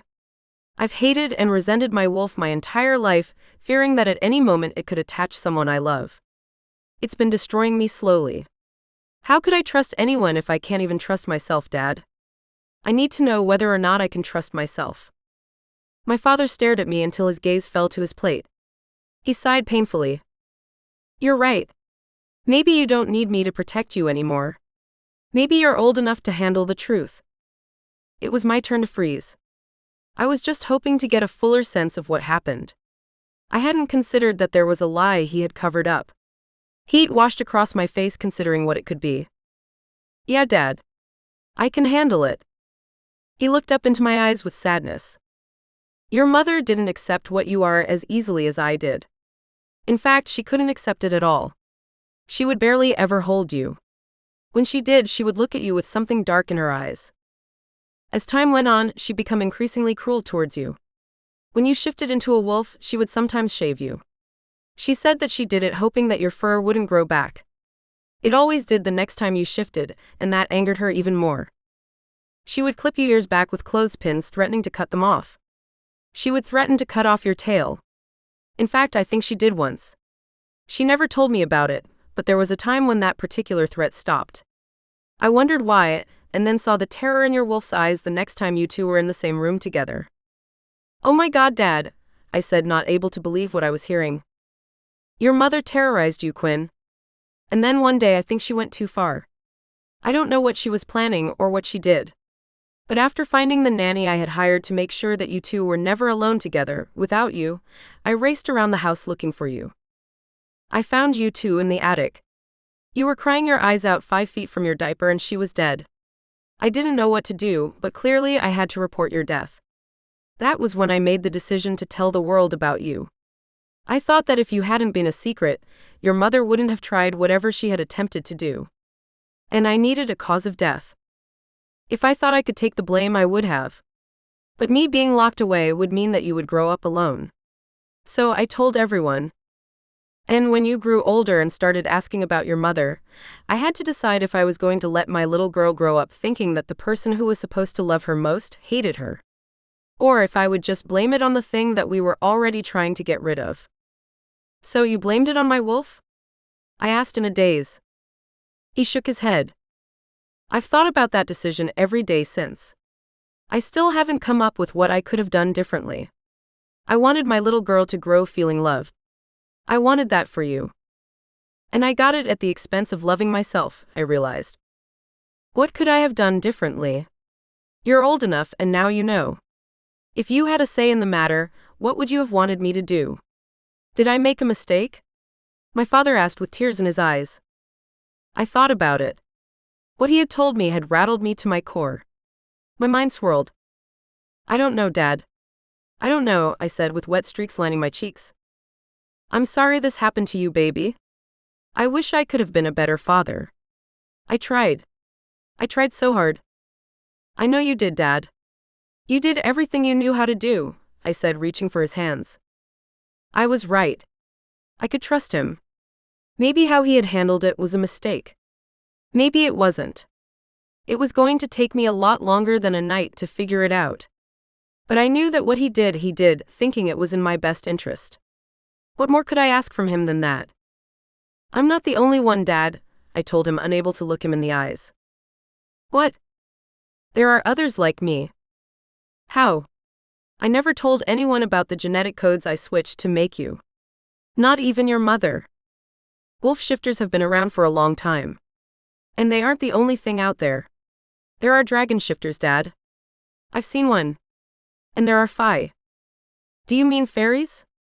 He asked, looking at me as if I was crazy. I don't know. I just know what he told me. He said that magic exists and I've seen it. Honey, I'm a scientist. And so am I. But I'm also a wolf shifter who was attacked by a dragon shifter and who's visited a town with a protection spell cast around it. Any sufficiently advanced technology is indistinguishable from magic, he said, quoting his favorite author. There are more things in heaven and earth, Horatio, than are dreamt of in your philosophy, I said, quoting mine. You are truly a wonder, Quinn, he said with a smile. Does anything of this have to do with why your roommate can't get you out of bed? As hard as it was to find out the truth about my mother, at least it had allowed me not to think of Cage for a moment. Yes, I said, feeling the pain come rushing back. Is he the dragon shifter to talked about? The fae? No, he's like me. A wolf shifter. That's amazing. So what went wrong? I told my father the story from beginning to end. When I was finished, he considered it all. I might be a little biased because I will always be on Team Quinn, but there is something that every relationship needs to last. What's that? You need a partner who will always choose you. When it's easy and when it's hard, he said empathetically. He didn't choose me, I said, putting it into words. You didn't choose each other. But even if you had chosen him, he chose someone else. My father gave me a tight-lipped, sympathetic smile. It hurt me to realize it, but my father was right. Do you really want to find a cure for your wolf? He asked me curiously. I think I do, I told him, thinking about how much pain it has brought me, including the pain I felt from losing Cage. If you do, you know that you don't have to be here to learn how, right? I have a lab, and I think it's safe to say that I'm the world's leading expert in wolf shifter genetics. Why don't you just come and work with me? I could teach you everything you need to know. I never pursued a cure for you because I didn't think there was anything about you that needed curing. You're perfect the way you are. But if you don't want it, as the person who did this to you, I'll help you get rid of it. My dad's words danced through my head. Do you think it's possible that my wolf was just protecting me when it did what it did to Mom? It's possible. But it's also possible that it would have done what it did anyway. The question you should ask yourself is, do you think your wolf will bring you more pain or happiness? And, do you think that being a wolf shifter will make it easier for you to find love? It only took me a second to answer his question. I knew what I needed to do. I'm coming home, Dad. I'll work with you on a cure. Chapter 16. Cage. Sitting at the table eating lunch with Nero and my mother, I again thought about how lucky I was. The man who raised me wasn't a father. He didn't treat me like family. This was what having a family was supposed to feel like. After a tense conversation with Dr. Tom, he told me what he thinks happened. He was working at the hospital where I was born. It was one that serviced a lot of shifters. And when they came in with problems that other doctors couldn't figure out, he would take their case, ensuring that their magical origins wouldn't get out. The hospital has since closed, but while it was open, it serviced all types. At the time of my birth, there was a dragon shifter there. The night after I went missing, so did the dragon shifter. The humans there couldn't explain my disappearance, nor could they pin it on the man Dr. Tom knew was a dragon shifter. A part of the reason was because they didn't know how he could have gotten away with the baby. The maternity ward was on the second floor, and there was a camera pointed at the stairwell and elevator. Since the hospital was already struggling to stay open, the people running it decided to cover up my disappearance. Calling it the greater good, they told my mother I had died. My mother said she never believed it. She said she kept asking to see my body, and they said that she couldn't. Eventually, they told her that it had been accidentally cremated and tried to give her money to go away. She didn't take the money, but in the end it didn't matter. My mother was a nobody from the middle of nowhere. No one was going to believe her over a bunch of people with doctor in front of their name. I get the sense that that was what broke her. Nero told me that she acted crazy for most of his childhood. Her behavior was that of a tortured woman. According to Nero, eventually she stopped her erratic behavior. Nero said he was relieved when it happened, but that was also when her decline began. Each day she became further disconnected from reality, until she stopped going to work at all, and they were about to be kicked out of their home. That was when Nero stepped up and took care of both of them. At 13, Nero got his first job. It was a crap job that didn't pay much, but it was enough to keep a roof over their head. And ever since, he has done whatever he has had to make ends meet. I didn't have a job in town yet, but I was asking around for one. Nero needed help, and I was going to give it to him. Right now I was doing it by watching over our mother while he did what he had to do during the day. But things were going to change as soon as there was a job opening anywhere. I cleared the table when everyone was done eating. Washing off the dishes and setting them to dry, I could feel Nero staring at me. "What is it?" I asked, knowing that he often had to be prompted to say what was on his mind. "You think we could go for a run?" "Of course," I told him, feeling uneasy. I had only been living here for a few weeks, so everything between us was still new. But this was the first time he had suggested we let our wolves run during the daylight. It made me think of the last time I had spoken to Quinn. It took everything I had to not think about Quinn. Most times I failed. The only thing that prevented me from calling her was that I deleted her phone number. I had to. I wasn't strong enough to simply not call her. I needed to put a mountain of obstacles between us to stop me from running back to her. Finishing up what I was doing, Nero and I went outside and got undressed. There's a place I used to go when everything would get too much for me as a kid. Want to see it? Yeah, I told him, feeling a wave of guilt that I wasn't here to take care of my little brother until now. I was getting pretty good at shifting on command. Quinn had done a great job of teaching me. And when my brother and I were both wolves, we disappeared into the woods. We ran for what felt like 45 minutes. When we stopped, we were at the edge of a valley. I followed Nero's lead and shifted back. "This is it," Nero said, looking out at the waterfall below. After a long winter, it was thawing. I tried to imagine how beautiful it looked when it was warm and flowers covered the valley. This town really was breathtaking. "It's nice. It's quiet," I told him appreciatively. "Listen, I wanted to talk to you about you staying here." "You have a problem with me staying here?" "No. Absolutely not. You being here has been the best thing that has ever happened to me." "Thanks." "Me too," I said, feeling rewarded for the tough decisions I had made. "It's just that you're here all the time. You want me to find somewhere else to live?" "No. I'm getting this wrong. What I'm trying to ask is, don't you have classes? When you first got here, I thought you were taking a couple of days off. But it's been weeks. Don't you have to go back soon?" "Oh? Yeah. I dropped out." "You dropped out?" Nero asked, startled. "Didn't you say this was your last semester and that you just had 3 classes left to graduate?" "Yeah. But I need to be here with you. I need to help with Mom. And I appreciate that. I really do."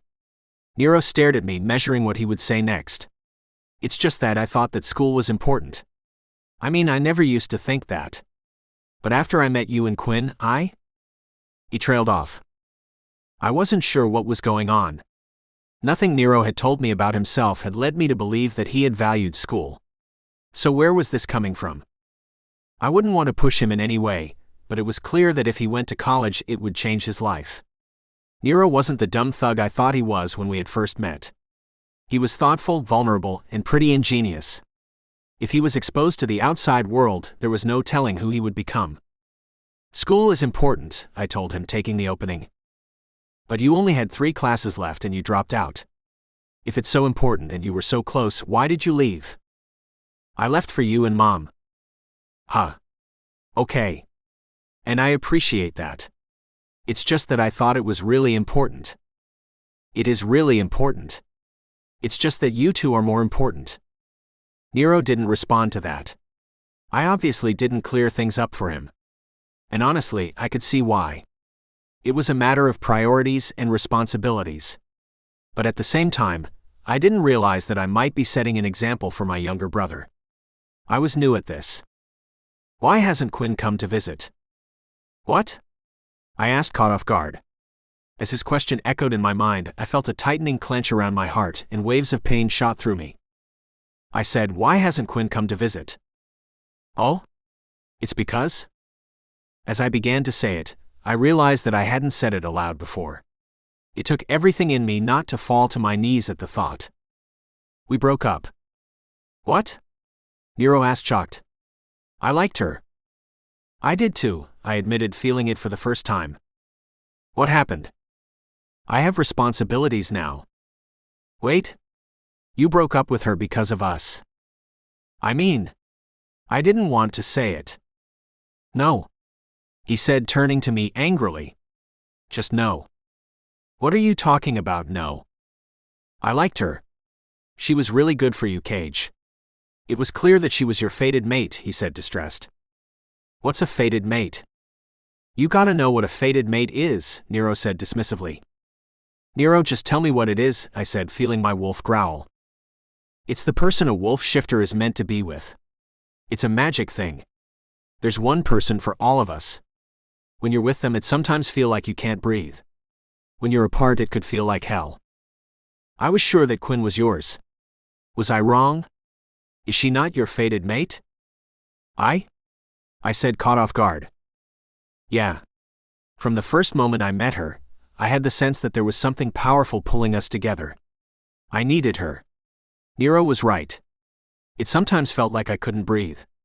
And now that we had broken up, it took everything in me to stand upright every day. This time with my family should have been the greatest time of my life. But I constantly fought the feeling that I was being torn to shreds. I needed Quinn like I needed air. I was slowly going insane without her. You don't understand. Quinn didn't want this life. What she cared about most was curing herself of her wolf. I could never be with her, because she didn't want to be with someone like me.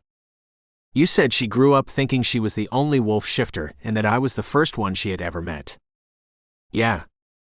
Cage, I grew up my entire life knowing that one day I was going to shift. Yet even though I had a pack around me, when it happened, I still felt a certain way about it. She had none of that. You had a hard time accepting you're a shifter. Most people do. But it felt so natural for me. And I don't understand it. How is it that it comes so easy for you?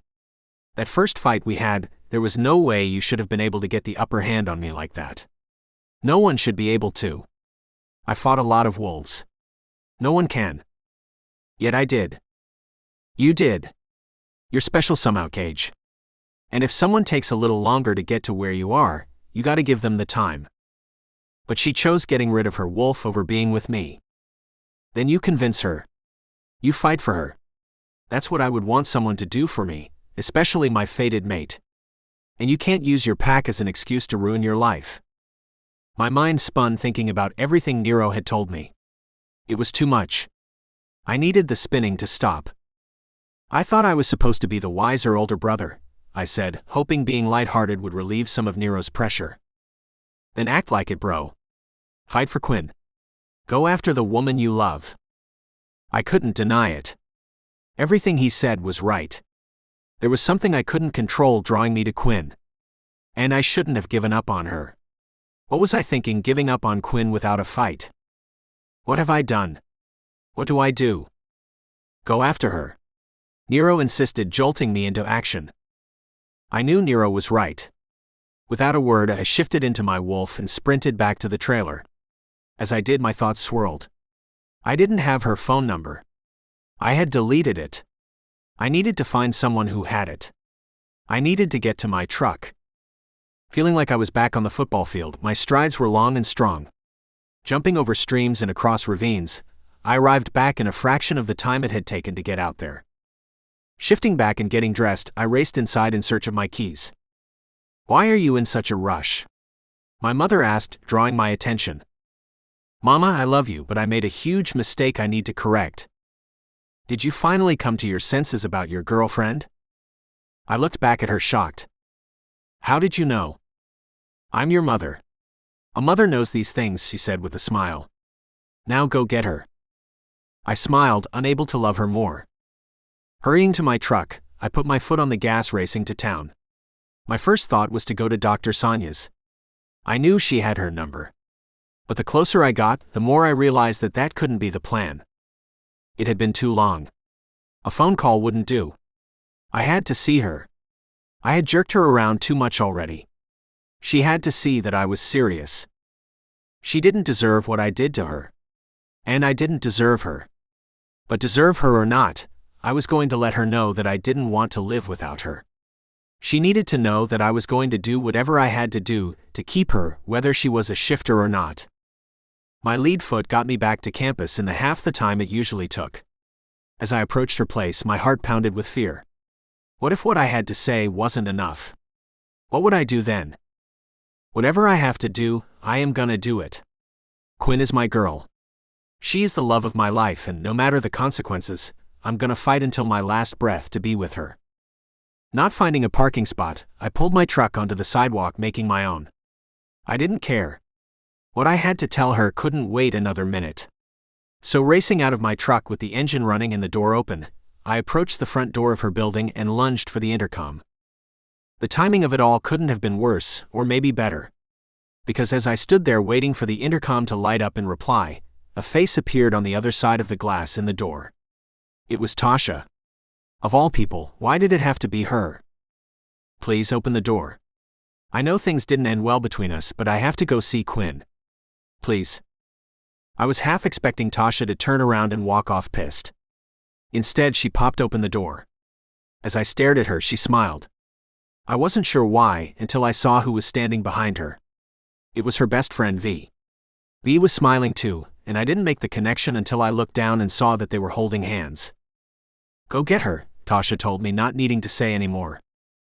Thank you, I said, rushing past her and bounding the stairs 3 at a time.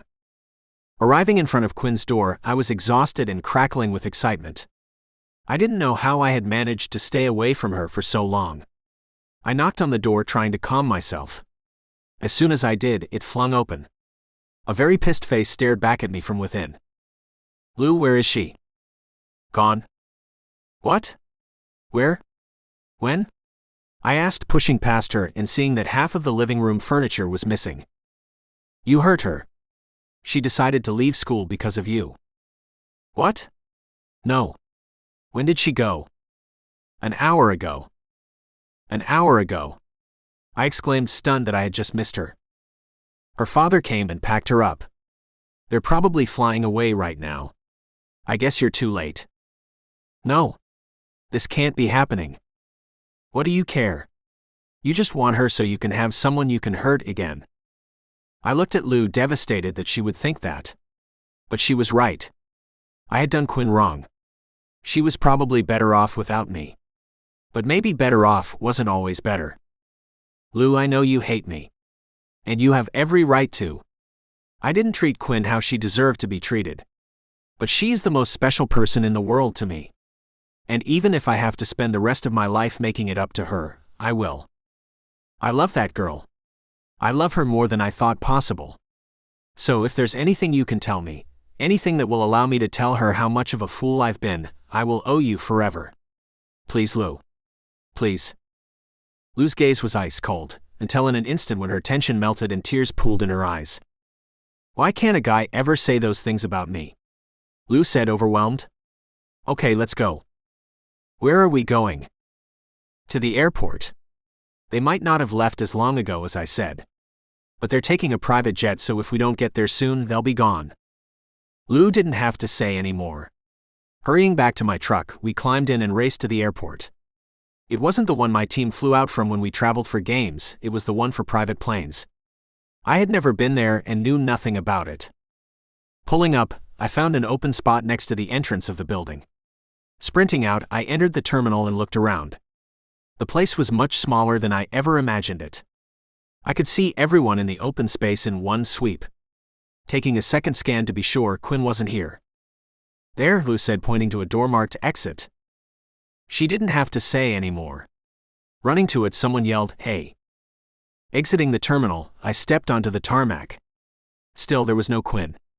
Had they gone? Was I too late? No. There was only one place she could be. It was on a plane circling the tarmac and heading to the runway. I ran after it. Quinn. Wait. Stop. Don't go. I have to talk to you. I yelled. It was no use. I could barely hear myself over the roar of the engine. All I could do was sprint towards the runway and hope she saw me. Racing as if for a touchdown, I leapt everything in my way and spun around the things I couldn't. I was 200 feet away as the plane raced past me.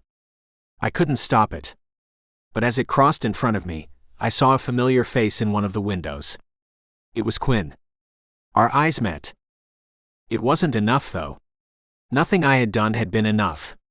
With the force of a rocket, the plane approached the end of the runway and took off. She was flying away. Quinn was gone. I had waited too long. It was over. Watching her plane disappear into the air, I slowed down, giving up. The second I did, I was taken down by a linebacker. Maybe he wasn't that big. Maybe it was just that I hadn't seen the hit coming. Whatever it was, my face was now pressed against the ground. A man was kneeling on my back. All hope was lost. Do you realize how illegal it is to run onto a tarmac? It's a federal crime. You're going to jail for a long time, a large, angry, out-of-breath man yelled into my ear. If I wasn't going to be with Quinn, what did it matter if I was in jail? I was realizing that without Quinn, nothing else mattered.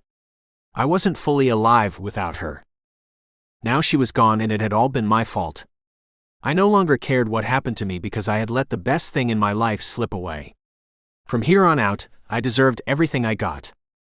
When another man joined us, they grabbed my arms and pulled me to my feet. I didn't resist. I was going to let them do their job. My fight was gone. My will to go on was gone, until I heard something I hadn't expected. The plane that had taken off with Quinn in it was circling and heading back down. Wait, look, I told the guys, turning their attention to the landing plane. The three of us watched it. As soon as it touched down and came to a stop, the door opened. Someone raced out. It was Harlequin Toro, the love of my life, and she was running towards me. 2 freight trains couldn't keep me from her after that. Pulling from my captors and running to Quinn, I didn't stop until I was right in front of her. She leapt into my arms. You're here. I didn't want to leave without saying goodbye, Quinn declared. Why are you going? Please don't go. Why shouldn't I? I have nothing to stay for. What are you talking about? You have Lou in school. But more than that, you have me. I love you, Quinn. I was crazy not to do everything I could to be with you. But what's changed? I still don't know if I want to be a shifter.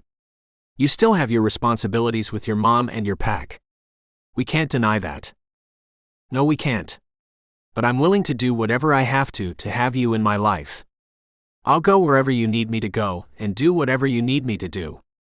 If you don't want to be a shifter, then I'll love the human part of you twice as much. All I ask is for you to love me. I would never want to take you from your pack cage. I can't do that to you. But I want you to be my pack. You're just as important to me as Nero and my mom are. It's because of you that I have them. I love you, Quinn Toro.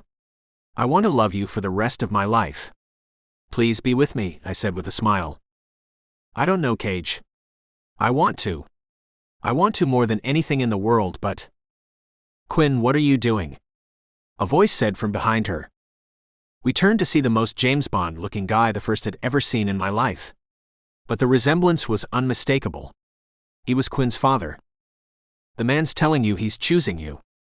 Quinn, you have to know when you've won. But what if? The only thing you have to decide is, are you willing to choose him? Are you, Quinn? When things get hard, are you willing to keep figuring out a way? I turned to Quinn, who looked back at me. What do you say, Quinn? You want to figure out a way? Her smile lit up my heart. Yes, Cage. We'll figure out a way. I love you. I want to be with you no matter what it takes. That was when I leaned in and kissed her. Her lips had never tasted sweeter. Lost in the wonder of her touch, I knew that Quinn and I were about to live the rest of our lives happily ever after. Graduation day. Quinn. Unpacking the plane turned out to be a lot easier than packing it. It was probably because Cage was there doing it with me. It gave him a chance to meet my father.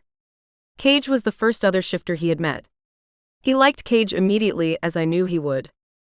Moving back into the apartment with Lou, my dad and I agreed that I would finish up the semester before making a decision on whether I was going to work with him to find a cure. The arrangement would allow me to join Cage on the weekends when he visited his family, and for me to experience life with a pack. If I still wanted to find a cure after that, my father told me he would help me. But the more time I spent with Cage and the other wolves, the harder it got to imagine my life any other way. My life with them became an adventure. There were still so many things Cage and I didn't know about being a shifter in our new world. A part of that mystery had to do with Cage and Nero's biological father. Even as their mother became more coherent, she wouldn't say who he was. "You have no idea?" I asked Nero as we sat together at Cage's graduation. "I'm not sure," he responded in hushed tones. "Wait, that's not what you said to Cage. You told him that your mother forbid you from asking about him." "That's true. She did forbid me. But that hasn't stopped me from looking into stuff." "So you think you know?" "I might.